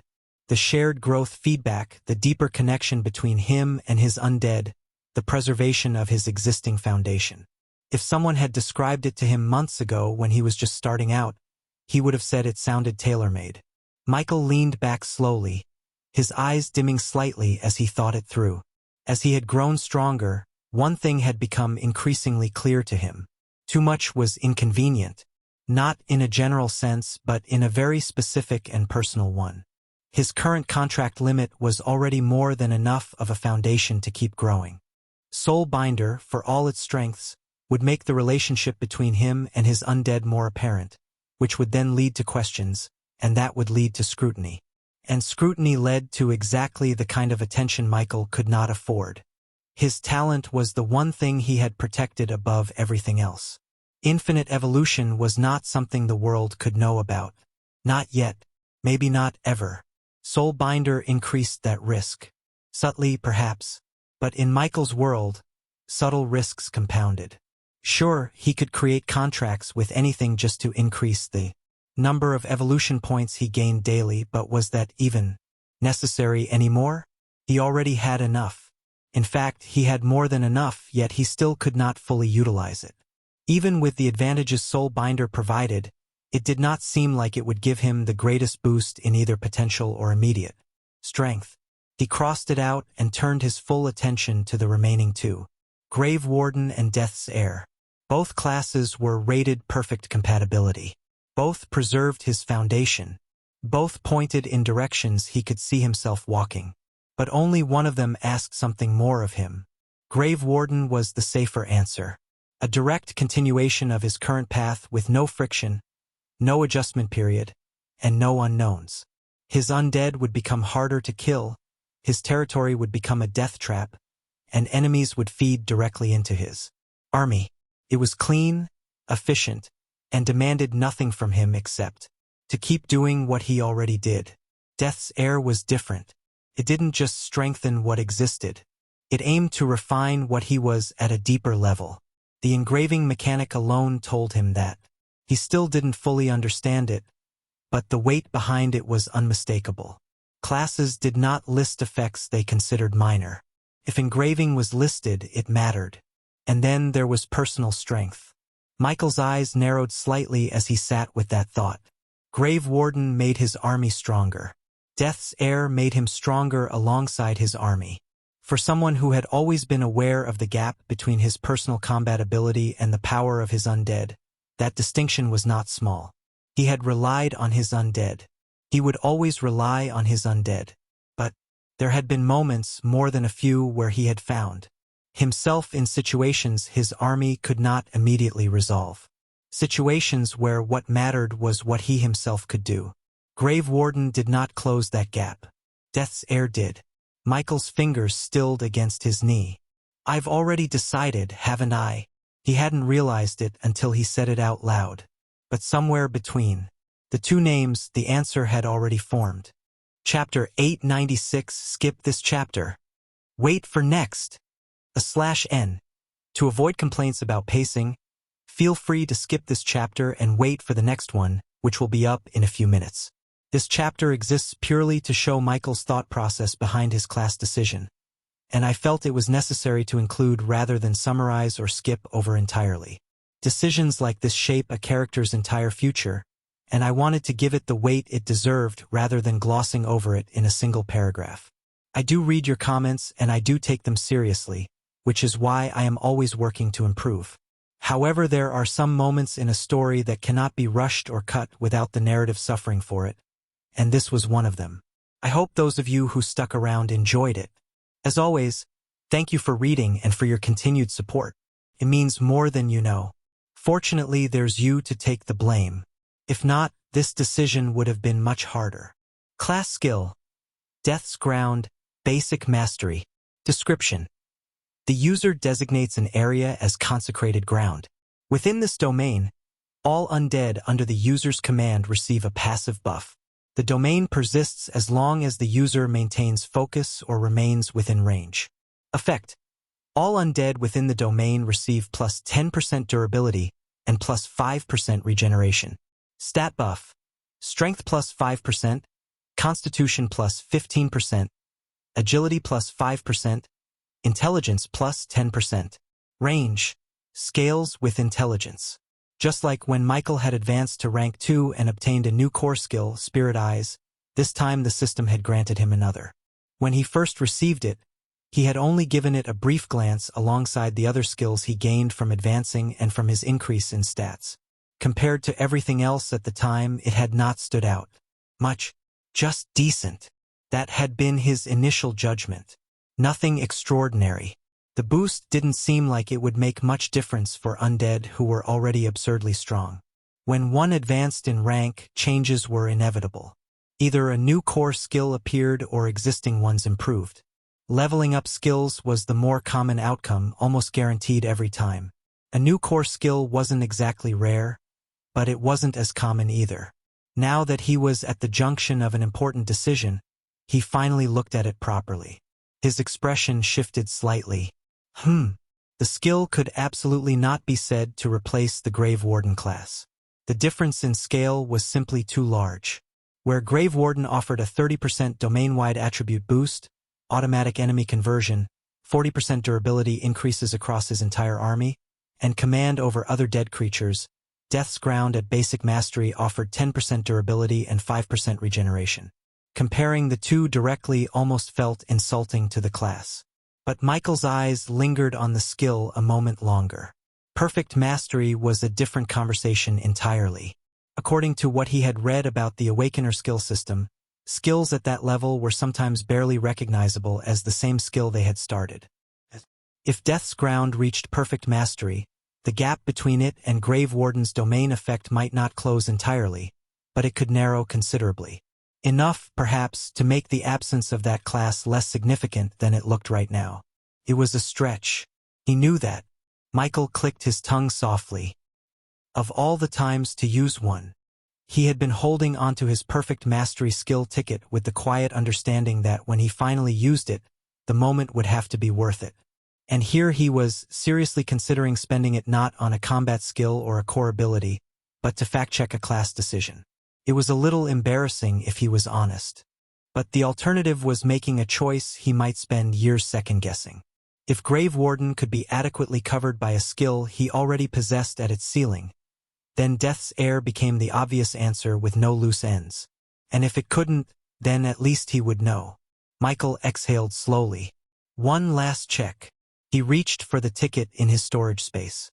The description said he was to tear it to use it, which was quite different from the previous skill potion version where he'd needed to drink it. Michael tore the silver parchment and a skill list appeared in his mind. He skipped directly to Death's Ground and selected it. Immediately a flood of new information filled his mind as the description on the panel in front of him changed. The panel shifted. Class skill: Death's Ground, Perfect mastery. Description. The user designates an area as consecrated ground. The domain pulses with the authority of death itself, enforcing the user's will upon all that stands within it. Undead under the user's command are recognized as extensions of that authority. The domain persists as long as the user maintains focus or remains within range. Effect 1. All undead within the domain receive plus 35% durability, plus 25% regeneration, and plus 20% to all attributes. Effect 2. Fallen enemies within the domain have a chance to rise as undead under the user's temporary command. Effect 3. The domain passively suppresses the combat ability of living enemies within range by 10%. Stat buff: Strength plus 10%, Constitution plus 25%, Agility plus 10%, Intelligence plus 20%. Range: Scales with Intelligence. At perfect mastery, base range is significantly expanded. Michael stared at it for a long moment without speaking. Then slowly, very slowly, he exhaled. So that's what it becomes. The gap had narrowed. He had been right about that. The durability increase alone had jumped from 10% to 35%. The attribute buff had expanded from a selective stat boost to a full spread across everything, and the domain now suppressed living enemies on top of empowering his undead. Even the secondary conversion effect had appeared, echoing one of the features that had made Grave Warden so attractive in the first place. It was not the same. He was clear-eyed about that. Grave Wardens. 40% durability across his entire army regardless of location, its deeper conversion mechanics, its natural synergy with everything he already was, none of that was fully replicated here. The class would still have done more. But this was no longer a wide gap. This was a manageable one. 2 times Michael had come very close to death. Perhaps it had been more than 2, but it was only 2 occasions that had left a deep impression on him. The first was when he was still a new Awakener and Jester in its master form had almost killed him. The second was his recent brush with death in hell. Both times it had been his personal strength or the lack of it that had held him back.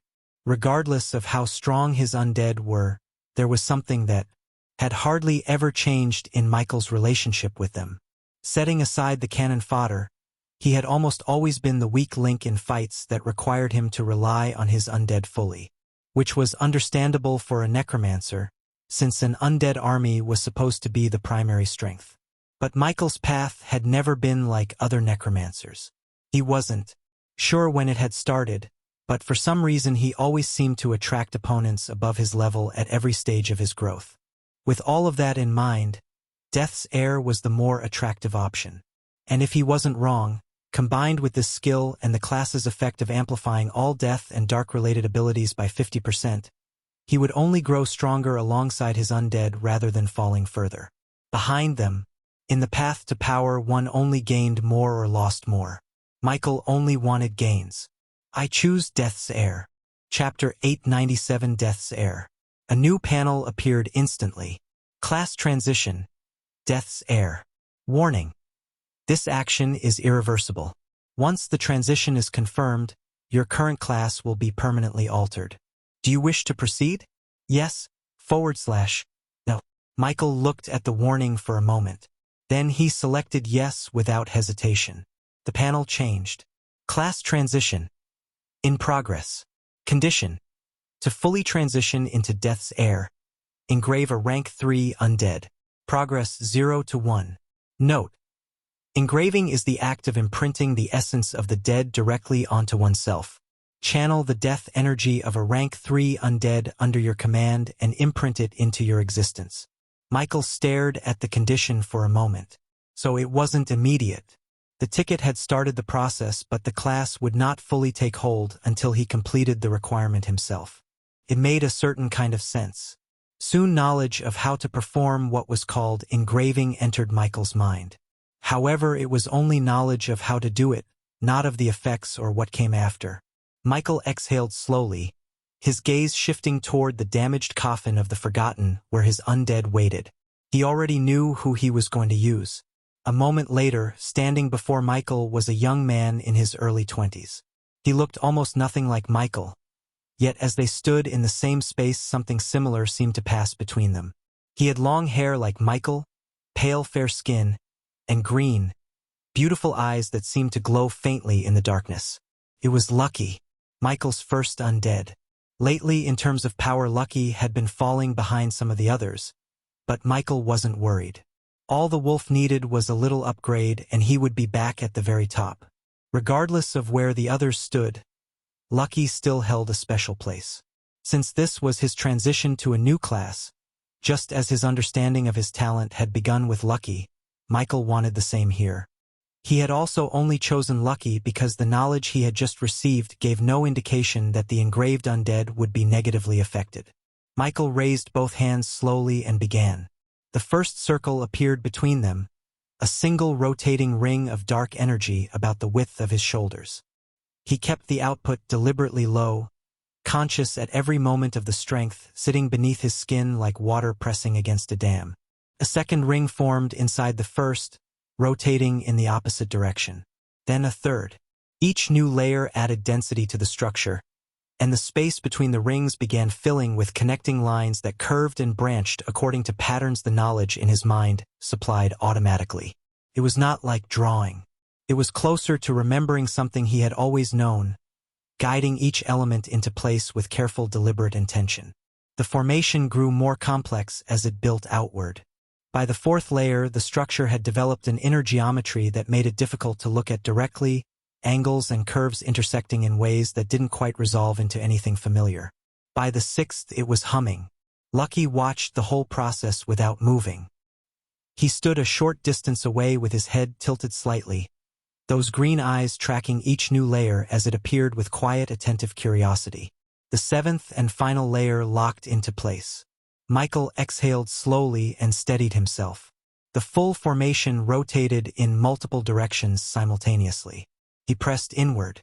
The formation shrank. All 7 layers compressed toward a single point in one smooth, controlled motion, the hum rising briefly as the structure collapsed, and then the whole thing folded against Lucky's chest and disappeared into him. Lucky blinked. Then his outline softened. It started at the edges. The clean definition of his silhouette blurred slightly, his pale skin darkening inward as the solidity of him began to give way, his form breaking apart in fine particles of black ash. His long hair dissolved strand by strand. His hands, his shoulders, the careful stillness of his expression. All of it gave way gradually to the same dark drift until nothing of his physical form remained. In the space where Lucky had stood, a small green flame burned, and around it the ash that had been his body condensed in a slow rotating circle. The green flame was Lucky in his truest undead form, his soul fire. Now it was time for the next part. After thinking for a moment, Michael chose his back as the location. The green flame drifted toward him slowly, drawn by the pull of his intent. Michael sat still and let it come. He shifted his position on the bed carefully, sitting forward slightly to give the process room, and directed his intent toward the space between his shoulder blades. Go ahead. He wasn't sure if Lucky could understand him in this form, but the flame drifted closer anyway. The moment it made contact with his skin, Michael's breath caught. It wasn't unbearable. He had experienced worse, considerably worse, and the memory of lightning tearing through him 9 consecutive times made this feel almost manageable by comparison. But it was not nothing either. The sensation was a deep, sustained burn that sat just below the threshold of real pain. Michael kept his jaw set and said nothing. The process moved slowly across his upper back, tracing a path he couldn't see but could feel in precise and deliberate increments. This wasn't all, but Michael could swear he felt like he was getting heavy. Several minutes passed. When the sensation finally faded, Michael sat still for a moment longer, just breathing, before he reached back carefully and let his fingers brush the skin between his shoulder blades. A panel appeared. Class, Death's Heir. Engraving slots, 1/20th. Engraving registry. Source, Lucky. Location, back. Stat bonus to host. Strength, plus 55. Agility, plus 75. Constitution, plus 65. Intelligence, plus 82. Passive granted. Poison resistance, Rank 3 80% immunity poison resistance. Below rank 3 100% immunity. Intimidating aura to rank 3 and below creatures. Condition. Bonuses and resistances are only active while the engraved creature remains passive. All effects are lost upon summoning. Excitement surged through him as the full weight of what had just landed in his hands began to settle. His gaze dropped back to the panel, locking onto a single word. Transformation. Michael's curiosity pulled at it immediately. He wondered what the ability actually did, turning the word over in his mind, and didn't realize until it was already happening that his intent had pressed against it. His curiosity had been strong enough to count as a command. Wait! But it was already too late. A surge of energy exploded from his back. Michael's body tensed violently as something tore outward from within. His spine arched, muscles tightening as power flooded every part of him in an instant. The bed beneath him shattered. The walls cracked. Then the entire structure gave way. The building exploded outward as something massive forced itself free. Debris scattered in every direction. Dust rose into the air. And where Michael had once been, something else stood in the middle of the collapsed manor. 15 meters tall.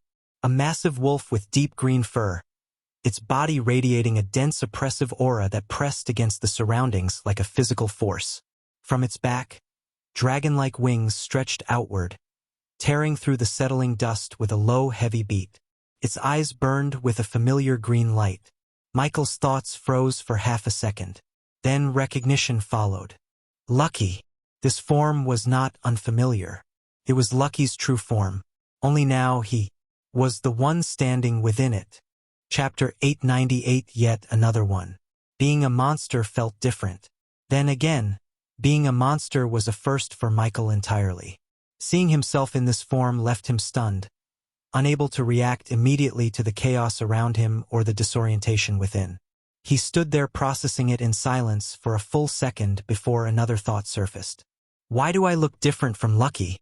The form was the same in structure, but the appearance was not. Michael's wolf form was noticeably larger and carried a more oppressive presence than Lucky's original. He hadn't finished processing that when the world outside caught up with him. Monster! There's a monster in the academy grounds. Screams erupted from somewhere beyond the ruins of the manor. Michael recognized immediately what was happening and spoke quickly. Wait! I'm not Dash. He hadn't even finished the sentence when the protective dome surrounding the manor dissolved. An enraged voice followed immediately. Foul beast! What is your business here? Whoever it was had no intention of waiting for an answer. The attack came right behind the words. Instinctively, Michael brought the wings behind his back to shield himself. The movement alone sent a massive gust of wind tearing through the surrounding area, destroying what remained of the manor further and forcing nearby students to brace against the force of it. Clang. A loud metallic sound rang out as a fire-based attack landed against the scaled surface of his wings. The person who sent it was already preparing a second one. Panic hit Michael faster than he expected. Stop, stop. As he said it, he hurriedly shifted back into his human form. His panic was understandable. He had recognized who attacked him the moment the strike landed. It was one of the 5 rank 4 powerhouses who had escorted him during the tribulation. The same elder who had explained the tribulation process to him in the first place. The moment the attack was blocked and Michael's voice rang out, her expression changed instantly. Shock. She descended rapidly from the air, the pressure around her dispersing just as quickly as it had gathered. What happened? She demanded, her sharp gaze sweeping across the destroyed manor before locking onto Michael. Then, after a brief pause, her lips curved slightly. A second later and I might have killed you. Michael felt a chill run down his spine. Even knowing she was likely joking, he didn't doubt for a second that she could. You weren't trying to kill me, he said carefully. The elder snorted. Of course not. Her gaze shifted briefly to the space where the massive wolf had stood, then back to him. A creature like that appearing in the center of the academy grounds? In the territory of one of our most promising students. Her eyes narrowed slightly. I intended to capture it for questioning. Pause followed. Then her expression turned strange. I just didn't expect the monster to be you. Michael let out a slow breath. That explained it. From the outside there was no way anyone would assume that what had appeared, that massive winged wolf, was him. Even now the memory felt unreal. He flexed his fingers slightly, confirming he was back in control. It was a skill, a transformation type. I just obtained it. That part, at least, was entirely true. The elder studied him for a moment longer, her gaze sharp, as if trying to peel back layers he hadn't revealed. Then slowly the pressure around her faded completely. You should be more careful. Her tone wasn't harsh, but there was weight behind it. This is an academy, not a battlefield. If another one of us had reacted faster. She didn't finish the sentence. She didn't need to. Michael understood perfectly. He could feel several other gazes leaving his body one by one. All four of them familiar. Yes, ma'am. Silence settled briefly between them. Then the elder glanced once more at the destroyed manor, the cracked ground, and the lingering energy still hanging in the air before her gaze returned to him, sharper now. So, she said slowly, since you claim you only just obtained that skill, I assume you only just woke up. As she spoke, Michael felt it. A gaze sweeping across him from head to toe, subtle but invasive. Then her eyes widened. Level 65? The words slipped out before she could stop them. Genuine. Astonishment crossed her face. What kind of mission did you complete to raise your level this much? Just as quickly she paused. Something clicked. Her expression shifted, as memory of Michael's tribulation surfaced. 3 days ago, a phenomenon meant for those ascending to rank 4 had descended upon a rank 2. Even now the memory of it was enough to make her uneasy. The elder exhaled softly. I suppose it's not surprising a monster like you would produce results like this. Michael said nothing. He wasn't sure if that was praise or something else entirely. Then her eyes narrowed slightly again. Still, she studied him with renewed interest. Death's Heir. Wasn't your class Necromancer?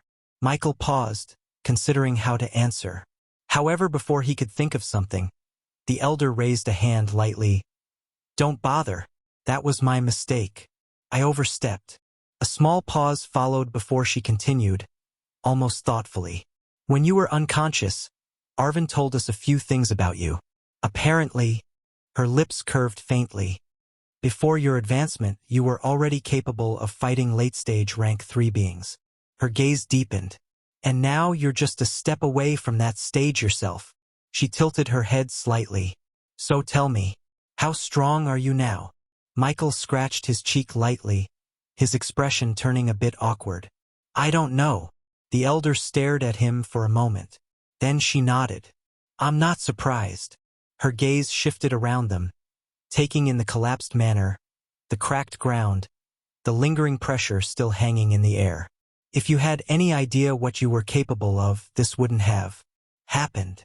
Michael followed her gaze briefly, then exhaled. Yeah, a fair assessment. He hesitated a moment, then glanced around again. About the manor. The elder followed his gaze casually, as if only just remembering the destruction around them. Oh, that. She waved a hand lightly. Don't worry about it. Michael's shoulders loosened immediately. A breath he hadn't realized he was holding slipped out. That's good. Then the elder continued. If you clear a dimensional crack filled with rank 3 creatures, say 5 times, you should be able to cover the reconstruction costs. Michael froze. 5. Give or take, depending on how efficient you are. Michael stared at her. For a brief moment he wasn't sure if she was joking, but looking at her expression, she wasn't. You said not to worry about it. I didn't say it would be free. Debt +1. For a moment Michael couldn't help but wonder how this kept happening to him. It was then Michael also recalled another important detail. He was completely naked. Chapter 899 About. After Director Lin, the name of the female elder, found something for Michael to cover himself and secured the surviving elves from the wreckage of his manor, a sight that left him quietly guilty. She led him to a location he had never been to before. He could tell it was a place reserved for academy staff. And though the location and intent were different, Michael couldn't help noticing how similar it was to the training space where he had once fought Rin. A familiar structure stood at the center, and though he hadn't stepped inside yet, he could already tell the space within was probably of a higher grade than the one he knew. He had a guess as to why Director Lin had brought him here. He just wasn't sure how he felt about it yet. Director Lin said nothing immediately. She could barely contain the questions building up inside her. But there was one she couldn't stop thinking about above the rest. Michael's actual combat power. And what better way to find out than to see it directly? With her level of strength, there was no risk of things going wrong on her end, and against her Michael could push himself without holding back. She would see exactly how far the boy had come. What Michael didn't know was that the moment the two of them entered the alternate space inside the facility, four figures appeared outside. Had Michael been there, he would have recognized all of them.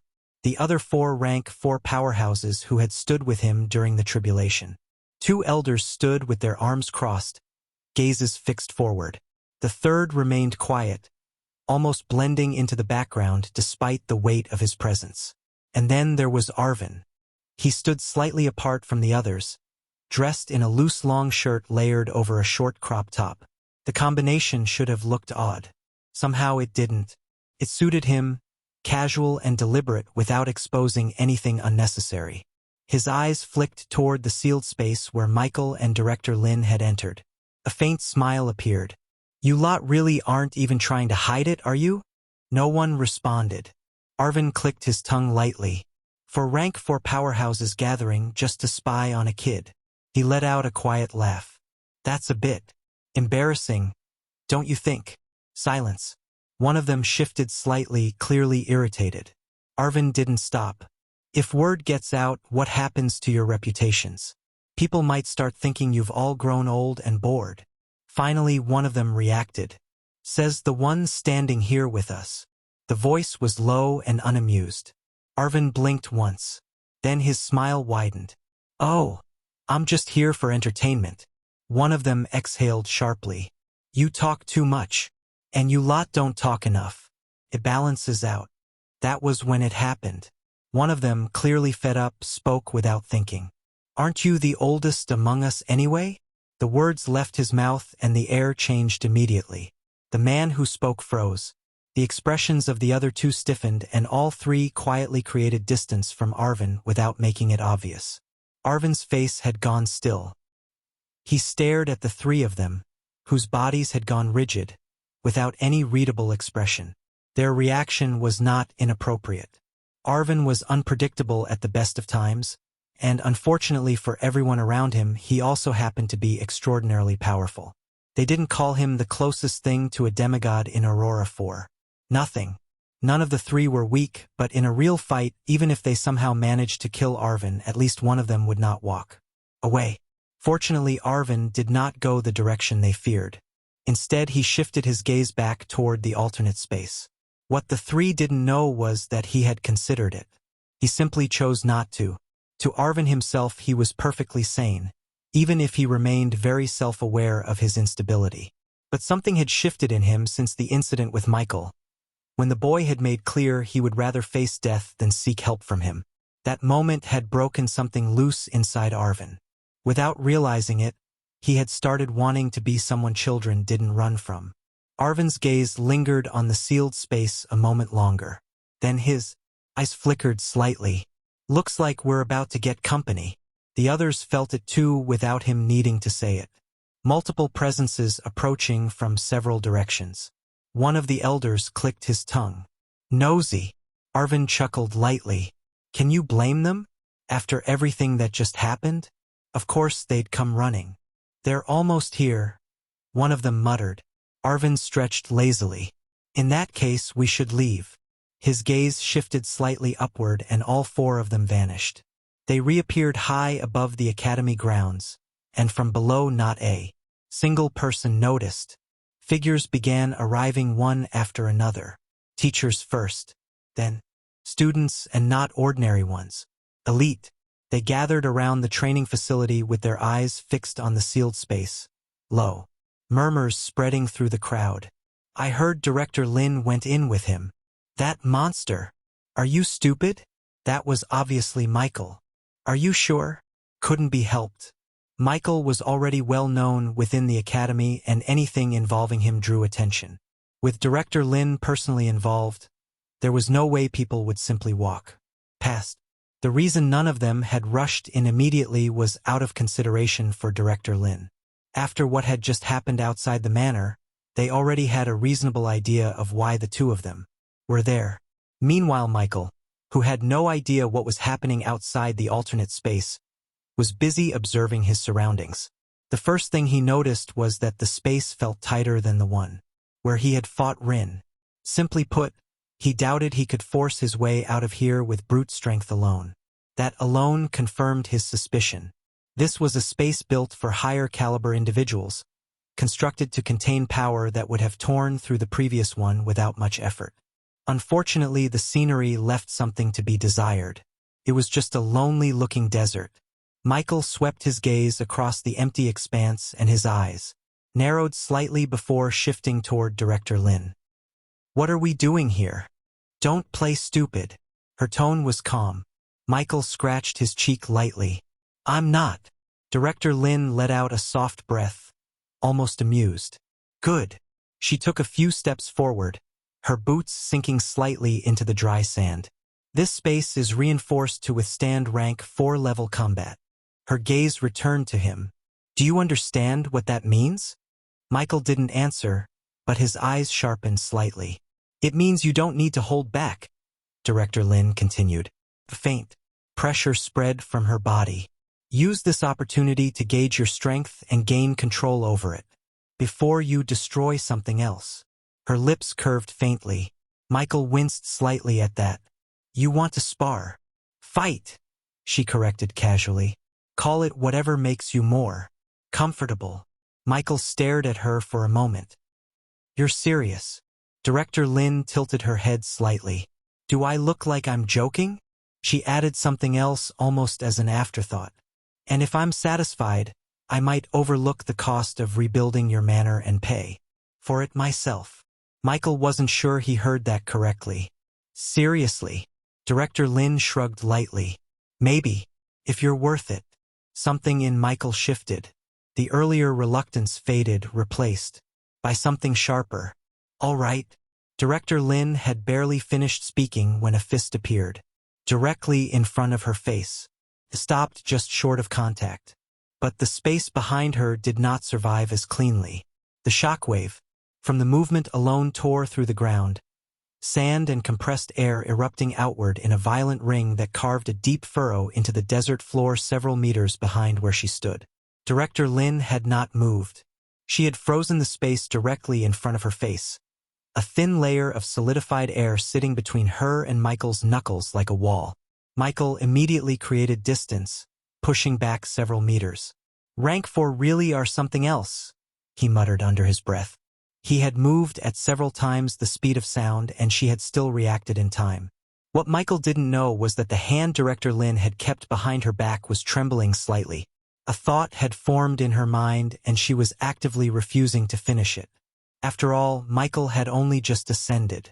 Yes, he was several levels ahead thanks to circumstances only he would know about, but that didn't change the fact that he had just ascended to rank 3. However, that punch just now, that was not something a rank 3 should be capable of. Chapter 900. Are you ready, Director? Michael felt it too. The excitement had been building from the moment Director Lin made her offer, and now that the first exchange had passed with no real consequence, it settled into something cleaner. He too wanted to know. He had been awake for a while now and still had no actual measure of what he was working with. This was the opportunity to find out. He activated Berserk. The effect hit immediately. His body temperature spiked, the burn spreading across his muscles as his strength climbed past its baseline. The air around him warped slightly from the output. His vision sharpened until the individual grains of sand beneath Director Lin's feet were distinct. He moved again. What followed was not a spar. Director Lin had been right to call it a fight, though even that word didn't quite capture the next stretch of time. Michael came at her with everything his body could currently produce, and Director Lin handled it. That was the honest summary. But her expression was changing with every exchange, each collision leaving a slightly deeper impression on her face than the last. The desert around them had stopped looking like a desert. The ground was fractured in long radiating lines, sections of it upturned or fused from heat, the horizon obscured by dust and dispersed energy. Is that all? Her voice cut through the noise between one exchange and the next. Michael had pulled back to reassess. His breathing had elevated. You're only using your body, Director Lin continued, her gaze direct. You ascended to rank 3. You have abilities you haven't touched. Her eyes narrowed slightly. Stop fighting like a brawler and show me what you actually are now. Michael looked at her for a moment. She wasn't wrong. He had been testing his physical ceiling because that was the most immediate unknown. But physical strength was one layer of what he could bring to a fight, and not the deepest one. His hand moved to his back without fully thinking about it, fingers brushing the space between his shoulder blades where the tattoo sat. The familiar surge began at his spine and spread outward immediately, and this time Michael didn't fight it or try to stop it before it completed. He let it come, and the desert received what the manor had not been large enough to contain. 15 meters of green-furred wolf stood where Michael had been, dragon wings spreading wide, the oppressive weight of the form pressing against the air in every direction. Director Lin looked up at him. For the first time since they had entered the space, she said nothing. She exhaled slowly through her nose, her gaze traveling from the base of his paws to the tips of his wings. In front of Michael, her size was so small it looked like a single sneeze could carry her away. The pressure radiating off her was a different story entirely. Now we're getting somewhere. She hadn't even finished the words when her eyes widened as Michael's body began to grow. 20 meters. 30. 40. Michael had activated his law. He didn't know if it was possible in this state, but there was nothing to lose in trying. Cautious about the attempt, he chose one of the less complicated states his law could replicate. He chose to copy beginning's traits. The air changed. The pressure radiating from Michael spiked sharply. The desert beneath him began to sink as his weight increased, sand compressing and cracking outward in expanding rings. Director Lin's eyes widened slightly. What dash? 50 meters. Then 60. Michael's massive frame towered over the entire battlefield, his shadow swallowing the land beneath him. His wings expanded alongside his growth, stretching wide enough to blot out the sky of the alternate space. This was beyond Lucky's original form, even beyond beginning's peak size, and yet Michael felt something strange. His eyes narrowed slightly. No boost. There should have been one from his title. For a brief moment confusion flickered through his mind. Is it because of this space? The thought passed quickly because something else replaced it. His attention shifted inward. This power surged through him like an endless current. Vast. Overwhelming. What is this? He had grown stronger before, especially during the periods when he evolved himself through his talent. But this was different. For the first time, Michael felt what it actually meant to possess power rather than just wield it. His claws flexed. The ground beneath them split. The air trembled from the movement alone. Michael slowly lowered his massive head, his gaze locking onto Director Lin. From this height she looked small, almost insignificant, but the pressure radiating from her did not match her size. The ground around her remained steady and unbroken, a point of stability in the middle of chaos. Michael leaned down further. The movement alone caused the desert to quake, wind pressure rolling outward in waves.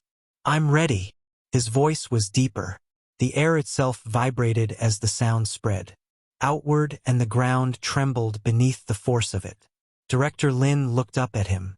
For a moment she said nothing, her eyes tracing his form once more. 60 meters. A somewhat strained smile formed on her face. Was this what rank 3 youngsters were capable of nowadays? Outside the sealed training facility, the gathered crowd felt nothing from within. That alone spoke volumes about the quality of the space. Everything happening inside was completely contained. The only reason anyone knew what was occurring at all was because of the viewing tools embedded into the building itself. Floating panels of light hovered above the central area, displaying a distorted but clear feed of the battle within. And right now, every single eye was locked onto them. Silence spread through the crowd, because what they were seeing did not make sense. One of the elite students took an unconscious step backward. Is that him? Chapter 901 Testing Abilities. The image flickered slightly, then stabilized. A towering figure filled the screen. A massive wolf with wings spread wide, its body dominating the entire battlefield beneath it. How tall is that? A teacher muttered it under his breath. That's not a normal transformation, another said, shaking his head slowly. Even among transformation abilities, this is excessive. That size alone It's not just the size, someone interrupted quietly. All eyes remained fixed on the projection. Even without feeling the energy directly, they could see it. The way the space itself subtly distorted around his movements. The tone of the crowd shifted, curiosity from earlier giving way to open disbelief. Above them, hidden in the sky, the 4 rank for observers watched through the same projection. Their perception gave them a clearer view than those below. None of them spoke immediately, because what they were seeing exceeded expectation. That size! One of the elders frowned deeply. Another's gaze hardened. It's not just the size. Arvin's eyes remained fixed on the projection. Interesting. Unfortunately, this boy is going to cause considerable trouble going forward. Next time he attempts to advance, I wouldn't be surprised if we see something similar to what happened many years ago, when that young lady who wasn't even 16 yet was on the verge of entering rank 3. One of the elders glanced at him briefly, then back at the situation below. If an early-stage rank 4 engages him carelessly, they won't have an easy time. Michael would still be at a disadvantage. That much was clear to all of them, but he had crossed the line where it would no longer be entirely one-sided. For someone who had just reached rank 3, that was absurd. One of the elders finally spoke, his voice low. That's enough for the ones below. They don't need to see any more. His gaze shifted downward toward the academy grounds, where more figures continued to gather around the training facility. After a brief pause, another added calmly, "You're not wrong. Too many eyes here." Every major force in Aurora had its own methods of observing others. No one could openly accuse anyone else of doing the same. Still, there were limits. Arvin clicked his tongue softly. Fair point. His hand lifted lazily. He didn't look down. He simply waved. And just like that, every person gathered inside and around the training space vanished and reappeared outside the academy grounds entirely. No warning. One moment they were there, watching. The next, gone. High above, one of the elders spoke again. If you have time to sneak around and watch, you have time to focus on your own cultivation. His voice carried quiet authority even from that height. None of those displaced below bothered to reply. After bowing briefly in the direction of the sky, they scattered. Arvin chuckled lightly. Harsh. Necessary. Silence returned, and their attention shifted back to the fight. Inside the alternate space, Michael stood towering at 60 meters. Director Lin looked up at him, her expression finally stabilizing. The earlier surprise had faded. She stepped forward and vanished. Michael's pupils contracted. Fast. Too fast. For a 60-meter body, his reaction was delayed by sheer scale, but instinct still kicked in. His wings snapped inward. Too late. Boom. A single fist slammed into his chest. The impact didn't send him flying. The entire 60-meter frame froze mid-motion as the force compressed into a single point and rippled outward across his body. The ground beneath his feet collapsed a second later, sand erupting as his weight shifted backward under the delayed impact. Michael staggered. A massive step carved a trench through the desert. What dash? He hadn't even finished the thought before she was already there. Again. Another strike. This time to his flank. Boom. The sound cracked like thunder. Michael's entire body twisted from the hit. His massive form dragged sideways as sand exploded into the Director Lin didn't give him time. She moved again. A blur. Presence. Then another hit. Boom, boom, boom. Each strike landed clean. Michael raised a claw to counter and she stepped inside it, a punch landing against his wrist joint at a precise angle. The joint buckled. It healed almost immediately, but his claw still missed. Another hit his shoulder. His C shifted again. Michael's eyes widened. She's overwhelming me. Another strike landed against his chest. This time Michael pushed back. His muscles tensed and the ground shattered beneath his feet as he forced himself to hold position. For a brief second they clashed directly, power against power. Then Director Lin's fist twisted. The force changed direction and Michael was pushed back again. His massive frame sliding across the desert and carving a deep path through the sand before stabilizing. Silence. Michael stared at her, still processing. You're not a mage. Director Lin tilted her head slightly. Did I ever say I was? Michael didn't respond immediately. His thoughts were moving fast.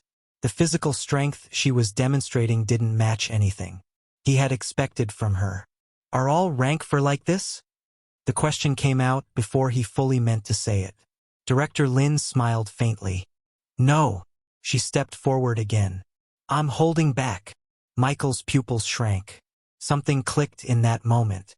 If this was her holding back, then what about those who didn't? What about those who specialized entirely in the body? Pure strength. Pure physical combat. What would that feel like? If this was rank 4, then he wasn't there yet. Not even close. And yet the realization didn't discourage him. It did the opposite. Even in that massive wolf form it was visible. The shock faded and something else took its place. His claws dug into the ground. The air compressed around him. After advancing, Michael had also noticed something else. It was said that when one ascended properly to rank 3, so did their law seed. Which made sense. It was called ascension for a reason. There was no way one's law would remain unchanged when it served as the foundation for everything else.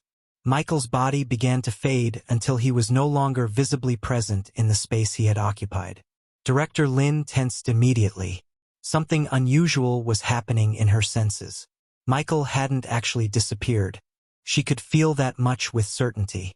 He was still somewhere within range, still present in the space, but for some reason she could not accurately pin his location. The signal was there, but it refused to resolve into a fixed point, slipping away each time her perception reached for it. She stilled herself and waited. Then she picked up something behind her. She turned and punched immediately, no hesitation, no warning. Mid-air, a figure materialized. Michael appeared in the space her fist was already crossing, and the two connected in a collision that sent a shockwave rippling outward across the desert floor. But Director Lin's attention had shifted from the impact to his appearance. He looked different. A darkish gray aura clung to him. In truth, Michael was no longer in one state. He was in two. One belonged to beginning, the other to fade. Chapter 902 Danger. Please refresh for edited version. The more he fought, the more Michael came to understand his own strength. He was powerful. He had known that in an abstract sense from the moment he checked his stats after waking up. But knowing numbers and feeling what those numbers meant in practice were different things entirely. He was very powerful now. If he had possessed this level of strength back in hell, he couldn't say with certainty that he would have won against the rank for he faced there. But he was sure he would have given them a real fight, something far removed from the reality of that encounter where he had ultimately left everything to his undead and focused on surviving. On that note, Michael also realized he had been wrong about his law receiving no boost from his title. It had received one. He simply hadn't recognized it when he first woke up because everything felt simultaneously new and familiar after the advancement, and the passive had already been active before he opened his eyes. With no prior state to compare against, a boost he had never experienced before would feel indistinguishable from his baseline. But after activating his second state alongside his law, he could no longer deny it. The law of echoed existence allowed him to copy the traits of anything connected to him by soul, but it had always been a partial copy rather than the full thing. That was its fundamental limitation. Back in Hell, when he had copied Beginning's law and attempted to grow into a giant, the result hadn't come close to the original. The gap had been obvious. The reason Michael sometimes exceeded what he copied came down to foundation. With a stronger foundation than the original, certain copied traits would naturally express themselves more powerfully through him. But there were traits where he simply could not match the source. Beginning's full body size when growing through the law. Fade's depth of concealment. These things required the original to be fully realized, and Michael was only ever working with a partial impression. His current results told him the ceiling on that partial copy had risen. Setting aside the natural improvement that came with ascending, something passive was actively amplifying the output. The boost was real. As these thoughts moved through his mind, the fight continued to escalate, each exchange pushing further than the last. Unfortunately, as Michael tried to push himself further using Beginning's trait, Director Lin wasn't actually trying to cause him injuries. Even the strikes she threw weren't life-threatening, which made Michael think that though he was stronger now, he was still far from matching a rank 4. There was no issue, though. He still had more levels before rank 4. He doubted he'd be stagnant. At that time, he'd love to fight with Director Lin again and see if anything changed. Suddenly, Director Lin stepped back. Enough. There's no need for more exchanges. Her voice cut cleanly through the space. Michael froze mid-motion and turned to look at his surroundings. The desert around them was no longer a desert. The ground had collapsed in overlapping layers, deep trenches cutting across the land like scars. Entire sections had been compressed into glass-like surfaces from heat and pressure. The air itself still trembled faintly, unstable from everything they had just done. For a moment, neither of them spoke. Michael's massive form slowly relaxed. The 60-meter body began to shrink. The pressure receded, the wings folded, and within seconds he stood in human form again, breathing slightly heavier than before. He immediately reached into his storage space and pulled out a fresh set of clothes. Engraving was remarkable. What Michael genuinely disliked about it was how it left him without clothes after each use. Once he was dressed, Director Lin brought them out of the alternate space without another word. They reappeared inside the training center. Michael exhaled slowly. The tension in his body eased, and he could already feel his control over himself was considerably better than it had been at the start. Director Lin stood in front of him. There was an odd expression on her face, the look of someone weighing something carefully. "Do you have a master?" Michael stared at her in confusion. The question came from nowhere. "No." Director Lin's eyes sharpened slightly. "I see." A brief pause followed. "What do you think about having one?" Her tone was casual. Michael opened his mouth to respond when 4 figures appeared around them at once. Arvin and the other 3 had descended the moment they heard Director Lin's words. Director Lin's expression stiffened. A click of her tongue followed. "TCH." She already knew it was too late. One of the elders spoke immediately. "Sneaky woman." Another glanced at her with clear amusement. "Trying to take him for yourself." Director Lin's gaze flickered with irritation. Arvin stepped forward slightly, smiling. "You should have asked inside the alternate space." She clicked her tongue again. She knew that now, but it no longer mattered. The 4 of them would never let her have a moment of peace about this. As several thoughts flashed through her mind, she found herself wondering whether she should ask Michael what he thought about having a mother figure in his life. She had read his files. His parents were no longer around, so there was no telling how he might feel about something like adoption. If Michael had known what was going through Director Lin's mind at that moment, he would have felt a very deep chill settle into his bones. For a brief moment, no one spoke. The air inside the training center felt strangely crowded now. 5 rank 4 powerhouses, each carrying enough presence to bend the atmosphere around them, all standing within the same room while looking at one newly advanced rank 3. Michael, who had no idea what expression he was even supposed to wear in this situation, could only manage an awkward smile. One of the elders shook his head slowly. "You really gave us a great surprise." Another snorted. "A surprise? That is putting it mildly." His gaze ran over Michael from head to toe without hiding the scrutiny. A boy who just entered rank 3, yet can already do so much. The quiet elder from before finally spoke. Absurd. Michael opened his mouth, then closed it again. He genuinely didn't know what to say to that. In the end, all he could do was scratch his cheek with an awkward smile. Sorry. That earned him a strange look from all 5 of them. Then Arvin laughed. Look at that. He really has no idea what kind of thing he is. Director Lin clicked her tongue. Arvin waved a hand lightly as if brushing the matter aside. Then his gaze settled fully on Michael. Though his smile remained, his tone shifted into something more serious. Now that you're stronger, you can leave the academy whenever you want. No one here would stop you. Michael blinked. That statement came from nowhere. Before he could respond, Arvin continued. But you should be very careful. The casualness in his expression faded. Staying in the academy is much safer. Michael's brows drew together slightly. Is it because of what happened during the tribulation? The Federation again? Arvin nodded once. That is part of it. He took a step forward. But more than that, it is because you are stronger now. Michael paused. That sounded backward. Arvin seemed to notice his confusion. The weak attract little attention, he said calmly. The strong attract much more, especially the unwanted kind. The training center grew quiet. Even Director Lin did not interrupt. Arvin's eyes remained on Michael. Before, even if someone took interest in you, most would still remain cautious. A talented student is valuable, yes, but still only a student. There are lines people are reluctant to cross too openly. A faint smile touched his lips, but it carried no humor. Now that changes. Michael's expression slowly turned serious. Arvin continued. You have already shown enough to make people greedy. More than greedy in some cases. Curious, threatened, ambitious. All of those are dangerous in their own way. One of the elders folded his arms.